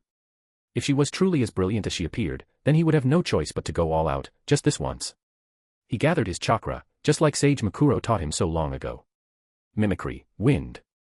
Immediately, a dull to him, boom echoed out. A massive wall of wind erupted from him and began tearing apart the cloud cover in front of him. The crane tried to dodge again, but it was pointless. She was crushed under the force of the technique, and he heard the sound of a bone breaking. He felt the sting of chakra exhaustion creeping up on him. He should refrain from using his curse jutsu for now, even though he was sure the crane would have appreciated such a beautiful show. You bastard. The crane said furiously as she stood upon a pair of clouds. What the hell was that? Ah. Such strength, even after being hit with Sage Makuro's mimicry, you can stand strong. He praised once more. The crane's expression turned from angry to shocked. Makuro. She whispered quietly. That monster taught you. Yomi smugly raised his head. Indeed, I have survived his grueling training, and forged this body into the ultimate weapon. He boasted proudly. The crane looked at him in disbelief for a long moment before speaking again. If he is still alive, then. Goodbye. She disappeared in a puff of smoke. Yomi felt disappointment well up inside him. Surely they could have conversed more, but perhaps the crane was just too shy to truly confront him. Well, back to counting enemy shinobi it is, then. He turned to look at the ships, but almost got impaled by an iron nail the length of a normal human. Ah, it seems that his battle with the graceful goddess had alerted the foolish barbarians on the ships. He dodged quickly and turned around, gathering chakra in his wings to propel himself forward faster. Well, reporting his exploits to Zabuza-sama it is then. Chapter 79, You do not recognize the serpents in the water. Zabuza spotted the crow in the distance, heading straight for him. He prayed to the watcher, which he rarely did, that this idiot would give him a concise report. Otherwise, he might lose his cool. Honorable Zabuza-sama. Yomi called out loudly. I have returned. Report. He ordered flatly, hoping against hope that he would get something coherent. I have battled forces of both grace and raw strength, yet even then, I was victorious dash. No. Zabuza cut him off. Tell me how many ships, what their numbers are, and if you saw anyone who was on the list. Yomi paused for a moment, he looked like he was struggling to not speak about whatever he wanted to say. My all-see dash, Yomi stopped himself at Zabuza's intensifying glare. 200 shinobi, 7 warships. I saw the Iron Nail Jonin, Poison Mist Jonin. Zabuza tuned him out as he continued listing names. Good, this was manageable, Haku's serpents could easily take out 7 ships, and there weren't any shinobi here that Zabuza couldn't defeat one-on-one easily. He would let the order deal with most of the enemies, they needed the experience, but if they couldn't at this point, then everyone was going back to basic training, with their blessed learning and the absolute bullshit that the Watcher's blessings were, there was no excuse. He tapped Kubikurabocho's hilt as Yomi continued listing names. More blood would feed his blade today. Naruto watched as wave came into view, besides that one crow he sadly missed killing, he had not seen any issues yet. It annoyed him slightly, he was sure that they knew he was here by now, and he would have expected the boats to be harassed at the very least. But looks like that bastard's plan actually worked, his eyesight was good enough that he could not spot anyone on the beaches, of course, that didn't mean there was no one there. But it did mean that there wasn't any large-scale defenses being prepared. Which was all just a part of Fumio's plan, divide their attention with disposable squads, attack in 2 places at once, retreat if the defense is too strong and reinforce the other front. Classic hammer and anvil strategy. What could he say? For a scrawny rat, Fumio knew how to lead a war. Ready up. He ordered, raising his hand. Prepare for landfall. Everyone around him was tensing up, preparing themselves for the coming battle. They weren't ready for it though. There's something in the water. Massive. One of the sensor types yelled suddenly. And not even a moment later, several massive heads bit down on the ships from below, huge ice serpents started dragging them down into the sea. While the ship was listing beneath him, Naruto calmly channeled chakra into his wristbands, in one hand, an iron nail appeared, while the other held a large hammer. He casually suspended the nail in the air with some chakra strings before smashing it with his hammer, sending the nail flying at several times the speed of sound, which tore a chunk out of one of the serpent's head. It didn't care, continuing on its task. Damn, how annoying, he had hoped that they were summoned creatures, but seeing as it didn't even react to being shot. Leave the ships. Don't try to fight them directly. He ordered quickly. Regroup on the beach. Several people were already diving off the ships, and there was a moment of hesitation before everyone else followed suit. A few of the genin and slower chunin were eaten by another batch of serpents that showed up, but the serpents were slow due to their massive size. He himself jumped onto the water and started running towards the shore, everyone around him doing the same. Another nail appeared in his hand, the first person to show up on the beach was going to have a hole in their head, because he was annoyed about losing his ship. But as they approached the beach, he sensed something wrong. Mist started flowing in from behind the beaches, obscuring everything past the first few meters of sand. Stop. He ordered quickly, people just barely stopping themselves before walking into the mist. Wind and fire jutsu. Blow it away. A more foolish person would not have stopped, but Naruto knew that Zabuza was a major figure in this order they were fighting, and even if the man himself was not here, if these people were confident in fighting Karagakure shinobi in the mist, then it was better to be cautious, instead of simply rushing forward. Several voices overlapped as dozens of shinobi performed their respective jutsus, mist being torn apart by roaring flames and swirling winds. It was working well enough, but even with the constant effort of those trying to dispel it, the mist stubbornly refused to vanish entirely, making a clear view impossible. Not a normal hiding in the mist technique then. A sustained version. Someone hidden, constantly channeling chakra was the most obvious choice, or maybe a ninjutsu seal matrix powering the jutsu. He was personally betting on the former, it didn't need to be someone that strong, just competent and with decent chakra reserves. Cur off the fire. Anyone with wind release, create a bubble around us. He ordered sharply, seeing how much chakra some of his subordinates were wasting. Don't separate, expect people adept in silent killing. Everyone instantly did as they were told, they had all trained for this kind of scenario before, even if it wasn't exactly common. With that, the army advanced, staying on the ocean was a foolish idea, especially if they had been given time to prepare like this. How nice of you to finally join us. A deep voice spoke from ahead of him. Naruto raised his hammer, turning to stare at the direction the voice came from. A moment later, Zabuza Momochi stepped out of the mist, Kubikurabocho resting on his shoulder. A part of him wanted to order everyone to attack the demon at once, but he quickly discarded that idea, there was no way in hell the bastard would expose himself like this unless he was confident that it wouldn't end with his head being caved in. Zabuza Momochi, the failure himself. He replied, annoyance bleeding into his tone. Did you get tired of running like a coward? Zabuza just grunted in response, unbothered by the insult. Ah. The iron nail. He said instead, as if just realizing who Naruto was, they had multiple missions together, Naruto knew that the bastard was fully aware of him. Kiri must be scraping the barrel if you are leading an army, what? Did they run out of competent people? Naruto glared at the men for a moment before relaxing slightly. You're distracting us. He stated calmly. So what is it? Assassins. Traps. Zabuza cocked his head. Nothing like that, I'm just bored. Zabuza denied easily. I wanted to see how many I could kill before the real fight started. Naruto paused. Well, if he really wanted to stand there and get hit by high-level jutsu. He looked around at his people and nodded. Everyone understood, especially when he lifted his hammer. Earth release, earth pillar prison. Wind release, great breakthrough. Lightning release, wave of inspiration. The nail was the first to reach Zabuza, but it simply passed through him without effect. Then the other three jutsus were upon him, the earth pillars surrounding him in a tight cage as a wave of wind and electrified water hit him simultaneously. It dispersed the mist clone perfectly, not even leaving any traces behind. A short silence filled the battlefield after that. How rude. Zabuza's voice drifted from the mist. Not very friendly, are you? A scream echoed out as a completely silent Kubikurabocho shot out from the mist, almost bisecting a Chunin, leaving him trying to hold onto his guts as they spilled out. Get into formation. He ordered, raising his hammer defensively. Fighting advance, and keep those wind jutsu going. Anyone experienced in silent killing, go kill the bastard. He screamed out to everyone behind them, even if they were weaker than Zabuza, they would at least be able to force him to waste chakra. The army began advancing forward slowly, but their pace started picking up as multiple squads split off to hunt for Zabuza. After the first 3 cut-off screams from the surrounding mist, Naruto couldn't help but sigh. This was going to be an annoying day. Suigetsu was bored. I'm so worried. He complained again, hoping that maybe with enough complaining, they could just get this over with. Shut up, moron.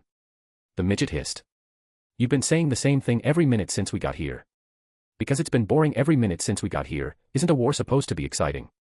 Suigetsu complained loudly. Instead we're sitting here watching a ball of mist. Zabuza-sama ordered us to wait until the enemy arrives, so that's what we will do. Midget said sternly. Go complain somewhere else.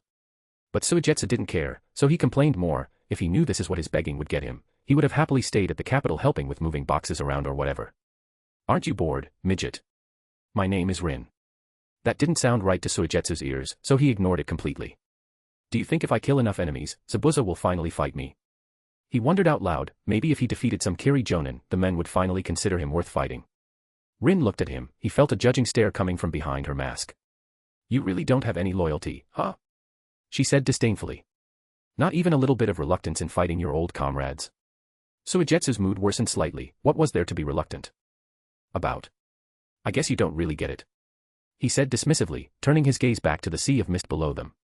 Kirigakure is not a place where you have comrades, just people who want to kill you slightly less than everyone else. He remembered well enough how the village treated its people. The silence stretched on for a long moment. Sounds like a shithole. Rin replied, before she turned her attention away from him. Suigetsu laughed at that. Yeah. It really is. He agreed, mood brightening again. So feel free to kill as many of them as you want. The bastards deserve it. I wasn't planning to spare them in the first place. Ah, right, I forgot you guys were all crazy cultists. That actually made Rin twitch. She slowly reached for her sword, clearly wondering if she could get away with murdering him. Ah, does the whittle midget want to cut me up nice and good? Did the whittle midget forget that she can't cut me? But before she could actually reply, someone burst out of the mist, and then another, until almost a bit less than 200 people were running across the sand, glancing back occasionally as if something was chasing them. Suigetsu didn't waste a second, he jumped off the cliff he had been sitting on, drawing his sword midair. Fuck yeah. Finally. He shouted in excitement. A fraction of a second later, all around the beach and cliffs, 100 masked men and women joined him, some attacked from range, some rushed forward. But he didn't pay any attention to them, he just aimed straight for the nearest shinobi, someone who felt like a jonin. As he cut straight through their chest, he couldn't help but smile as the men disintegrated into water. He hadn't fought seriously since before Orochimaru took him. The fight with the 8-armed fucker didn't count, because he was a total cheater. Finally, some fun. Chapter 80, a slaughterfest of normal proportions. Naruto was starting to feel the pressure. Why the hell were these people so strong? All the intel said this order was new, only appearing a short time ago, but their weakest members knew elemental jutsu. That was insane. The more numerous masked ones, the ones with the fancier armor and masks, those guys could fight toe-to-toe with jonin. Sure, they weren't perfect fighters, he could see that a lot of them were not experienced in life or death battles, but he had the horrible realization that his army was the whetstone that was sharpening their skill. His genin and chunin were dropping like flies. This wasn't supposed to happen, this entire situation was all wrong. And behind him the mist encroached ever closer. The moment someone got inside of it was the last anyone saw of them. It felt like hundreds of shinobi were staring at him from the mist. What kind of monster had Zabuza turned into? He was supposed to weaker after years of running and hiding. He threw another nail at one of the weaker members, hoping to damage the enemy's morale if nothing else. The nail was knocked off course by a thrown kunai, making a kill shot into a wounding one, the enemy falling over with a scream. It made him want to tear his hair out in frustration. This whole thing was a massive shit show. Keep going. Keep fighting. He yelled loudly. If we retreat, we die. Out of a puddle, left over from all the water release being used around them, a sword emerged, cutting through one of the wounded like butter. A white-haired figure rose up from the puddle, smiling widely. Naruto wanted to swear, not to mention the fucking Hozuki brat. Did all the Kiri deserters join wave?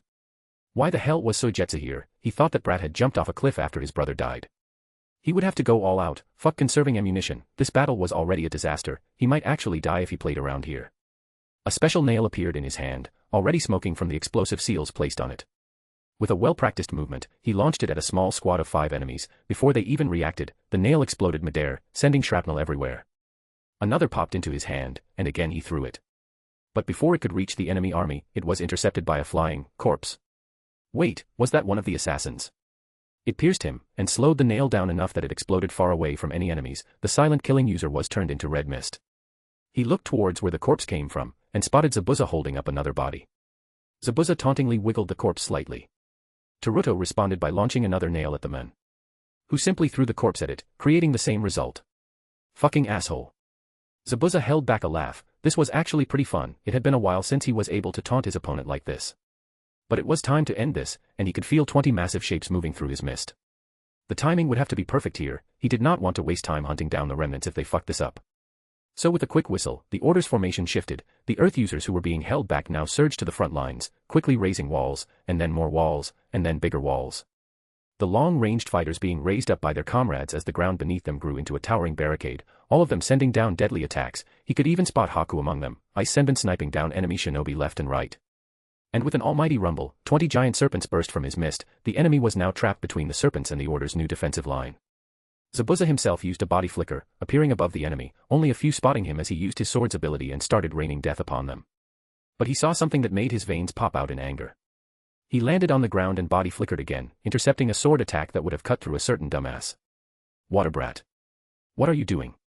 He yelled loudly as he spotted the boy ignoring his orders completely.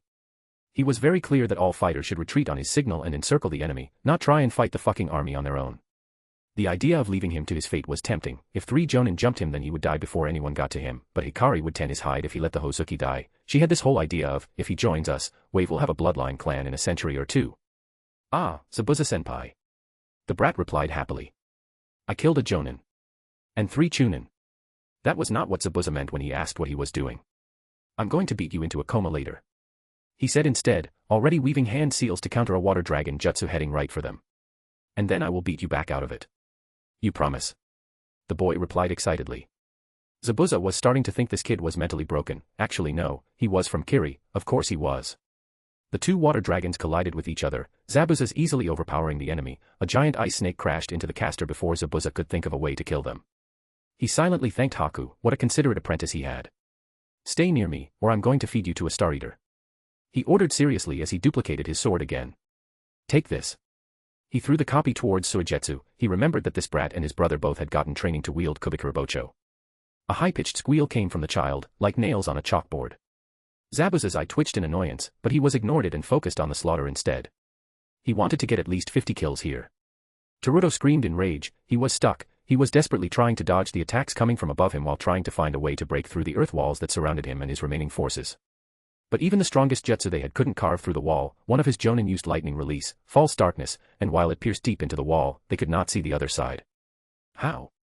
He yelled out, launching another explosive nail towards the top of the wall. It got knocked down by a well-aimed lightning jutsu. How did they do it? The chakra required would be massive. They had destroyed the wall thrice over at this point, but it kept regenerating, a never-ending fortification made of earth and rock. Another ice serpent slammed into someone beside him, crushing them instantly. He was going mad. He wanted to scream and rage against everything. How did this happen? This entire invasion had been nothing but failure after failure. It's Zabuza's fault. A thought snaked into his mind, clear, in contrast to the rest of his frenzied thoughts. Even if I die, I need to kill him. A part of Naruto wondered where that thought came from. Zabuza was nowhere near him. He should focus on surviving instead. No, Zabuza is right there. I can see him. He blinked, and realized he could actually see Zabuza fighting near him, only a few steps away. I need to make sure he can't survive. If I am doomed to die, then he is not allowed to outlive me. Yes, that sounded like a good idea. With determination, he rushed towards Zabuza. Naruto grabbed onto Zabuza and chakra flowed into his wristbands. Every explosive nail he had was summoned by his side, almost 60 of them, each capable of killing at least several people. Let's see each other in hell. Zabuza. He screamed as the explosive tags started smoking. The look of shock on Zabuza's face was sweet enough to give him hope that dying was worth it, because at least Zabuza would be joining him in the underworld. But a tenth of a second before the tags exploded, Zabuza's face morphed into someone else's entirely. He only had enough time to recognize that this person was not Zabuza before everything went white, and then black. In a divine realm, a god mentally applauded Naruto's determination to die together with his hated enemy. Such a strong resolve was always to be respected. Zabuza looked at the massive explosion happening on the other side of the Kiri army with confusion. Did one of the order members bring a crate's worth of explosive seals? Did one of the mist shinobi fuck up? He mentally shrugged. Maybe he would find out later. For now, there were people to kill. And people died. They died in their dozens. By the time half an hour passed, any chance of victory or even survival was long gone from the mist shinobi. So they tried to surrender, but the order had no mercy. This was not just a war, this was a statement to the elemental nations. Not a single mist shinobi that participated in this invasion would survive, not a single one would return home. All in all, it took only an hour of constant bombardment and Zabuza and Suigetsu running through the remaining pockets of resistance like scythes cutting through wheat for them to be certain that they were all dead. In the end, the order lost about 15 people, about double that number in wounded, but the order was prepared for that. Already medics were rushing towards the wounded, even if they didn't wear masks. Suigetsu. He said coldly as he turned around. After this war is over, I am going to make you regret disobeying my orders. The brat didn't seem to understand how dire his situation was though. Sure thing, Zabuza-senpai. He replied happily, swinging Kubikurabocho wildly. Zabuza focused on his sword, making the one in Suigetsu's hand vanish. Suigetsu stared at his now empty hands with betrayal. Zabuza ignored the crazy child for now, instead walking up the massive earth walls, stopping at the top of them and looking out on the carnage. Haku appeared by his side, tired but unwounded. Zabuza could spot the conflict in Haku's demeanor. Still too soft, honestly. At this point Haku should just stop fighting if he didn't like it. Zabuza-sama. He started uncertainly, eyeing the order members carrying the wounded and dead back towards the medical tents with uncertainty. You could have killed them all by yourself. That made Zabuza pause. Did the boy not understand what the point of this battle was? Yes. He replied bluntly. But the military wing desperately needs experience in fighting, in killing, in seeing their comrades dying around them. The Watcher's blessing given to initiates was powerful, no, beyond powerful. It broke the balance between the 5 great nations entirely, and anyone who realized this would immediately try to destroy any faithful in the Watcher, because if they were allowed to grow unopposed, then eventually every member of the military wing would be borderline S-rank. There were different types of S-rank. Some were there because of their bloodlines, like Mei. If she didn't have boil or lava release, then she would only be a strong A-rank shinobi. Of course, she had enough talent and hard work to reach S-rank, but her bloodline made it significantly easier for her. Then there were the savants, people like Sasori of the Red Sands, or Kakuzu, people who took a single technique and pushed it to the limits. They became so good at one thing that they ascended into the realm of legend. And finally, there were monsters of talent, Orochimaru, the Yellow Flash, people who just understood jutsu and fighting to a level that few could match. They simply understood things on such a deep level that they surpassed anyone else. The Order's blessed were all the third type, even if most of them had only been fighters for a bit more than a year. The Watcher's blessing let them grasp chakra and jutsu with almost instinctual ease. When they became acolytes, the blessing they received was on the level of a bloodline, maybe not the truly strong ones like the Sharingan or Wood Release, but certainly something like Ice Release. And the few Templars? They matched or even exceeded the strongest bloodlines, because the Templar blessings were only given to those who already found their specialty. Having 8 arms would be an okay ability on anyone else, on Azura. It turned him into a force of nature. One day I will not hear, Haku. He said seriously. Life is unpredictable, and the Order needs to be able to fight without me. Haku was too smart to not see the logic in his words, so he didn't respond, simply looking towards the battlefield silently. The Watcher's words echoed through his head. In a kinder world, this would not be needed. But this is not a kind world.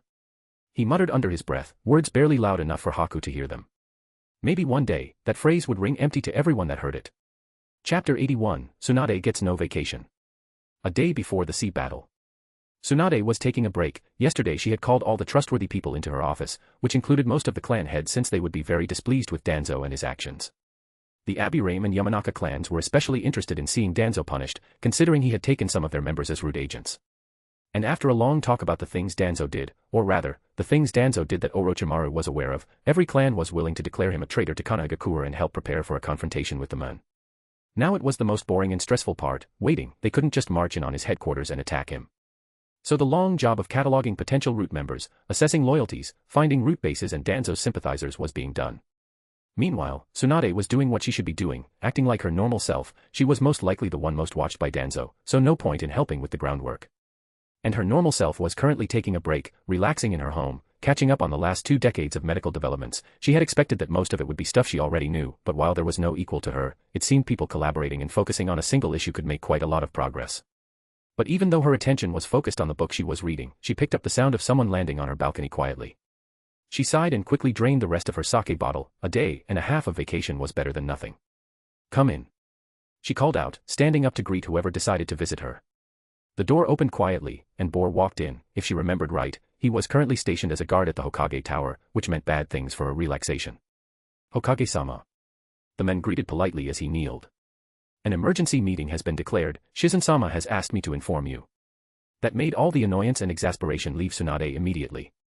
Because there were few things that required an emergency meeting, and none of them were good. She didn't waste time with words, she simply vanished in a swirl of leaves. She quickly threw open the doors to the meeting room, finding the room already filled with people. Shizen, Jiraiya, most of the clan heads, Hamura and Kohara were present, and even Ibiki had joined the group. She walked to her seat and sat down, Shizen dutifully handing her the Hokage hat without her having to ask. She put it on her head as she glanced at everyone gathered. "Who called this meeting, and why?" she asked loudly, getting everyone's attention. Shikaku stood up silently, taking responsibility. He was the one handling general meetings today, so it tracked.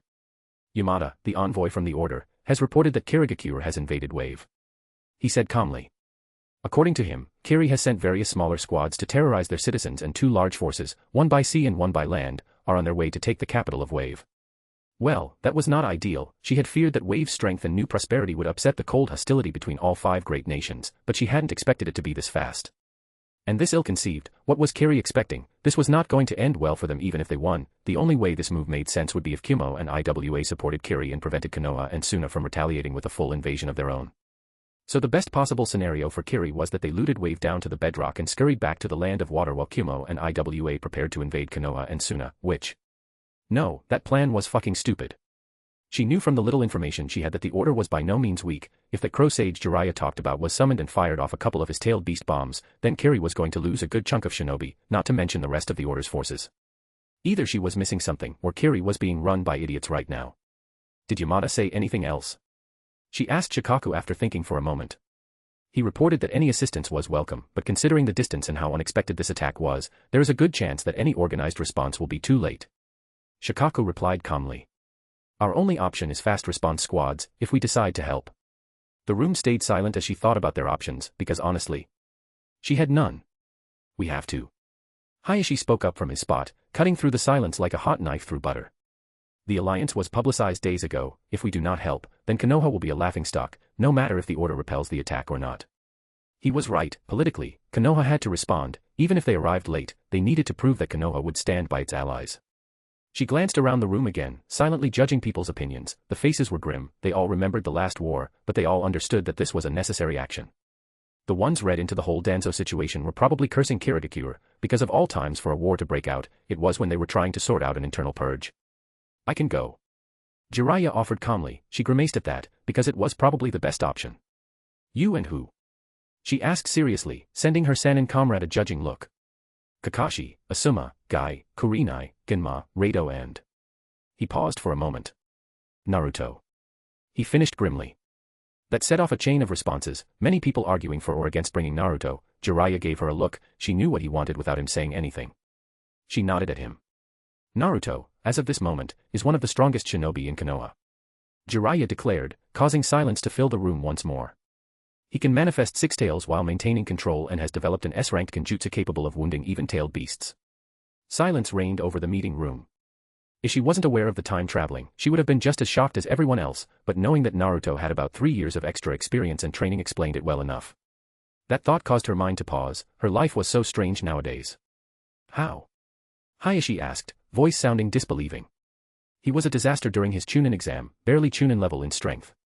That was harsh, but fair. Besides his shadow clones and summoning, Naruto had not displayed anything that would indicate that he could reach this level in just a year and a half.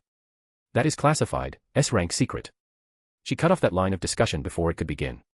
"But I can guarantee the veracity of Jiraiya's claim." Everyone accepted that without question. Even if they didn't like it, there were no grounds to disagree with her on the subject.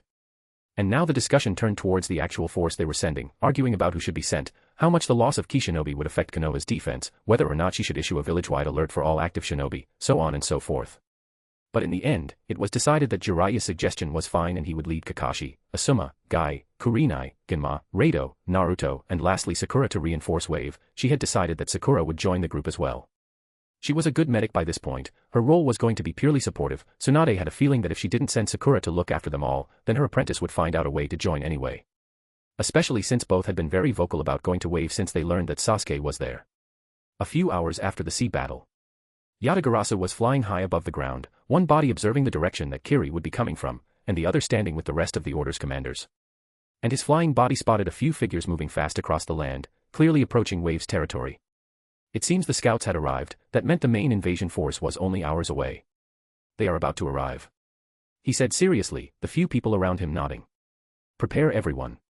They all body flickered away. This would be his first time leading a large-scale battle, but he was confident in the strategy they came up with.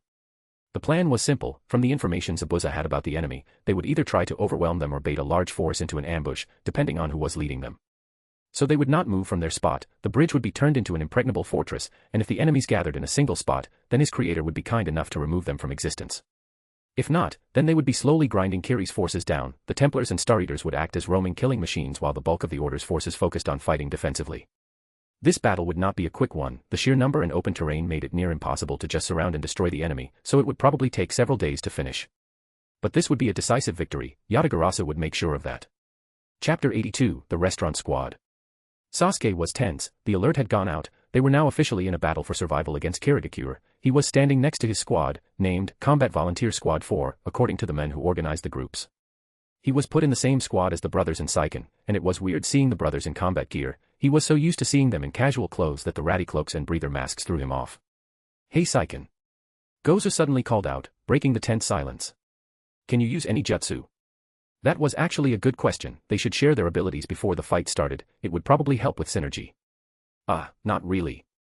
I can do a lot of stuff with acid, and I know the transformation jutsu. Saiken replied uncertainly. What do you mean, I can do a lot of stuff with acid? Be clearer, dumbass. Mizo said bluntly, uncaring about being insulting. Saiken frowned at Mizo, but a quick cough from Gozu made him quickly relent. Like, I can spit acid, cover myself in acid, create clouds of acidic mist. He paused for a moment. Stuff like that.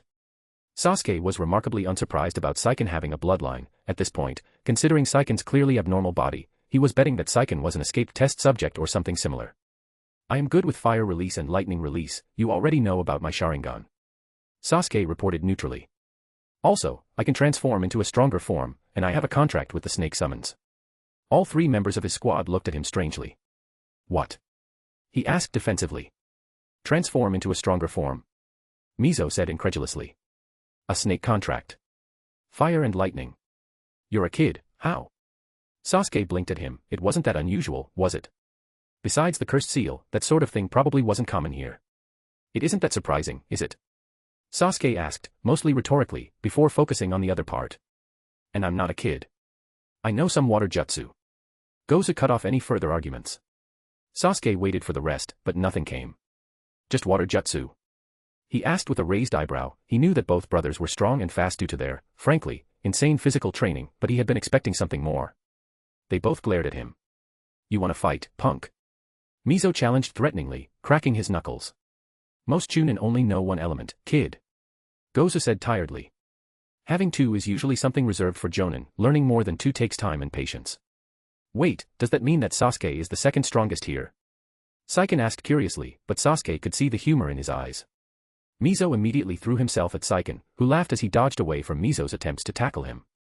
But the now good-natured brawl was interrupted by the loud whistle, signifying that they needed to get into position. All four of them quickly took their position. Well, Saiken took a second longer, clearly unused to the whole war thing. All right, listen up. The order member overseeing the volunteers ordered loudly, causing everyone to focus on him. Kiri has dispatched small squads to attempt to bypass our blockade, estimated to be composed of 4 to 8 members each, at most 1 or 2 Jonin per squad. Any squad here confident in their ability to handle a Jonin?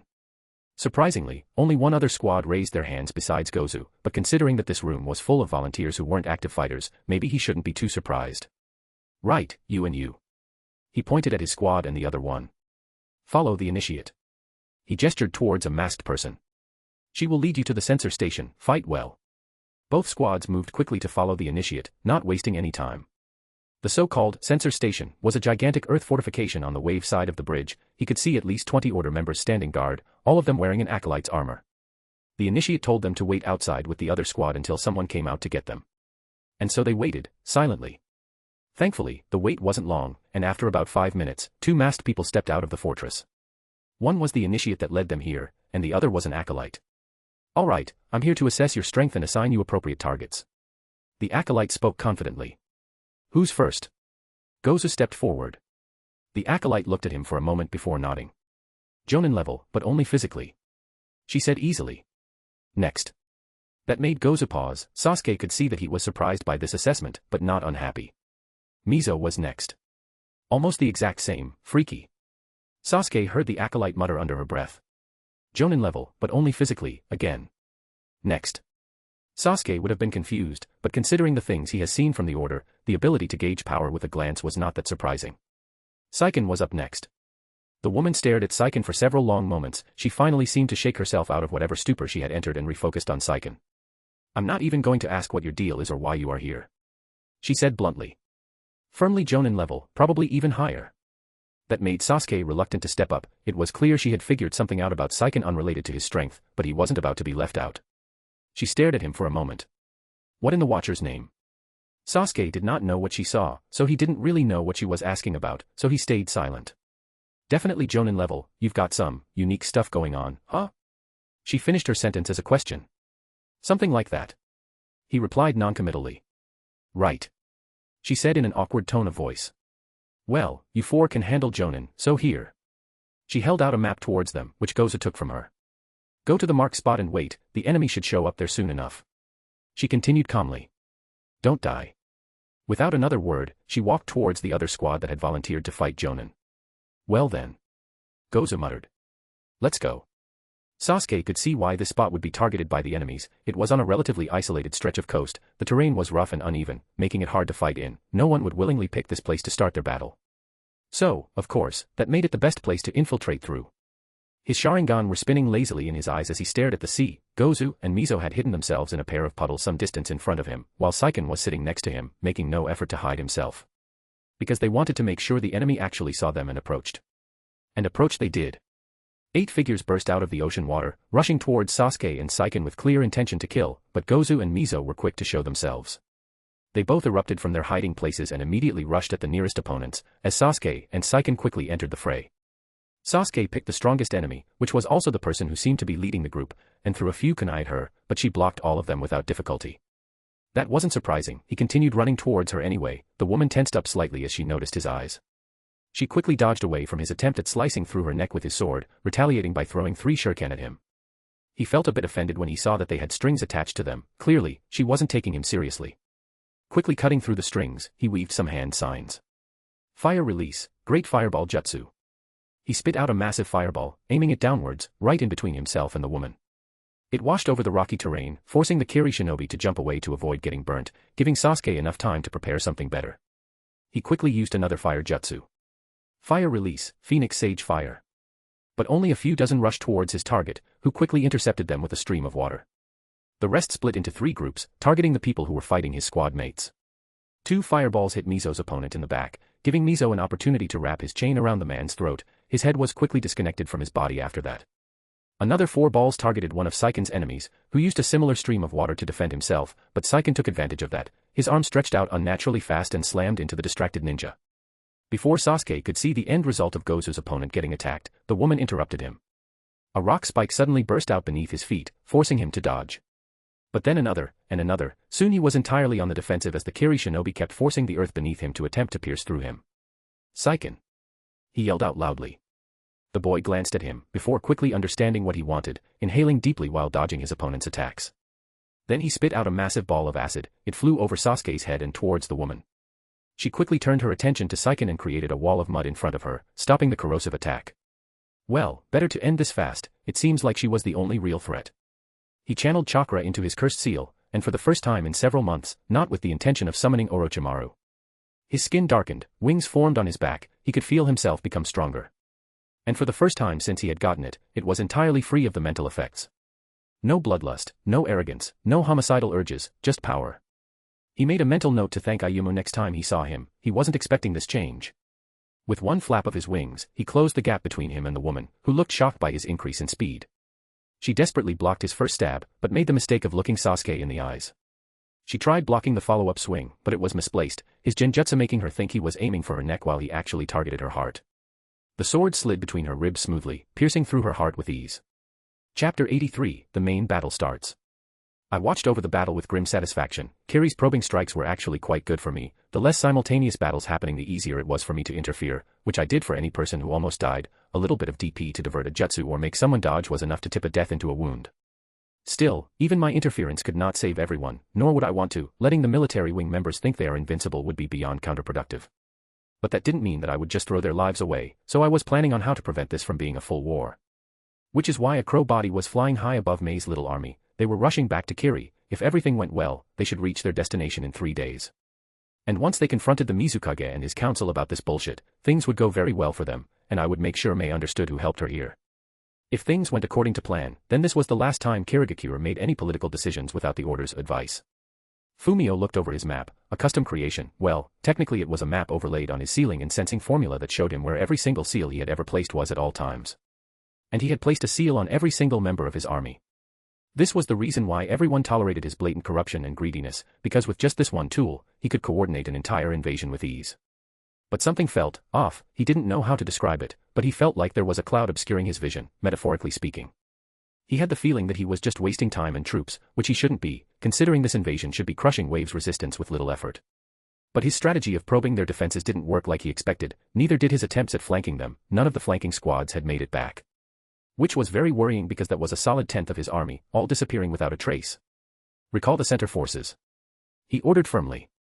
Have them bait Wave's forces into chasing them. When they do, collapse the east and west squads on them, then have them retreat. His assistants quickly moved to convey his orders. Tell any of the shinobi who engaged the enemy directly to report. He continued coldly. What was going on here? Whoever was commanding Wave's defense was surprisingly competent for such a small nation. He immediately dismissed that Sabuza was leading them. That sword fanatic was good at fighting, but he had never led a large army before.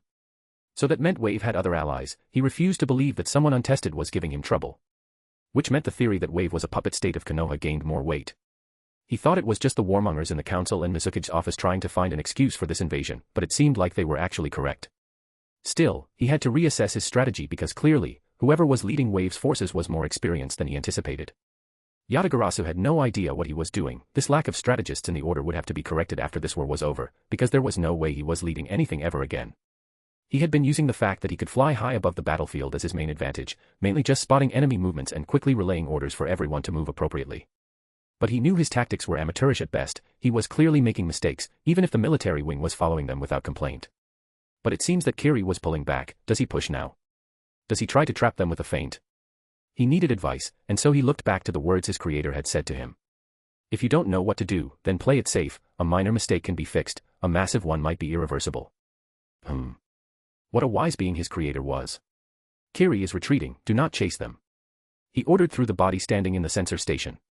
Focus all sensors on the flanks, make sure they aren't trying to bypass the bridge and slip into Wave.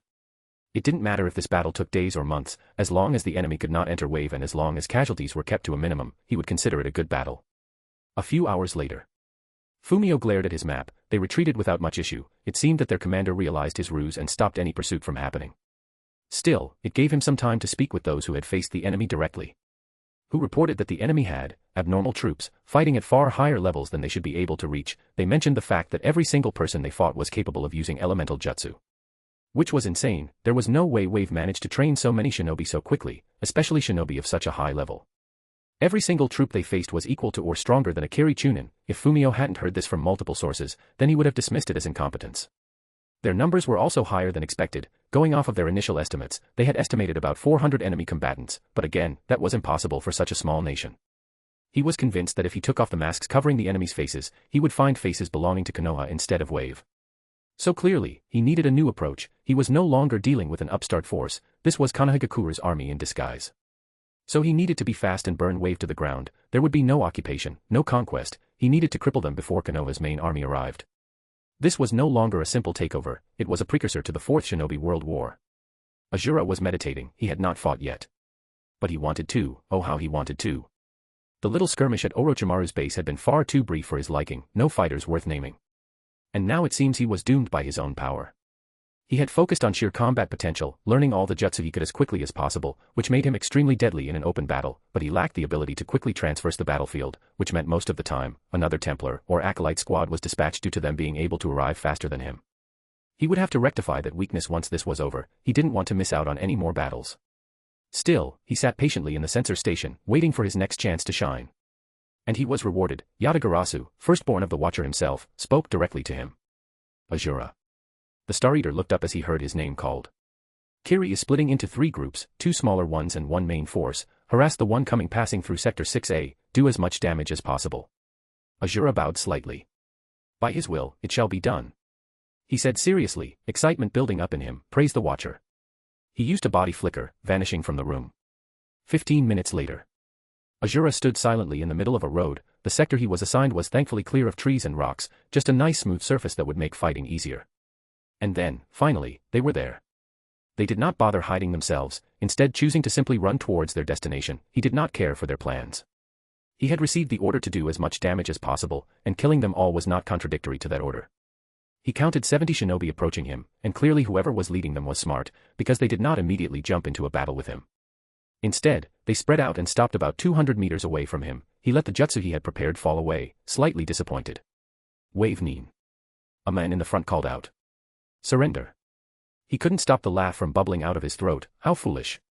He unfolded his 8 arms, each already formed into a hand seal. My name is Azura. He said loudly. Templar of the Order, in different circumstances, the mercy of the Watcher would allow you a chance to surrender, but unfortunately, your army is a message. The Kiri shinobi immediately began forming their own hand seals, but they would not be fast enough. Fire release, Phoenix Sage Fire. Earth release, Devouring Earth. Wind release, Vacuum Great Sphere. Water release, Water Dragon Jutsu. Lightning release, Electromagnetic Murder. Elements manifested around him, all of them rushing towards his enemies at the same time. And then, carnage. But of course, he did not stop with just that, his hands were still moving. Earth release, Earth Flow Spears X8. Spikes rushed out of the ground, piercing through the first victims of his onslaught. Fire release, Dragon Fire Dragon Flame Bullet X4. Azura spit out a swarm of man-sized dragon-shaped flames. They rushed into the scattered enemy, who desperately tried to defend themselves from him. Some tried to throw kunai and shuriken at him, but... Wind release, Great Breakthrough. A wave of wind knocked the throw weapons away. Some tried to rush forward and engage him directly, but... Earth release, Mudslide X2. The ground rose up and grabbed them, dragging them to a slow death, suffocating in the mud. None would be leaving his sight alive, none were allowed to escape their judgment. Chapter 84, The War Continues. Also some people show up to watch. The battlefield was a disturbing mix of a fireworks show and a charnel house. Thankfully, Shun didn't think it would last long, considering the sheer speed at which people were dying. Large-scale shinobi battles were a frantic thing, he had realized, as he had watched his opponent be replaced for the 4th time after he had killed them. Although this body was close to reaching its limits, too many wounds that weakened him. So he gathered his flames. Before rushing towards the nearest group of Kiri shinobi, they immediately responded by bombarding him with various jutsu and weapons. He let everything not aimed at his beak hit, feeling the dull ache that signaled pain, but ignoring it in favor of analyzing the best spot to use his attack. A beam of fire rushed out of his mouth, he swept it across the enemy's formation, it melted rock and burned flesh alike. The explosions that followed merely made sure the ones caught in the inferno wouldn't suffer for long. But his attack was interrupted by a sword piercing through his skull, forcing his beak shut and cutting off the beam. That body vanished into non-existence, and high above, Shun flew right slightly, and at the same time, left slightly, he split himself yet again. One dove down to continue fighting, while the other remained untouchable among the clouds. Send another 2 squads to the east flank. Yatagarasu ordered firmly. Make another probing attack against their rear guard. He had given up on trying to come up with complicated tactics, but his current strategy seemed to be working well enough. The strategy was being purely reactionary to enemy attacks, focus on inflicting as much damage as possible while minimizing casualties. And it was working out surprisingly well, which he attributed to the higher quality and unusual fighting style of the Order members, especially the Templars. Like how Azura just managed to single-handedly kill about 70 Kiri shinobi without a scratch. Yatagarasu knew Azura was the most dedicated to becoming a perfect frontline fighter, but he hadn't expected him to be this efficient. Although maybe that was expected, Azura had fought only twice against large groups, once against Otogekure, and the other at the battle at the bridge. How could he know how powerful Azura had become if he only ever saw him fight against Orochimaru's neglected forces? or when he was part of a force that outnumbered the enemies 2-1. He should pay more attention to the Templar's strength. He had blindly trusted his creator's choices, which was fine if he was merely acting as an overseer for Wave, but if the people looked to him in times of war. He had some ideas of how to improve, and he felt like his creator would indulge him. Those war games from his creator's memories were a good place to start. Uchiha Itachi stared into the distance, watching the various explosions coming from the battlefield with mild interest. Akatsuki was a dying organization, he knew that, as did everyone else. Pain was the linchpin holding everything together, and without him, everyone was slowly losing focus on what they were supposed to be doing. Madara had taken over, but it was clear the men had little interest in taking up the mantle of leader. The loss of Konan, Haiden, and Pain had shaken Akatsuki, and now there was even less cohesion than before. But he would stay until the end. It was the closest connection to Madara he had, so he had no other choice. The good part was that he had a lot more free reign, greater freedom to choose missions and travel around. So he had picked a mission that would take him close to Wave. He knew about Sasuke's decision to defect to Orochimaru, and after he heard of Otogekire's destruction, he struggled to hold himself back from immediately investigating. But a favor from Sasori had given him the lead that Sasuke was working at a restaurant in Wave, which relieved his worries and confused him greatly. It was not within his expectations. The ongoing invasion made the situation more complicated. For the first time in a long time, he was uncertain of what he should do. Wow, those birds just don't stop coming, huh? Kisame said casually as he watched the distant battles alongside Itachi. It is the same ones, there are 3 distinct individuals. He replied without glancing at Kisame. Every time one dies, an exact copy drops down from above. Kisame didn't seem too bothered by that fact. Wave sure has some freaks on their side, I wonder how they did it. He wondered aloud, not really expecting a response. There was a beat of silence between them. Do you not wish to help Kiri? Itachi asked casually. Kisame chuckled. Kiri deserves whatever happens to them, I'd rather help the new guys than my old village. Kisame replied bluntly. Good, he didn't want to risk Kiri getting their hands on Sasuke, it would damage his cover as a loyal Akatsuki member if he had to stop Kisame. But it seems like this invasion would not be an issue. It was clear that Kiri was on the back foot, and without Yugura here, he did not see that changing anytime soon. Still, he would make sure to keep an eye on the situation until they left, just to be sure. Wow, just go talk to your brother, you lunatic. A voice said from behind him. He instantly spun around, seeing a burned man sitting on a rock behind him, same hata already at his neck. He was about to cast a simple genjutsu to immobilize the stranger, but it didn't find a target. The man, to all his senses but sight, was not there. Hello. The men greeted simply, unconcerned with Kisame's weapon threatening to tear out his throat. Now, who might you be? Kisame asked conversationally. Pretty dangerous to sneak up on us, you know. Itachi stayed silent, analyzing everything he could about the burned men. Black hair, around 5 feet 10 inches, dressed in simple robes, no visible weapons, gold ringed eyes, extensive scarring covering most of his body. But the demeanor was casual, and his lack of chakra was suspicious, a genjutsu. But if there was anything Itachi was proud of, it was his prowess in illusions. He subtly pulsed his chakra, but nothing changed. Name's Ayumu, and I'm pretty annoyed at your boss, so I figured I would see if you two would give me an excuse to kill you. The man, Ayumu, said casually. But it seems like you two are not going to help Kiri, which is a shame. Itachi could feel Kisame's desire to cut the stranger down rising, which, considering Ayumu's arrogant words, was expected. What is your relationship with Sasuke? He asked quickly before Kisame could act. And our boss. Ayumu raised an eyebrow at that. Wow, you really are a brocon. He commented amusedly. Itachi hasn't heard that term before, but it made his eye twitch. The meaning was not hard to figure out. Kisame's hostility lessened slightly, clearly also amused by Ayumu's comment. Anyway, your brother is cool, less of a dick than I expected. Ayumu continued without any hesitation. I feel sorry for him, who needs enemies when he has a brother like you? That hit close to home, but Itachi kept his face neutral. And our boss, that would be Madara. Kisame asked with fake casualness, a hint of threat in his voice. You know, I was going to just point Itachi in Sasuke's direction so they could have a chat, but that would be unfair to you, Kisame. Ayumu casually stood up. Kisame, of course, did not move his sword, but even as it was pressing into Ayumu's throat, there was no reaction. Kisame pressed the same hata harder. Itachi saw his muscles flex, but still nothing changed. Ayumu wasn't cut, nor did he move back. Let's have a long chat, shall we, all three of us? Ayumu said lightly. And with a snap of his fingers, their surroundings changed. They were surrounded by a starry sky. It did not match his memories of the actual sky, far more stars, all pulsing slightly. The ground beneath them was smooth stone, circular, and stretching far into the distance. They were all still standing in the same positions, but the moment that both Kisame and Itachi realized what had happened, they both jumped away from Ayumu and each other. But Ayumu simply snapped his fingers again, and once more, everything shifted. This time, they were seated on a comfortable chair, surrounding a table, which was covered by plates of food. Ayumu himself was sitting comfortably, on the opposite side of the table. There was no tension in his body. No need for that, as I said, we are going to have a chat, so please, relax. Chapter 85, Some people are now very worried. Itachi couldn't get up. This situation was extremely dangerous. It was worrying when the best option was that he was trapped in a genjutsu on the level of his Tsukuyomi, but the alternative was not something he wanted to consider. Kisame did not seem to be dealing with the situation better. Itachi could see the veins on his neck straining as the man attempted to lift himself out of his chair. Ayumu was casually eating some grapes as he watched them both fail to escape. Wow, you're almost there, Kisame, just a bit more. Ayumu encouraged brightly. A little bit higher and you'll be able to stand up. That seemed to make Kisame's mood even worse. His attempts redoubled as the burned man continued to eat. At some point, Same Hada started vibrating slightly, reacting to its wielder's emotions. Oh, how rude of me, I forgot about you, Same Hada.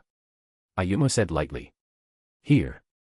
Another snap of the fingers and Same Hada vanished from Kisame's hand, before reappearing on a new chair, missing its bandages and clearly confused. And with yet another snap, a plate of chakra appeared in front of the sword. The Sharingan could see it. It was just chakra sitting on a plate, swirling slowly. Same Hada bent down slightly, as if smelling the offering. If it isn't to your taste, just let me know, I have other flavors. Same Hada nodded. What? Itachi glanced at Kisame, seeing the same bafflement that Itachi was feeling. Clearly both of them thought that Same Hada was a mind equal to a beast, but it seems like they were mistaken. This was very surreal. Do you mind cutting the crap? Kisame finally asked Ayumu directly. What the hell is your problem? Ayumu finished off another grape before looking at Kisame. Well, as I said, I wanted to annoy Itachi until he went to talk to Sasuke. He said with a shrug. That kid needs to find closure, one way or another, and Itachi was never going to do it without prompting. He pointed with a bundle of grapes at Kisame.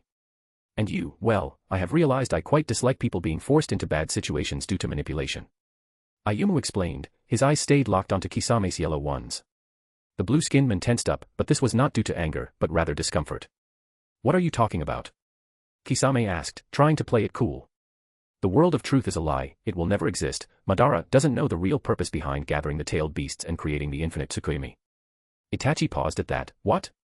Ayumu just said a lot of stuff that requires explanation, so many questions. What was the world of truth? What was the infinite Tsukuyomi? If Madara didn't know the true reason for gathering the tailed beasts, then who did? And why did Ayumu sound sarcastic when he said Madara's name? Alright, you have my attention. Kisame spoke up seriously.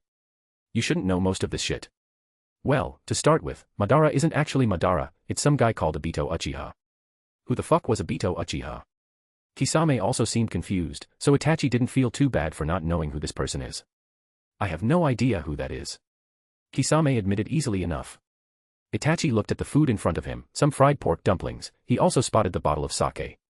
Normally, he didn't drink due to his sickness, but it was becoming ever more tempting. Actually. Itachi took a deep breath, focusing on his lungs. Yes, he didn't feel like the usual pain and discomfort that came with any deeper breaths. Another mystery, but one he would put aside for now. While Kisame was looking through his memories, trying to see if he knew who Obito was, Ayumu turned his focus onto him. By the way, Sasuke made this food, I stole it. Ayumu said cheerfully. It's very good, you should try it. He looked at the food again, it looked very well cooked, and smelled quite nice. Is this what Sasuke was doing at the restaurant?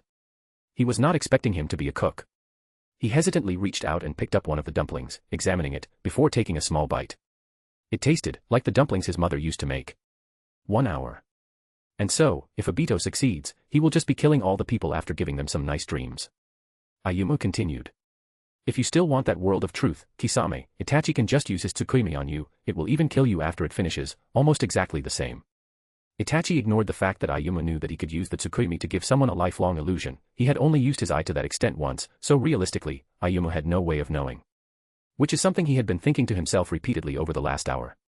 There were several points where Ayumu displayed knowledge he should have no access to, from minor things like Itachi's illness or his desire for peace, to far more severe things like Akatsuki's true goals and Madara's identity. At some point, Kisame had picked up a sake bottle and downed it in one go, when Ayumu explained that the whole reason Obito was doing this was because he missed his childhood crush. You know, I never really got why you accepted Obito's offer in the first place. Ayumu said suddenly. If you wish for truth, why help him and create a world where everyone is living a lie? Kisame scowled at Ayumu before taking another deep swing out of his sake bottle. Does it matter? Kisame asked bitterly. If you're telling the truth, then it was all worthless bullshit anyway. I suppose it doesn't. Ayumu conceded easily enough. Well, any other questions? The burned man glanced between them both. But Itachi had no intentions to prolong this experience. He did not like being in such a vulnerable position, despite how casual the conversation was. And it seems Kisame felt the same way, as he slammed down his current bottle of alcohol and looked at Ayumu. Yeah, can we leave now? The shark-like man asked bluntly. Sure, but Itachi will be talking to Sasuke. If I see you leaving, I'll just teleport you in front of him. Ayumu said firmly. Itachi paused at that. Why are you so interested in me and Sasuke's issues? He asked finally. He had little idea of what he was going to say to Sasuke. It was something he had thought about many times before, but nothing ever satisfied him. His latest plan was to simply continue the charade, allow Sasuke to kill him and fade into history as a hated monster, letting Sasuke live free from his own sins, and the sins of their clan. But Ayumu didn't give him a satisfying answer. I already said I dislike choices made due to misunderstandings, so you and Sasuke will talk. He will ask you why you did what you did, and you will explain your actions. Ayumu laid out matter-of-factly. Sasuke deserves better than you trying to manipulate his life and choices, doesn't he? Leaving no chance for a response, Ayumu snapped his fingers, and just like that, they were back where they had been before. Sitting on top of a hill overlooking the distant battlefield. Ayumu gone like he was never there. Same Hata was back on Kisame's back. Itachi immediately felt the familiar sting in his chest, leaving both unchanged physically, but mentally. Well, both of them had a lot to think about. I kept an eye on both Akatsuki members. If I saw any sign that Itachi wasn't going to go speak with Sasuke, then I would drag him there by the balls. Metaphorically speaking. I did keep an occasional eye on Sasuke, and I have noticed that he gets very depressed whenever he is left alone with his thoughts. Usually it is when he is doing chores at night. So this whole thing isn't sustainable. He was happy at the restaurant, but his history was a massive chain around his neck, dragging him back into a cycle of anger and sadness at the thought that he would have to leave someday. So let's cut through the bullshit. Itachi will be talking to Sasuke, and either Sasuke will fully dedicate himself to killing Itachi and Danzo, or he will accept Itachi's reasoning, and they can figure out where to go from there. But that was for later. The Kiri invasion was coming to an end. The battle had not shifted in Kiri's favor while I was talking to the two Akatsuki members, so now we get to the cleanup. There were still around 300 shinobi alive, and I had promised none of them would live. So let's start guiding Yatagarasu more directly. He was doing a good job, but now it was time to turn this from a defensive war and turn it into an execution.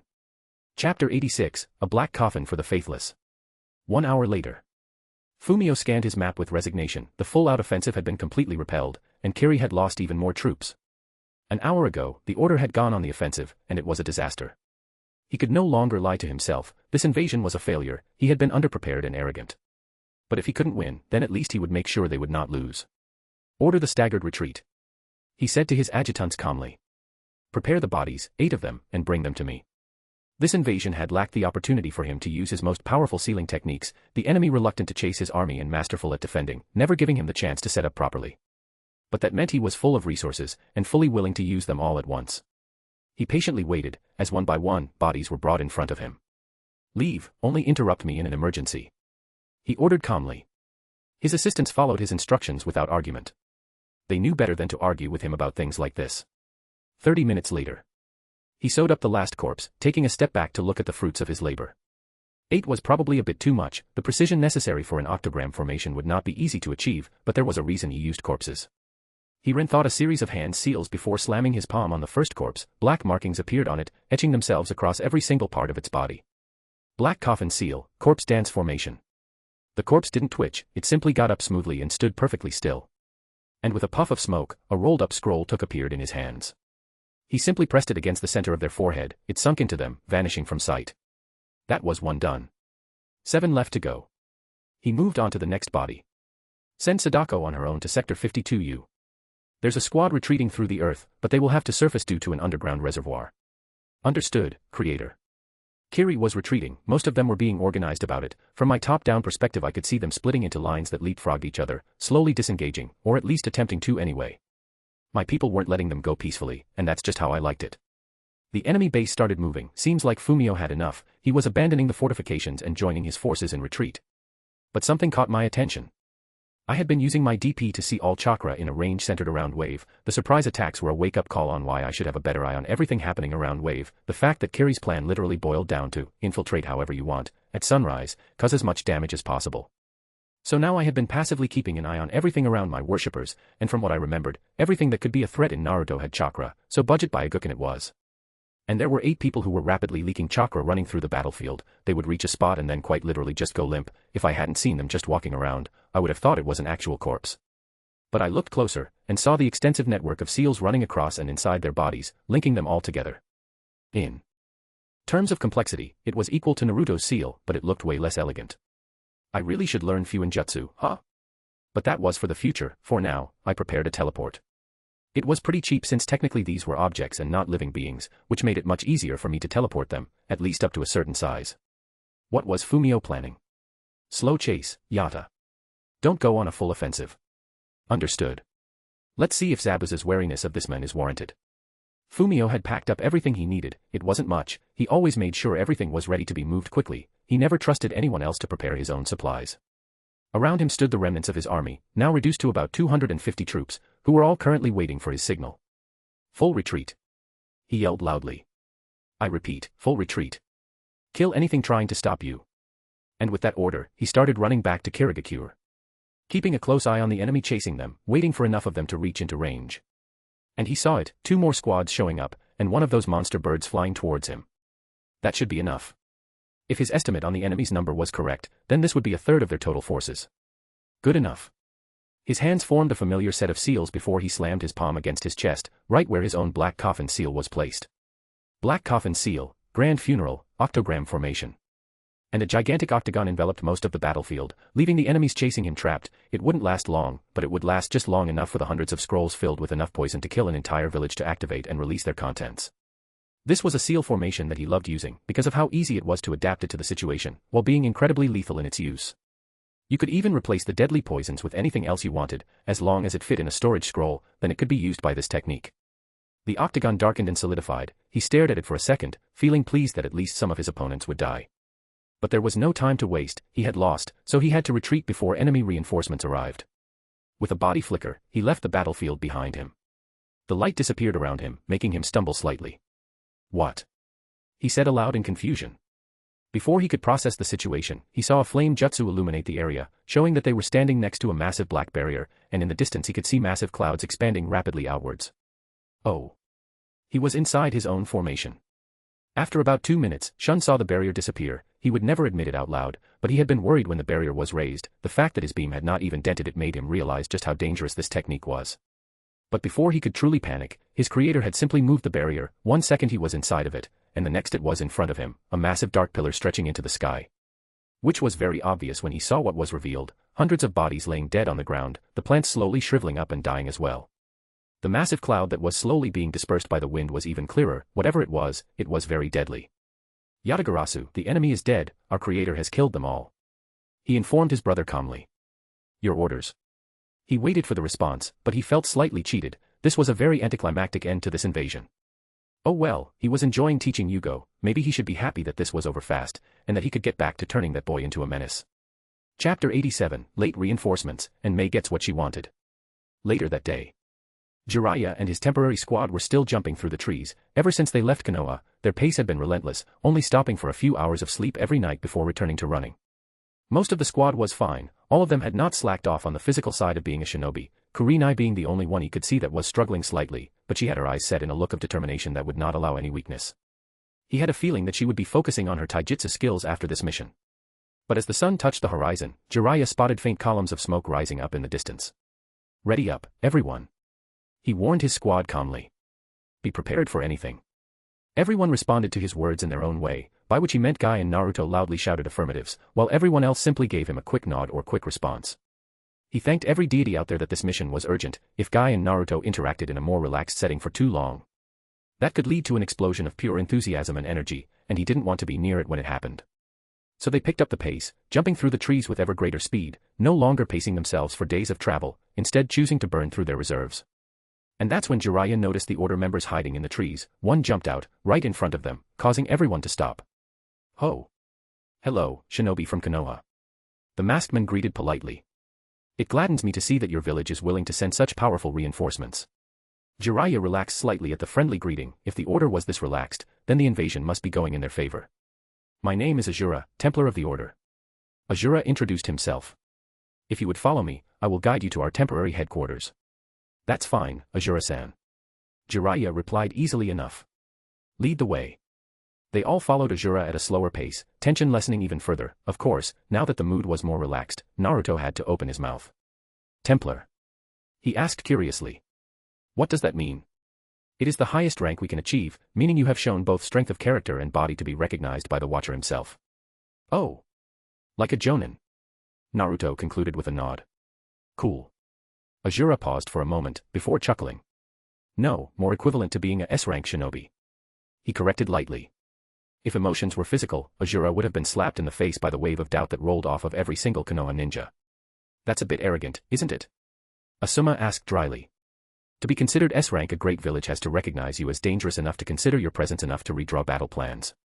Jiraiya agreed with that sentiment, even if he wanted to slap Asuma over the head for being so rude. The strongest human member of the order he had met was that Osamu fellow, and while he was strong, he didn't exactly come off as an S-rank ninja.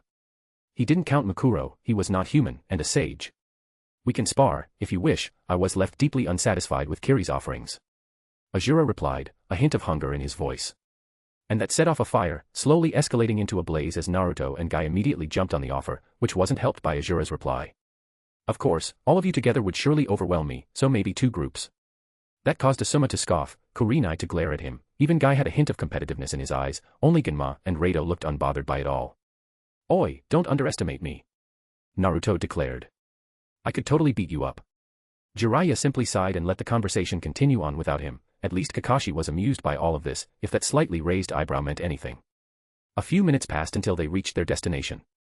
What they saw instantly killed the conversation in its tracks. A field of sheet-covered corpses, lined up in neat rows, he counted about 400 of them, some were being dragged to burning pits where their bodies would be turned to ash. Jiraiya could see that the ones being burned wore shinobi gear, but the ones under sheets were a mystery to him. What?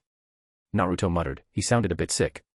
Sakura was not doing much better, also looking a bit green in the face. The rest of the squad looked unaffected, having seen more than their share of dead bodies. How many are yours? He asked Azura grimly, hoping that the answer wasn't too bad. Oh, none of the bodies you see here. Azura responded casually. They're all Kiri's forces. You've killed about 400 Kiri shinobi? Jiraiya asked dubiously. No, we killed about 500, and about 200 more died to the Watcher's wrath. A part of Jiraiya wondered what the fuck that meant, but the rest of him was wise to Wave's bullshit, so he didn't dedicate any focus on it. The next question came out with a bit of disbelief. And none of your people have died? He asked dubiously. Oh no, our dead have been transported back to the mainland, we will not spit on their sacrifice by burning them in a mass grave. Azura responded firmly. They will receive a funeral procession once the situation has stabilized. Ah, that made much more sense. How many casualties then? 51 initiates and 7 acolytes. Azura said solemnly, clearly saddened by it. But Jiraiya wanted to start pulling his own hair out, or maybe punch the men, because that was an absurdly low casualty rate, especially against a great village. The rest of his squad, or at least the ones more strategically inclined, seemed to be having similar reactions, which calmed him down instantly. Wave had almost gotten him again. Just smile and nod, just smile and nod. Actually, don't smile, that would be very inappropriate considering the circumstances. Did Kiri send all their genin or something? Asuma asked incredulously. Otherwise, there is no way that makes sense. Azura looked amused at that comment. The order is simply of a higher caliber than your typical shinobi. He said lightly. A good portion of the enemy forces were indeed genin, but most of them were chunin, and I counted around 22 jonin amongst my own kills. He waved his hand to get everyone's attention. Now, please, let's continue. Azura guided them forward. The camp isn't too much further. 3 days later. I was keeping an eye on Mei, this time I said fuck thematics, and just made bug bodies to follow them. They were about to reach Kirigakure itself, and I was preparing to make sure everything went smoothly. The rebellion. Defectors. Whichever they are, well, they had already encountered some patrol squads. And only about half of them ended in a fight, the rest of the time it was more of a, well, I can't fight you, and I kinda hate the government, so they joined up with Mei's group. But instead of being greeted by Yagura looking down at them from atop the walls, they found chaos. Mei-sama. A woman cried out in relief. Thank the gods. Yukata-chan. Mei called in response. What happened here? Why is Kirigakure? Well, they both had a right to be confused, the gate was unmanned, there were at least 2 fires raging somewhere within the village, and people were clearly hiding. The Mizukage disappeared. Yukata said rapidly. A urgent message was delivered by a summon, it bore the seal signifying it came from Fumio-sama himself. She paused for a second before continuing. The shinobi stationed at the docks immediately delivered the scroll to Yagura-sama, and that was the last time he was seen. The woman seemed anxious as she explained the situation. Oh. Guess Obito decided that Kiri's situation was too hot for his puppet. Still, my plans hadn't changed much, but I would have to be more direct about my presence to make sure that Mei understood the message. I patiently listened to Mei learning the situation, which was something about how after Yagura vanished, most of the village split into various factions, and some started fighting each other. It took a single day before they started raiding each other. And now the only reason they had not escalated into full-out war was because they weren't stupid enough to burn down the village while trying to claim it for themselves. But the specifics here didn't matter, just that there were a few different groups vying for control. Chapter 88, Side Story, Edgelord Adventures. Akuma was confused. He had been doing his daily ritual of brooding by the edge of the Crow Island, watching the endless stars swirling in front of him. But something had happened. Reality itself had been rent apart, just like his darkened soul was when he heard of the news that Yomi had been rejected by a beautiful crane.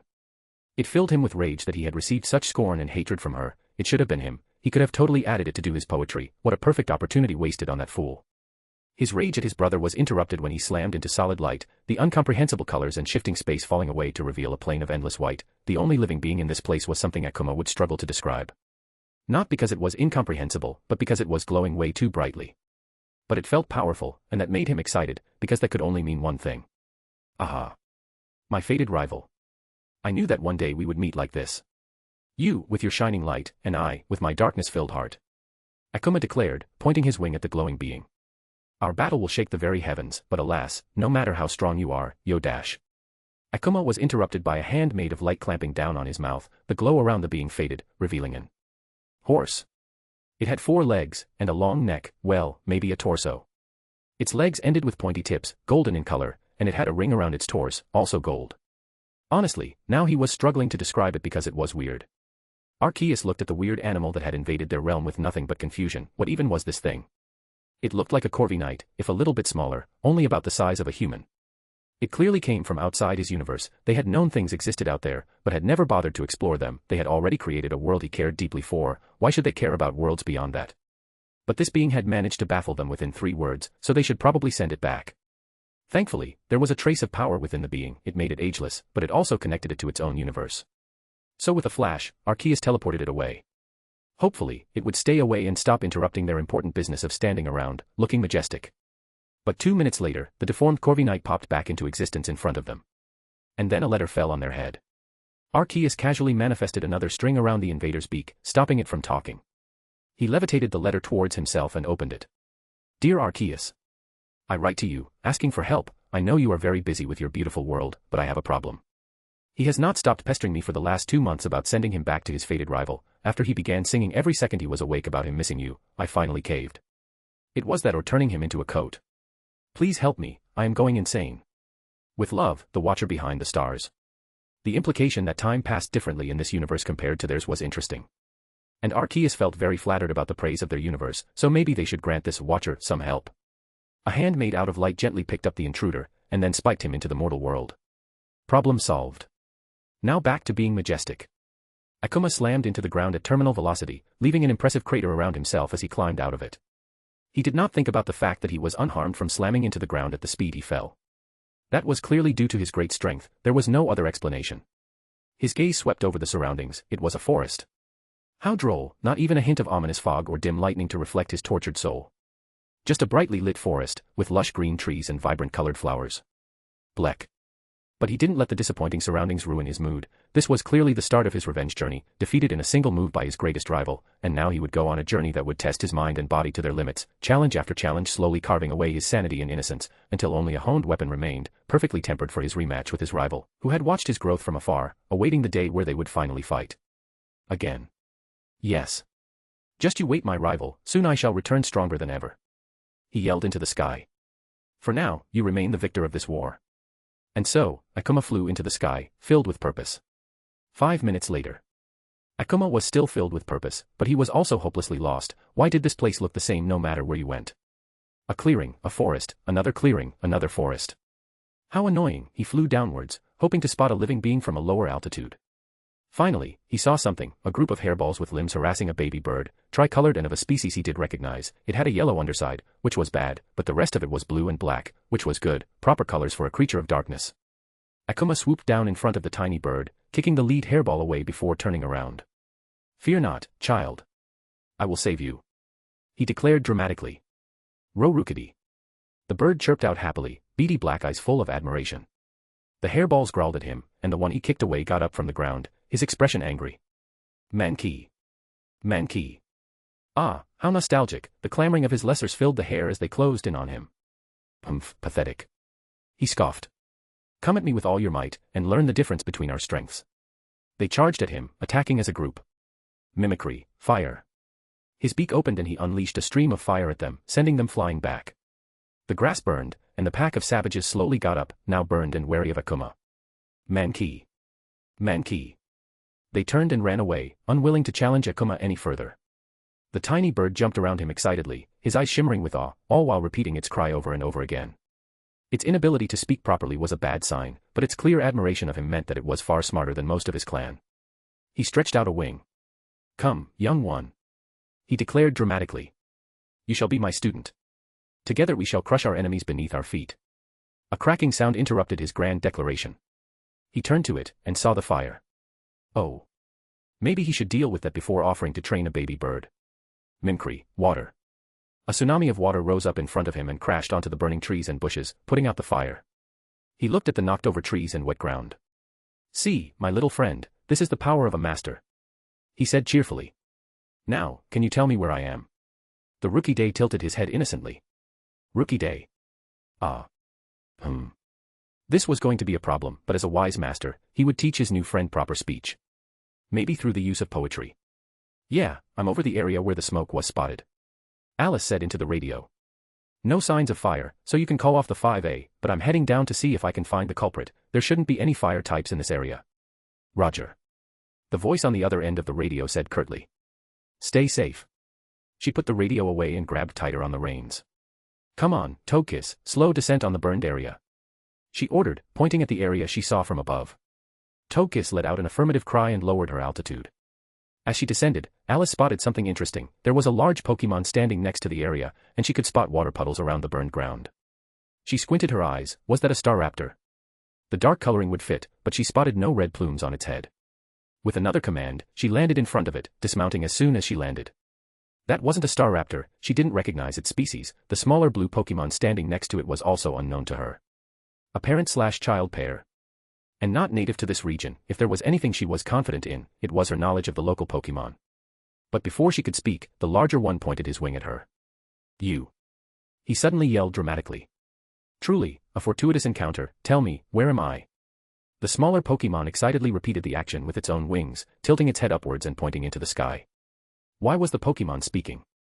Chapter 89, May gets reminded of the price. One day later. May was relieved. While things were still a mess in Kirigakure itself, she had nominal control of the village, for now at least.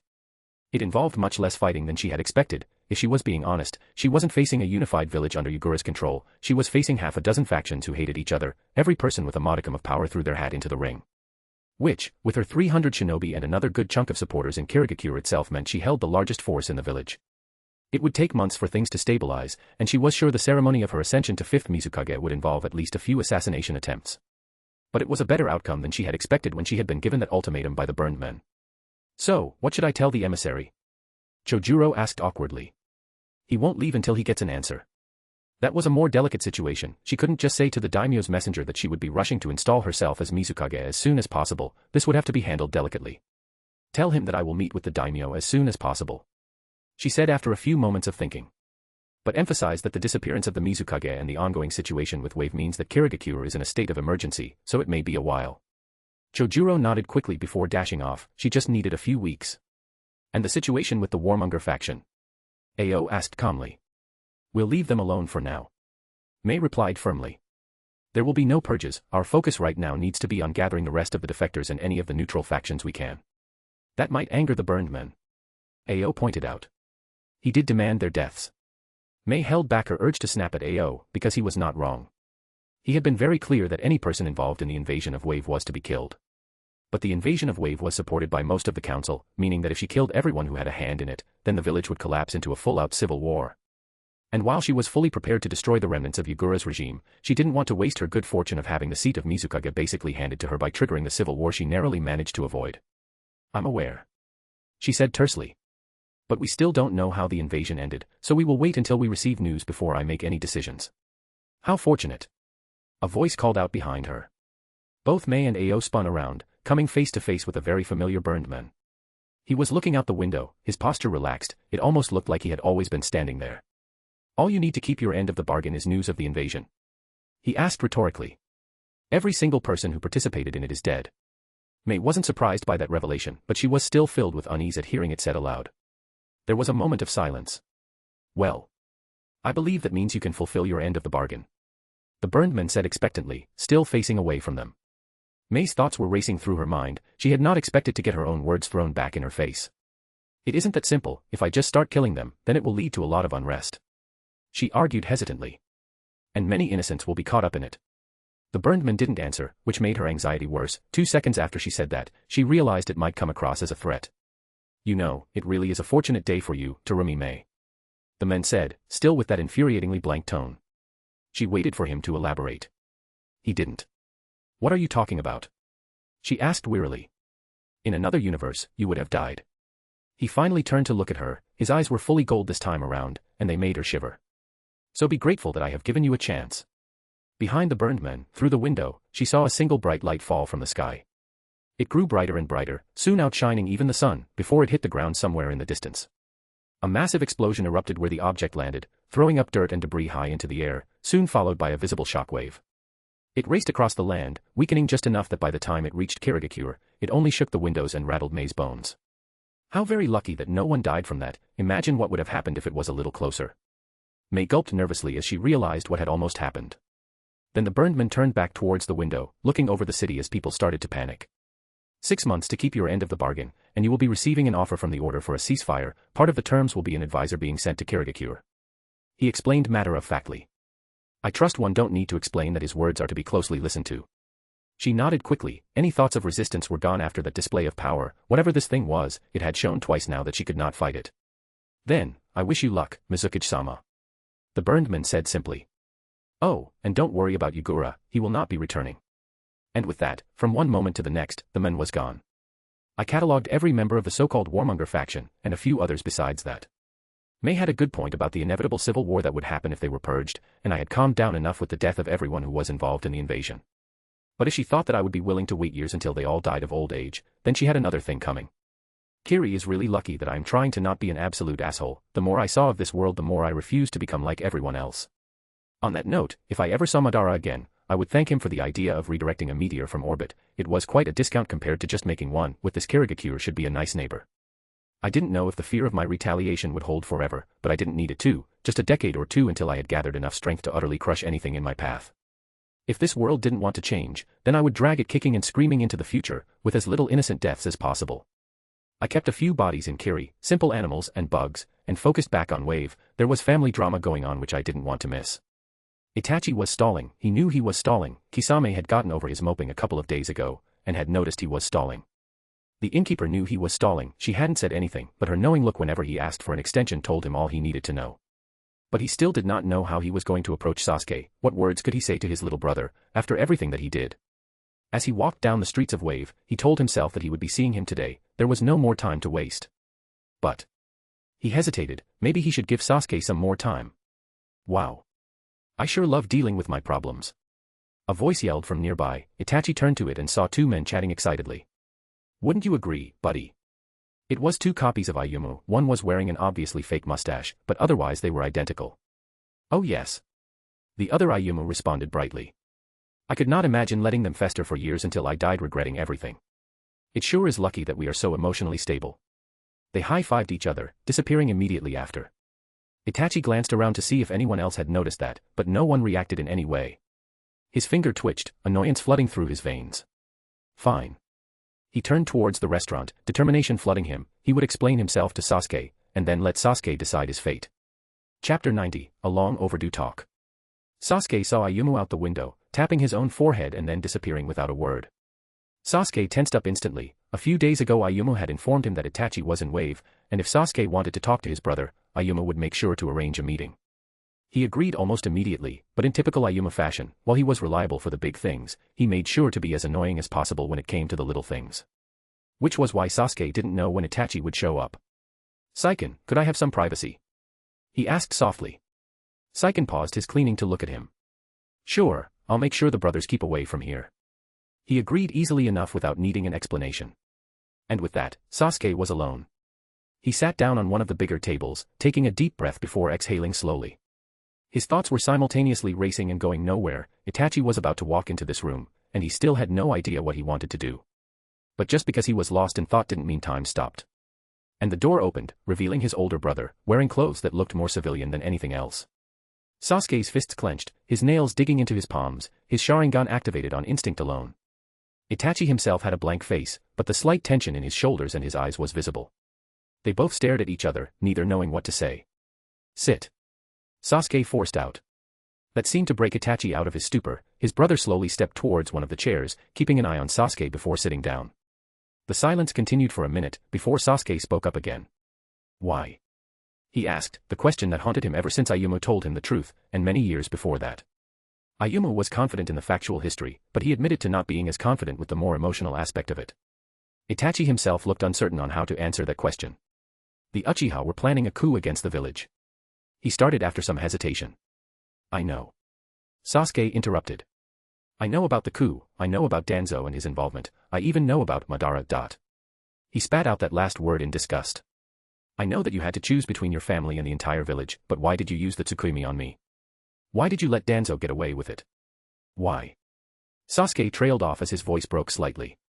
"I wanted you to find the strength to stop me, Itachi hesitated once more, before letting out a sigh. "I didn't want you to hate Konoha." Sasuke clenched his jaw so tightly he could feel his teeth straining against each other. "That's not a good enough reason," he said lowly. He realized now that he was never strong in Konoha, or with Orochimaru. He was a child with one purpose, and that purpose left him blind to everything else. If Konoha had really wanted to, they could have turned him into nothing more than a weapon. And when they didn't, he willingly gave himself to Orochimaru, even knowing his goal and that he might die and have his body stolen. He was strong while fighting, sure, but the rest of the time.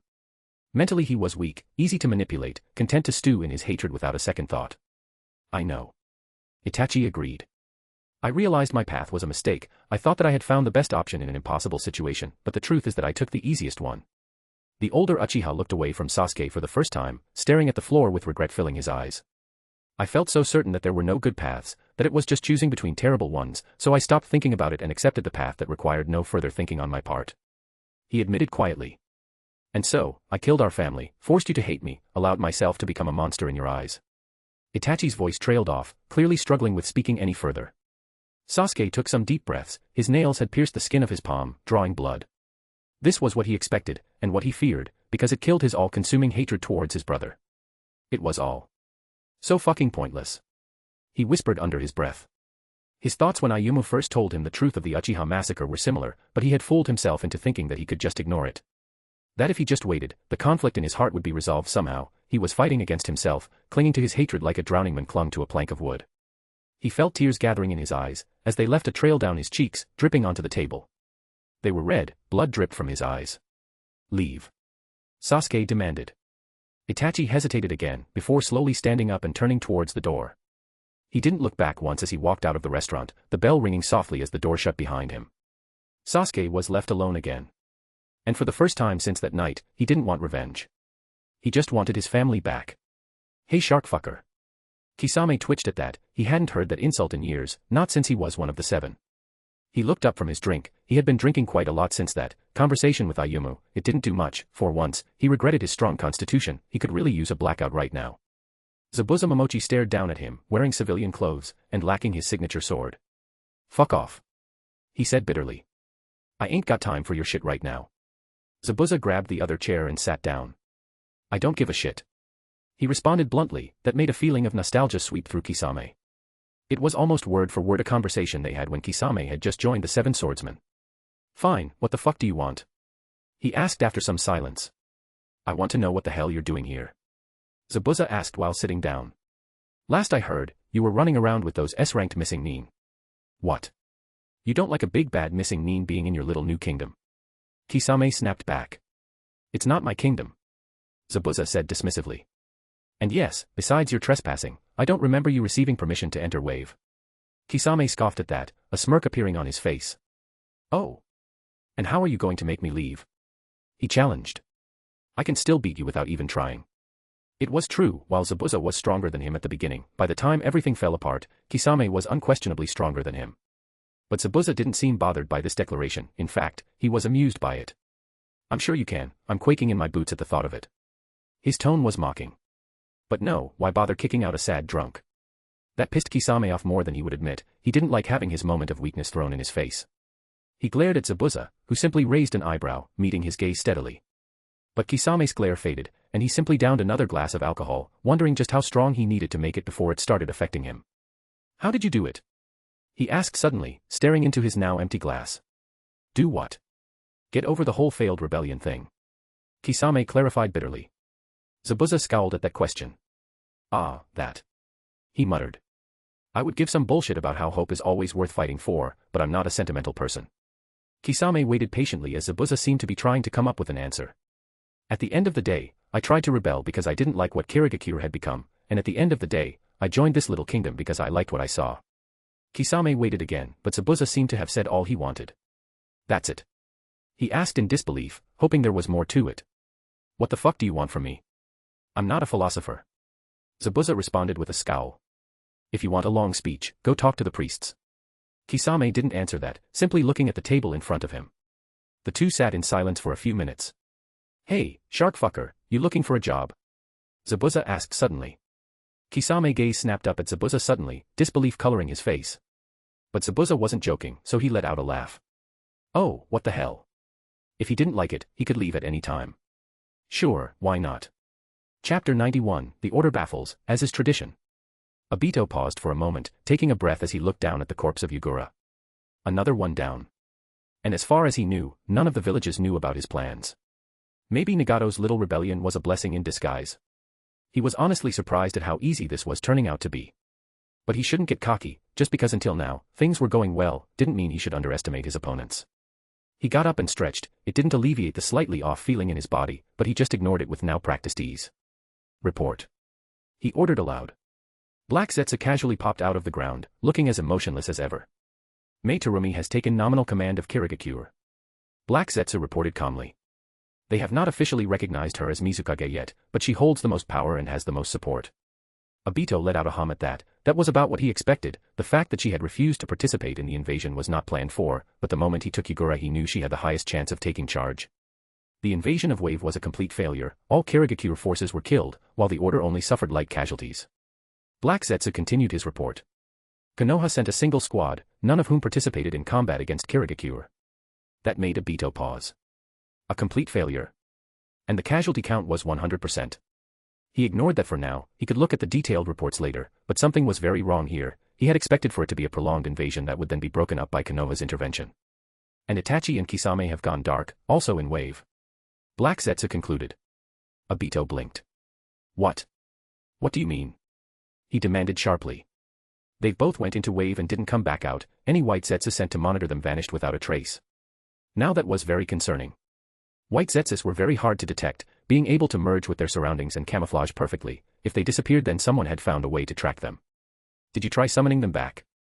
He asked after a moment of thought. No, I didn't want to expose our ability to do so. Black Zetsu replied promptly. Call in the animal path Zetsu. Obito decided, even if someone realized he could summon the Zetsus, someone being able to detect them was a threat he couldn't just ignore. He patiently waited as Black Zetsu left, plans coming and going as he considered the implications. Hey boss. Animal Path Zetsu called out cheerfully. Did you miss me? Obito ignored its antics. Summon the Zetsus planted on Kisame and Itachi. He ordered simply. Animal Path Zetsu nodded, before using his summoning jutsu, simply slamming its hands on the ground. Nothing happened. Animal Path Zetsu looked confused at that, before trying again. Oh, are they dead? It asked cheerfully, seemingly unconcerned with the possibility of their deaths. The corpses would still be marked. Which ones were sent after them? He asked calmly. Numbers 18 and 57. Black Zetsu responded instantly. Summon those numbers, then. The Animal Path Zetsu tried again, and this time one white Zetsu popped out of the smoke. There we go. See, no need to worry. The Animal Path cheered happily. Come on little guy, report.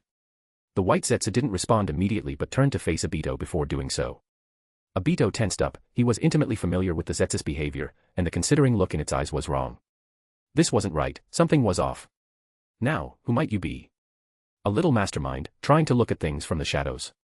It asked rhetorically. That's not very SMA. It suddenly twitched, its body jerking wildly as it collapsed on the ground. Its face became blank and its body unmoving, but he could see it was still alive. There was a beat of silence. Whoever had just spoken was not the white Zetsu anymore. Something was very wrong in Wave.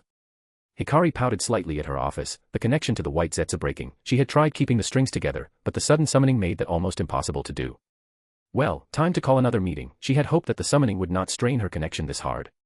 She wanted to infiltrate this Obito's network. The Watcher had plans for him, but had given his approval for her to try and infiltrate. But she had been stumped when realizing what Obito's network looked like. A network of weird ancient humanoid plants that were able to perfectly mimic chakra signatures. If she had that kind of army, then she would have to stop worrying about almost everything. They were the perfect spy. Oh well, she would have to be content with the ability to rip out the thoughts of any living being that stayed in her presence for long enough. She set up a note for a high-priority meeting, making sure to tell Haruka that the great messenger should be in attendance. Jiraiya knew that someone didn't want Naruto and Sakura to meet with Sasuke. There had been a steady stream of challengers since they arrived at Wave proper. They had gotten an official tour from a woman named Sadako, and afterward Azura showed up to taunt for another round. Asuma was fully willing to jump into the ring with him, and once he got firmly beaten, the last few days turned into a constant stream of fights. And Tsunade had told him to improve relations and hold until the Kiri situation was resolved. The relationships were certainly being improved. Multiple order members had struck up rivalries with the Konoha shinobi, some even hanging out together after fights. Asuma had calmed down after realizing that Azura wasn't being arrogant about his claim of being S-rank in strength, though he was now trying to win a spar while teaming up with most of the other Konoha shinobi. The only people regularly sitting out of the spars was Jiraiya himself and Kakashi. You know, if you don't want us to meet Sasuke, then all you have to do is say so. He pointed out idly, causing Haruka to look at him with a raised eyebrow. Oh. So neither of the two kids would try and sneak off if they got the chance? Haruka asked dryly. I guess I shouldn't doubt Konoha shinobi. It's not like you have ignored basic courtesy multiple times already. Jiraiya twitched. Well, he couldn't really defend himself against that. Why do you not want them to meet him anyway? Did he say he didn't want to see them? He asked, genuinely curious. Haruka shrugged in response. I'm not aware of the specifics. I just know I was asked to make sure Naruto and Sakura didn't meet with Sasuke, at least for a few days. It seems Sasuke has some other things to deal with first. Well, that was suitably vague. Huh. He muttered simply. It's nothing bad, right? Haruka snorted, shaking her head. Ayumu is fond of the kid. That means he is one of the safest people in Wave. You do not need to worry. That bastard being involved made him more worried, not less. He sighed but let it go. It's not like this wasn't a good position to be in. Wave was surprisingly skilled in terms of military power. All of the people involved in the friendly spars had grown, some in small ways, some in big ways, like Asuma, who had learned quite a good deal of new tricks from his spars with Azura. He let himself relax. No point in trying to overthink things. He should just enjoy this impromptu vacation. Chapter 92, The Reunion. I kept watch over Wave, now a bit more relaxed. The Great Messenger had been requested for a meeting by Haruka, and when I looked into it, they wanted to talk about Obito and the Zetsu they found. The best option was probably to just tell them about the whole idea, and the Otsutsuki clan. The more I thought about it, the more I realized that it was pointless keeping it hidden from them. They were all loyal and knew how to keep their mouths shut. So, there would be a long conversation in a few hours, one which would no doubt leave everyone with existential dread as they realized they could do nothing to stop the higher-tier threats coming their way.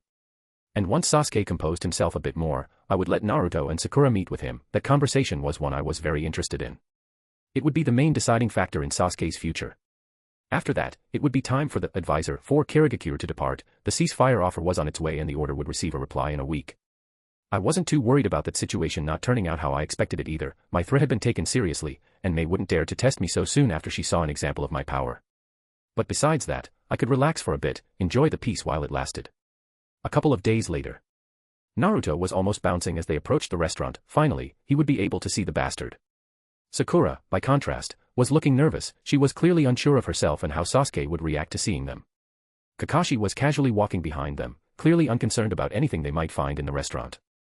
And then they were there, standing right outside the door. He looked back at Kakashi, who simply nodded towards the door, confirming that this was indeed the place. So, they finally reached the restaurant, and walked inside. And there he was. Sasuke Uchiha, his old teammate, taller and more muscled than he used to be, wearing an apron. He was sitting at one of the tables, clearly waiting for them. Yo. Bastard. Naruto yelled as they entered. About time.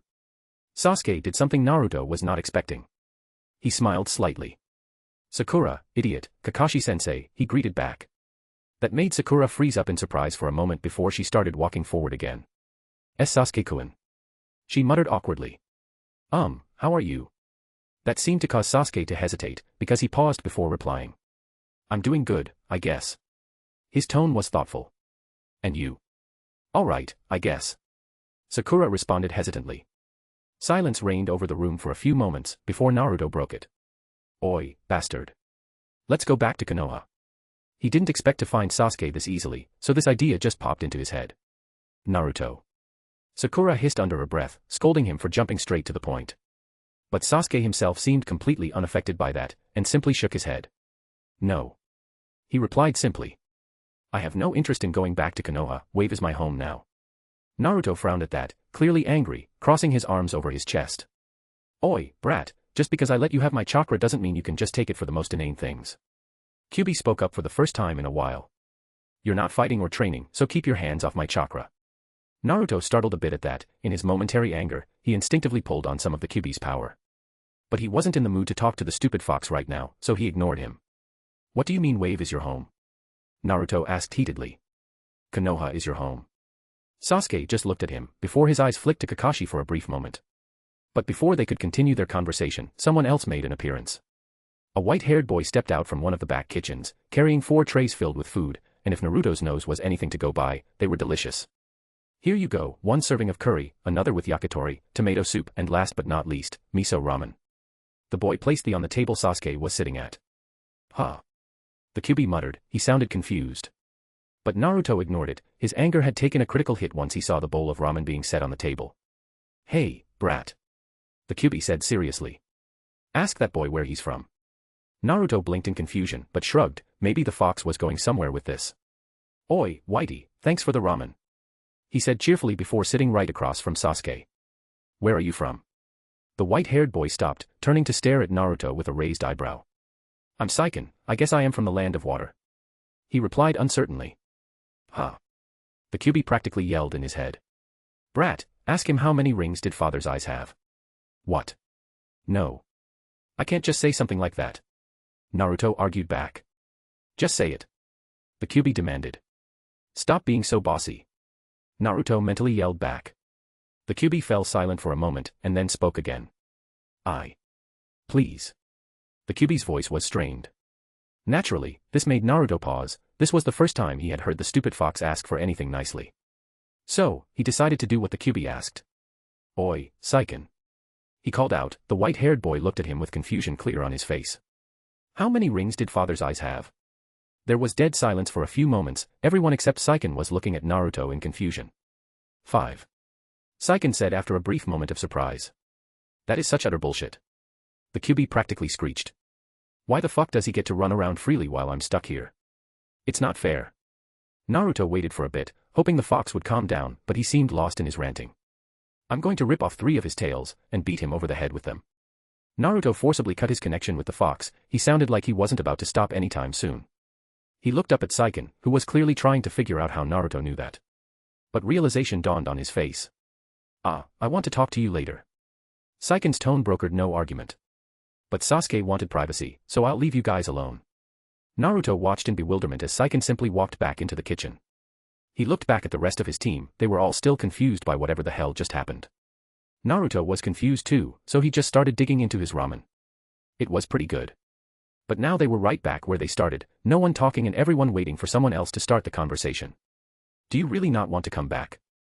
Sakura asked hesitantly, her tone was pleading. Konoha ordered the death of my clan. The only reason I am willing to let it go is because I was told that the ones responsible will be purged. Sasuke's eyes narrowed. So no, I do not have any desire to return. I would rather join another village than ever go back there. There was silence for a few seconds. Kakashi let out a small sound, like he just realized something. He was involved in that too. He asked quietly. Yes. Sasuke replied bluntly, causing Kakashi to sigh tiredly. Kakashi sat down and pulled the plate with curry closer to him. Come on, Sakura, I don't think we will change his mind anytime soon. He said with resignation. Let's eat while the food is still warm. Naruto frowned again. He was doing that a lot today. Why did Kakashi-sensei give up so easily? Hey. What gives? Naruto protested loudly. We can't just dash. Naruto, stop. Sasuke interrupted him, his voice calm. There is no way you could convince me to come back. Naruto's mouth opened as he prepared to argue further, but Sasuke's expression made him pause. Sasuke looked, at peace. Tired. It was subtle, but his face was not the same as it used to be. Instead of the cold mask that he used to wear, now he simply looked tired. He closed his mouth again and looked down at the table, before glancing back up at Sasuke, who gave him a nod, seemingly understanding Naruto's acceptance of his decision. This was so weird. In older Naruto's time, Sasuke didn't stop wanting to kill Itachi even for a moment. Hell, he even tried fighting Naruto when they met in Orochimaru's hideout. The table lapsed into silence again, only broken by the sounds of Kakashi eating. So, what have you been doing, Sakura? Sasuke asked suddenly, surprisingly taking the initiative to talk. I'm learning under Tsunade-sama. She replied immediately. She's teaching me how to be a medic nin, and I have been learning how to make new jutsu too. The conversation progressed from there. Naruto tried being angry with the whole situation, but he almost couldn't manage it. And for a few hours, things were almost like they used to be. Team 7 was reunited, even if for just a little bit. Chapter 93, The Bargain is Fulfilled. Saiken waited until the group left, listening to the ding of the doorbell. He left through the back door. He was expecting the blonde kid to forget to actually talk to him later. He didn't look the smartest. But he wasn't going to let him just walk away. If he knew about his father's eyes, then that meant he either was a Jinchuriki or someone who had met one. Although just meeting one of his siblings or having one sealed into them didn't mean they would know that fact, because he knew his siblings well, and none of them would willingly tell their Jinchuriki about their father. Actually, Shikaka might accidentally slip up, but besides him, no one else would say anything. So, he quickly dashed out of the back door, and jumped over the buildings in a single leap, landing in front of the three shinobi. The pink-haired girl tensed up and fell into a fighting stance, and the boy took a step backwards. Hey! He called out. I said I wanted to talk with you. The one-eyed man raised an eyebrow, and the blonde one relaxed when he realized what Saiken wanted. Sure. But I'm not sure what you want from me. The blonde shrugged slightly. I need to talk to. Saiken stopped himself when he realized he probably shouldn't reveal his identity in public, and saying, my sibling, might be very telling. It might lead to people trying to seal him again, even if he was much weaker than he used to be. Your passenger. He decided to say instead. Okay. The blonde seemed confused. But how? They both looked blankly at each other for a few moments. Can't you just tell me what they say? Saiken asked hesitantly. Yeah, that's definitely not happening. The boy said after some hesitation. He is very angry right now. They went back to staring at each other blankly. Well, if you two are done with whatever this is, then we can go and rest. The one-eyed man said cheerfully. The blonde shrugged, gave him a nod and left. Saiken watched him leave, feeling disappointed. Oh well, he could talk to them in a few decades anyways. He was enjoying himself here. He turned around and walked back into the restaurant, nodding to Sasuke and picking up the dirty dishes that they left behind. Sasuke himself seemed better, which was good. He had been pretty distracted over the past few days. 6 months later. In Kirigakure, Mei Terumi stared at the people filling into her council chambers. She knew this was going to massively suck. Ao entered the room, giving her a polite nod as he passed by, but offering nothing else in terms of support. It was, to the day, 6 months since she received her ultimatum, and she was not comfortable testing the waters on this. So today, about half the council would die. She had done her best in thinning the numbers as discreetly as possible, replacing them quietly and killing those that left themselves open to attack. But none of the people on the council got there by being dumb. Uncaring? Greedy? Short-sighted? Yes, and yes. But they also weren't idiots, with a few exceptions. Welcome. She said calmly. You might be wondering why I called you here today. She glanced around the room. Most of the faces were serious, some looked annoyed, which made her feel better about the whole thing. Once they had realized she couldn't remove them forcibly, some had gotten cocky. The reason is simple. She said calmly. We are here to ensure the survival of Kirigakure. And with that, her most loyal ANBU moved. In less than a second, 3 men were dead. She herself jumped forward, dashing across the table and slicing through the throat of another counselor. As the room descended into chaos, she internally sighed, knowing this was not going to go down well in history. But her duty was to the survival of Kirigakure first, and her reputation came second. The sounds of combat faded away, replaced by silence and the sounds of heavy breathing. Mei surveyed the room, seeing who had survived and who hadn't. The ones loyal to her had all hunkered down together in one corner, as she had instructed them to. Those that weren't responsible for the invasion but still opposed her were also alive, although they looked understandably concerned about their situation. The rest were dead. Half the council room was covered in blood. 7 of her ANBU were also dead in the fighting. Counselors were mostly shinobi, after all. She calmly walked back to her seat, stepping over the corpse of the counselor that used to sit beside her chair. If you are alive right now. she said, meeting every counselor's eyes. Then congratulations, you were smart enough to avoid almost destroying Kirigakure. There were some looks of disbelief at that declaration. What are you talking about? A counselor spoke up, the head of the academy and one of her most vocal critics. You've just killed half the council. What justification do you have for this? May's face remained calm, she had already predicted everything, it was not hard to see how the ones that weren't aware of her plan would react. The meteor that struck the South Sea 6 months ago was not a natural occurrence. She explained calmly. Before the invasion of Wave started, I received an ultimatum, all the ones responsible for the invasion would die, with or without Kirigakure itself dying along with them. There were more looks of disbelief at that, even from her supporters. I was given 6 months to kill the members responsible, today is the last day. She finished, before waiting for reactions. The council chamber erupted into noise again. She sighed, out loud this time, and stared at the ceiling. It was going to be a long day. I looked over the clusterfuck inside Kiri's council chamber. And seeing all the dead bodies and blood, all I felt was satisfaction.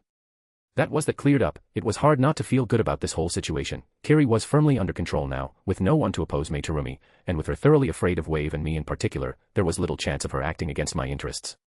Konoha was also now firmly allied with the Order, and with Danzo dead since a few months ago, there was little internal opposition to the alliance.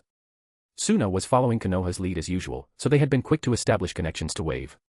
It helped that Rorin was recognized as an independent city-state again, and they had allied with the Order too, with the Land of Wind and Sunagakure very interested in trading with them. The minor villages and lands were not a problem, none of them had the strength to truly threaten the Order. So the only 3 problems that remained were Iwagakure, Kumogakure, and Obito, but even that was not a long-term issue. The 2 great villages were scrambling to figure out what the hell was going on, the invasion of Wave had turned into a bogeyman story for their shinobi. As far as the stories went, 1,000 shinobi had walked into Wave, and none had ever been seen again. The country itself looked pristine, and there was not a single indication of any kind of war taking place anywhere in the country. And Obito.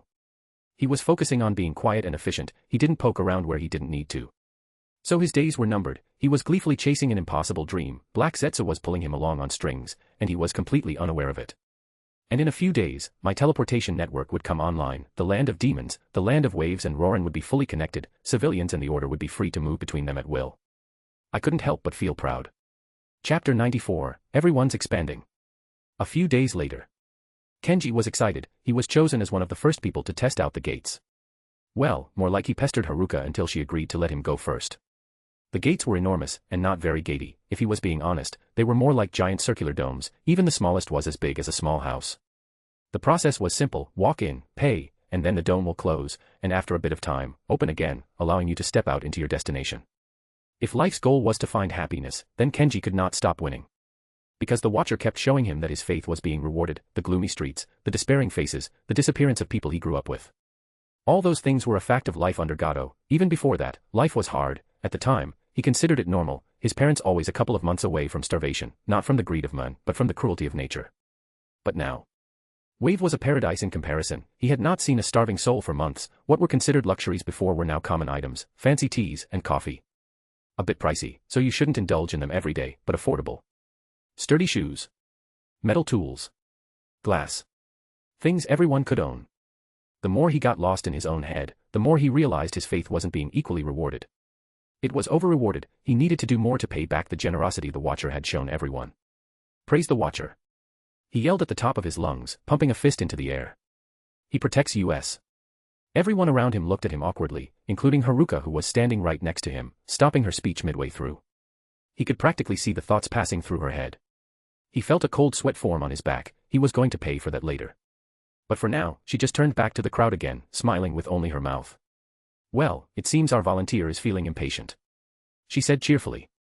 Let's not keep him waiting. The crowd reacted with cheers and prayers. And Kenji took the hint, he walked towards the big dome, taking a deep breath and then walking in. As he stepped inside, his steps slowed to a halt, looking around at the inside of the dome. It was completely blank, pure white in color, it slowly closed around him, 2 halves of a sphere closing over his head. There was no grand sound or flashing lights, no fancy effects of any kind. One moment he was in Wave, and when the dome opened up again, he saw a cloudless sky, a rarity in Wave. It was amazing. He yelled, pumping his fist. Praise the Watcher. And so, the first thing the people of Rorin saw of Wave was Kenji, being his usual self. A few days later. So the Order has large-scale teleportation now. Shikaku reported aloud. That's what our people in Wave told us at least. Oh. Do they now? Tsunade responded casually. How restricted is it? Shikaka sighed as he looked down at the documents that contained everything their agents had been able to learn. It's open to civilian use. He answered tiredly. Whole caravans can be sent through these things, and the price is either chakra, a full day's worth of prayer per person, or if you can't do either, you can apply for the option to pay with stamina, but only with the permission of a medical expert and under supervision. How nice. Tsunade said idly, but her smile said she was trying not to scream out loud. Shikaka let out another sigh, massaging his forehead with a hand. This is a tactical nightmare. The order is now basically unkillable in the short term, since they can just flee to the land of demons and Rorin, and there is no reason to think that they can't just expand their network. He reported grimly. I think we can confidently say that the order has surpassed Iwagakure and Kimogakure in terms of how much of a threat they are. Good thing they are our allies, then. Tsunade's tone was still casual, but her eyes were tired. She knew very well what implications the existence of this kind of transportation network had. I need a break. Shikaka muttered. Too bad, me too. Tsunade responded lightly. Now go on, I want a report on the tactical implications and what we can do to counter them should they be used against us by the Order or some other force. Shikaka stared at her for a moment before standing up. How troublesome. He said under his breath. Sasuke drew from the cursed seal again, breathing out slowly as he carefully directed the extra chakra. The typical transformation started, but this time it changed slightly. The left hand wing was slightly bigger than normal, while the right one was smaller. Fascinating development. Orochimaru murmured from his corner of the lab. Being able to manipulate the transformation could be quite advantageous, yes. Sasuke frowned. He had been practicing with the cursed mark for a few weeks now, putting around 200 hours of his own time into trying to figure out the limits of it. It isn't viable though, it takes too much focus, and it would take a very long time to completely master. Sasuke pointed out, turning back to normal. That time would be better spent mastering any other skill set. Orochimaru chuckled quietly at that. You would be right, but I have some ideas about how we could improve upon that weakness. He said ominously. Sasuke waited patiently for him to elaborate on what he meant. But it would require some lab work. Orochimaru continued, glee clear in his tone. So you will need to spend more time learning your favorite things. Biology and chemistry. Sasuke muttered quietly. It was no secret that he didn't like that part of Orochimaru's training at all.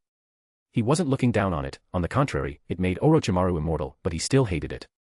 But he had demanded all those months ago that Orochimaru teach him everything he knows, and Orochimaru realized that included teaching him all of his knowledge on science too. Sasuke had rejected this idea at first, but Orochimaru threatened to withhold his training. Sasuke had thought that Orochimaru would not be petty enough to do that, considering it would mean that he would be doomed to being stuck inside the cursed seal forever. But Orochimaru wasn't bluffing, and they had a 3-day-long silent standoff. Finally, Sasuke gave up and started spending his riches on building a lab for himself. So now he was reluctantly learning the absolutely mind-boggling amount of knowledge that Orochimaru had gathered over his life. He had thought he was smart, but Orochimaru was just on another level. Now he was committed, he would learn everything. What kind of modifications? He asked simply. The main difficulty is that the chakra from the cursed seal is not yours, making manipulating it quite difficult. Orochimaru began. An easy solution would be to alter your genetics, and thus, your chakra to be more open-minded. Sasuke sighed. That meant hours of lab work, but he got up and got to work.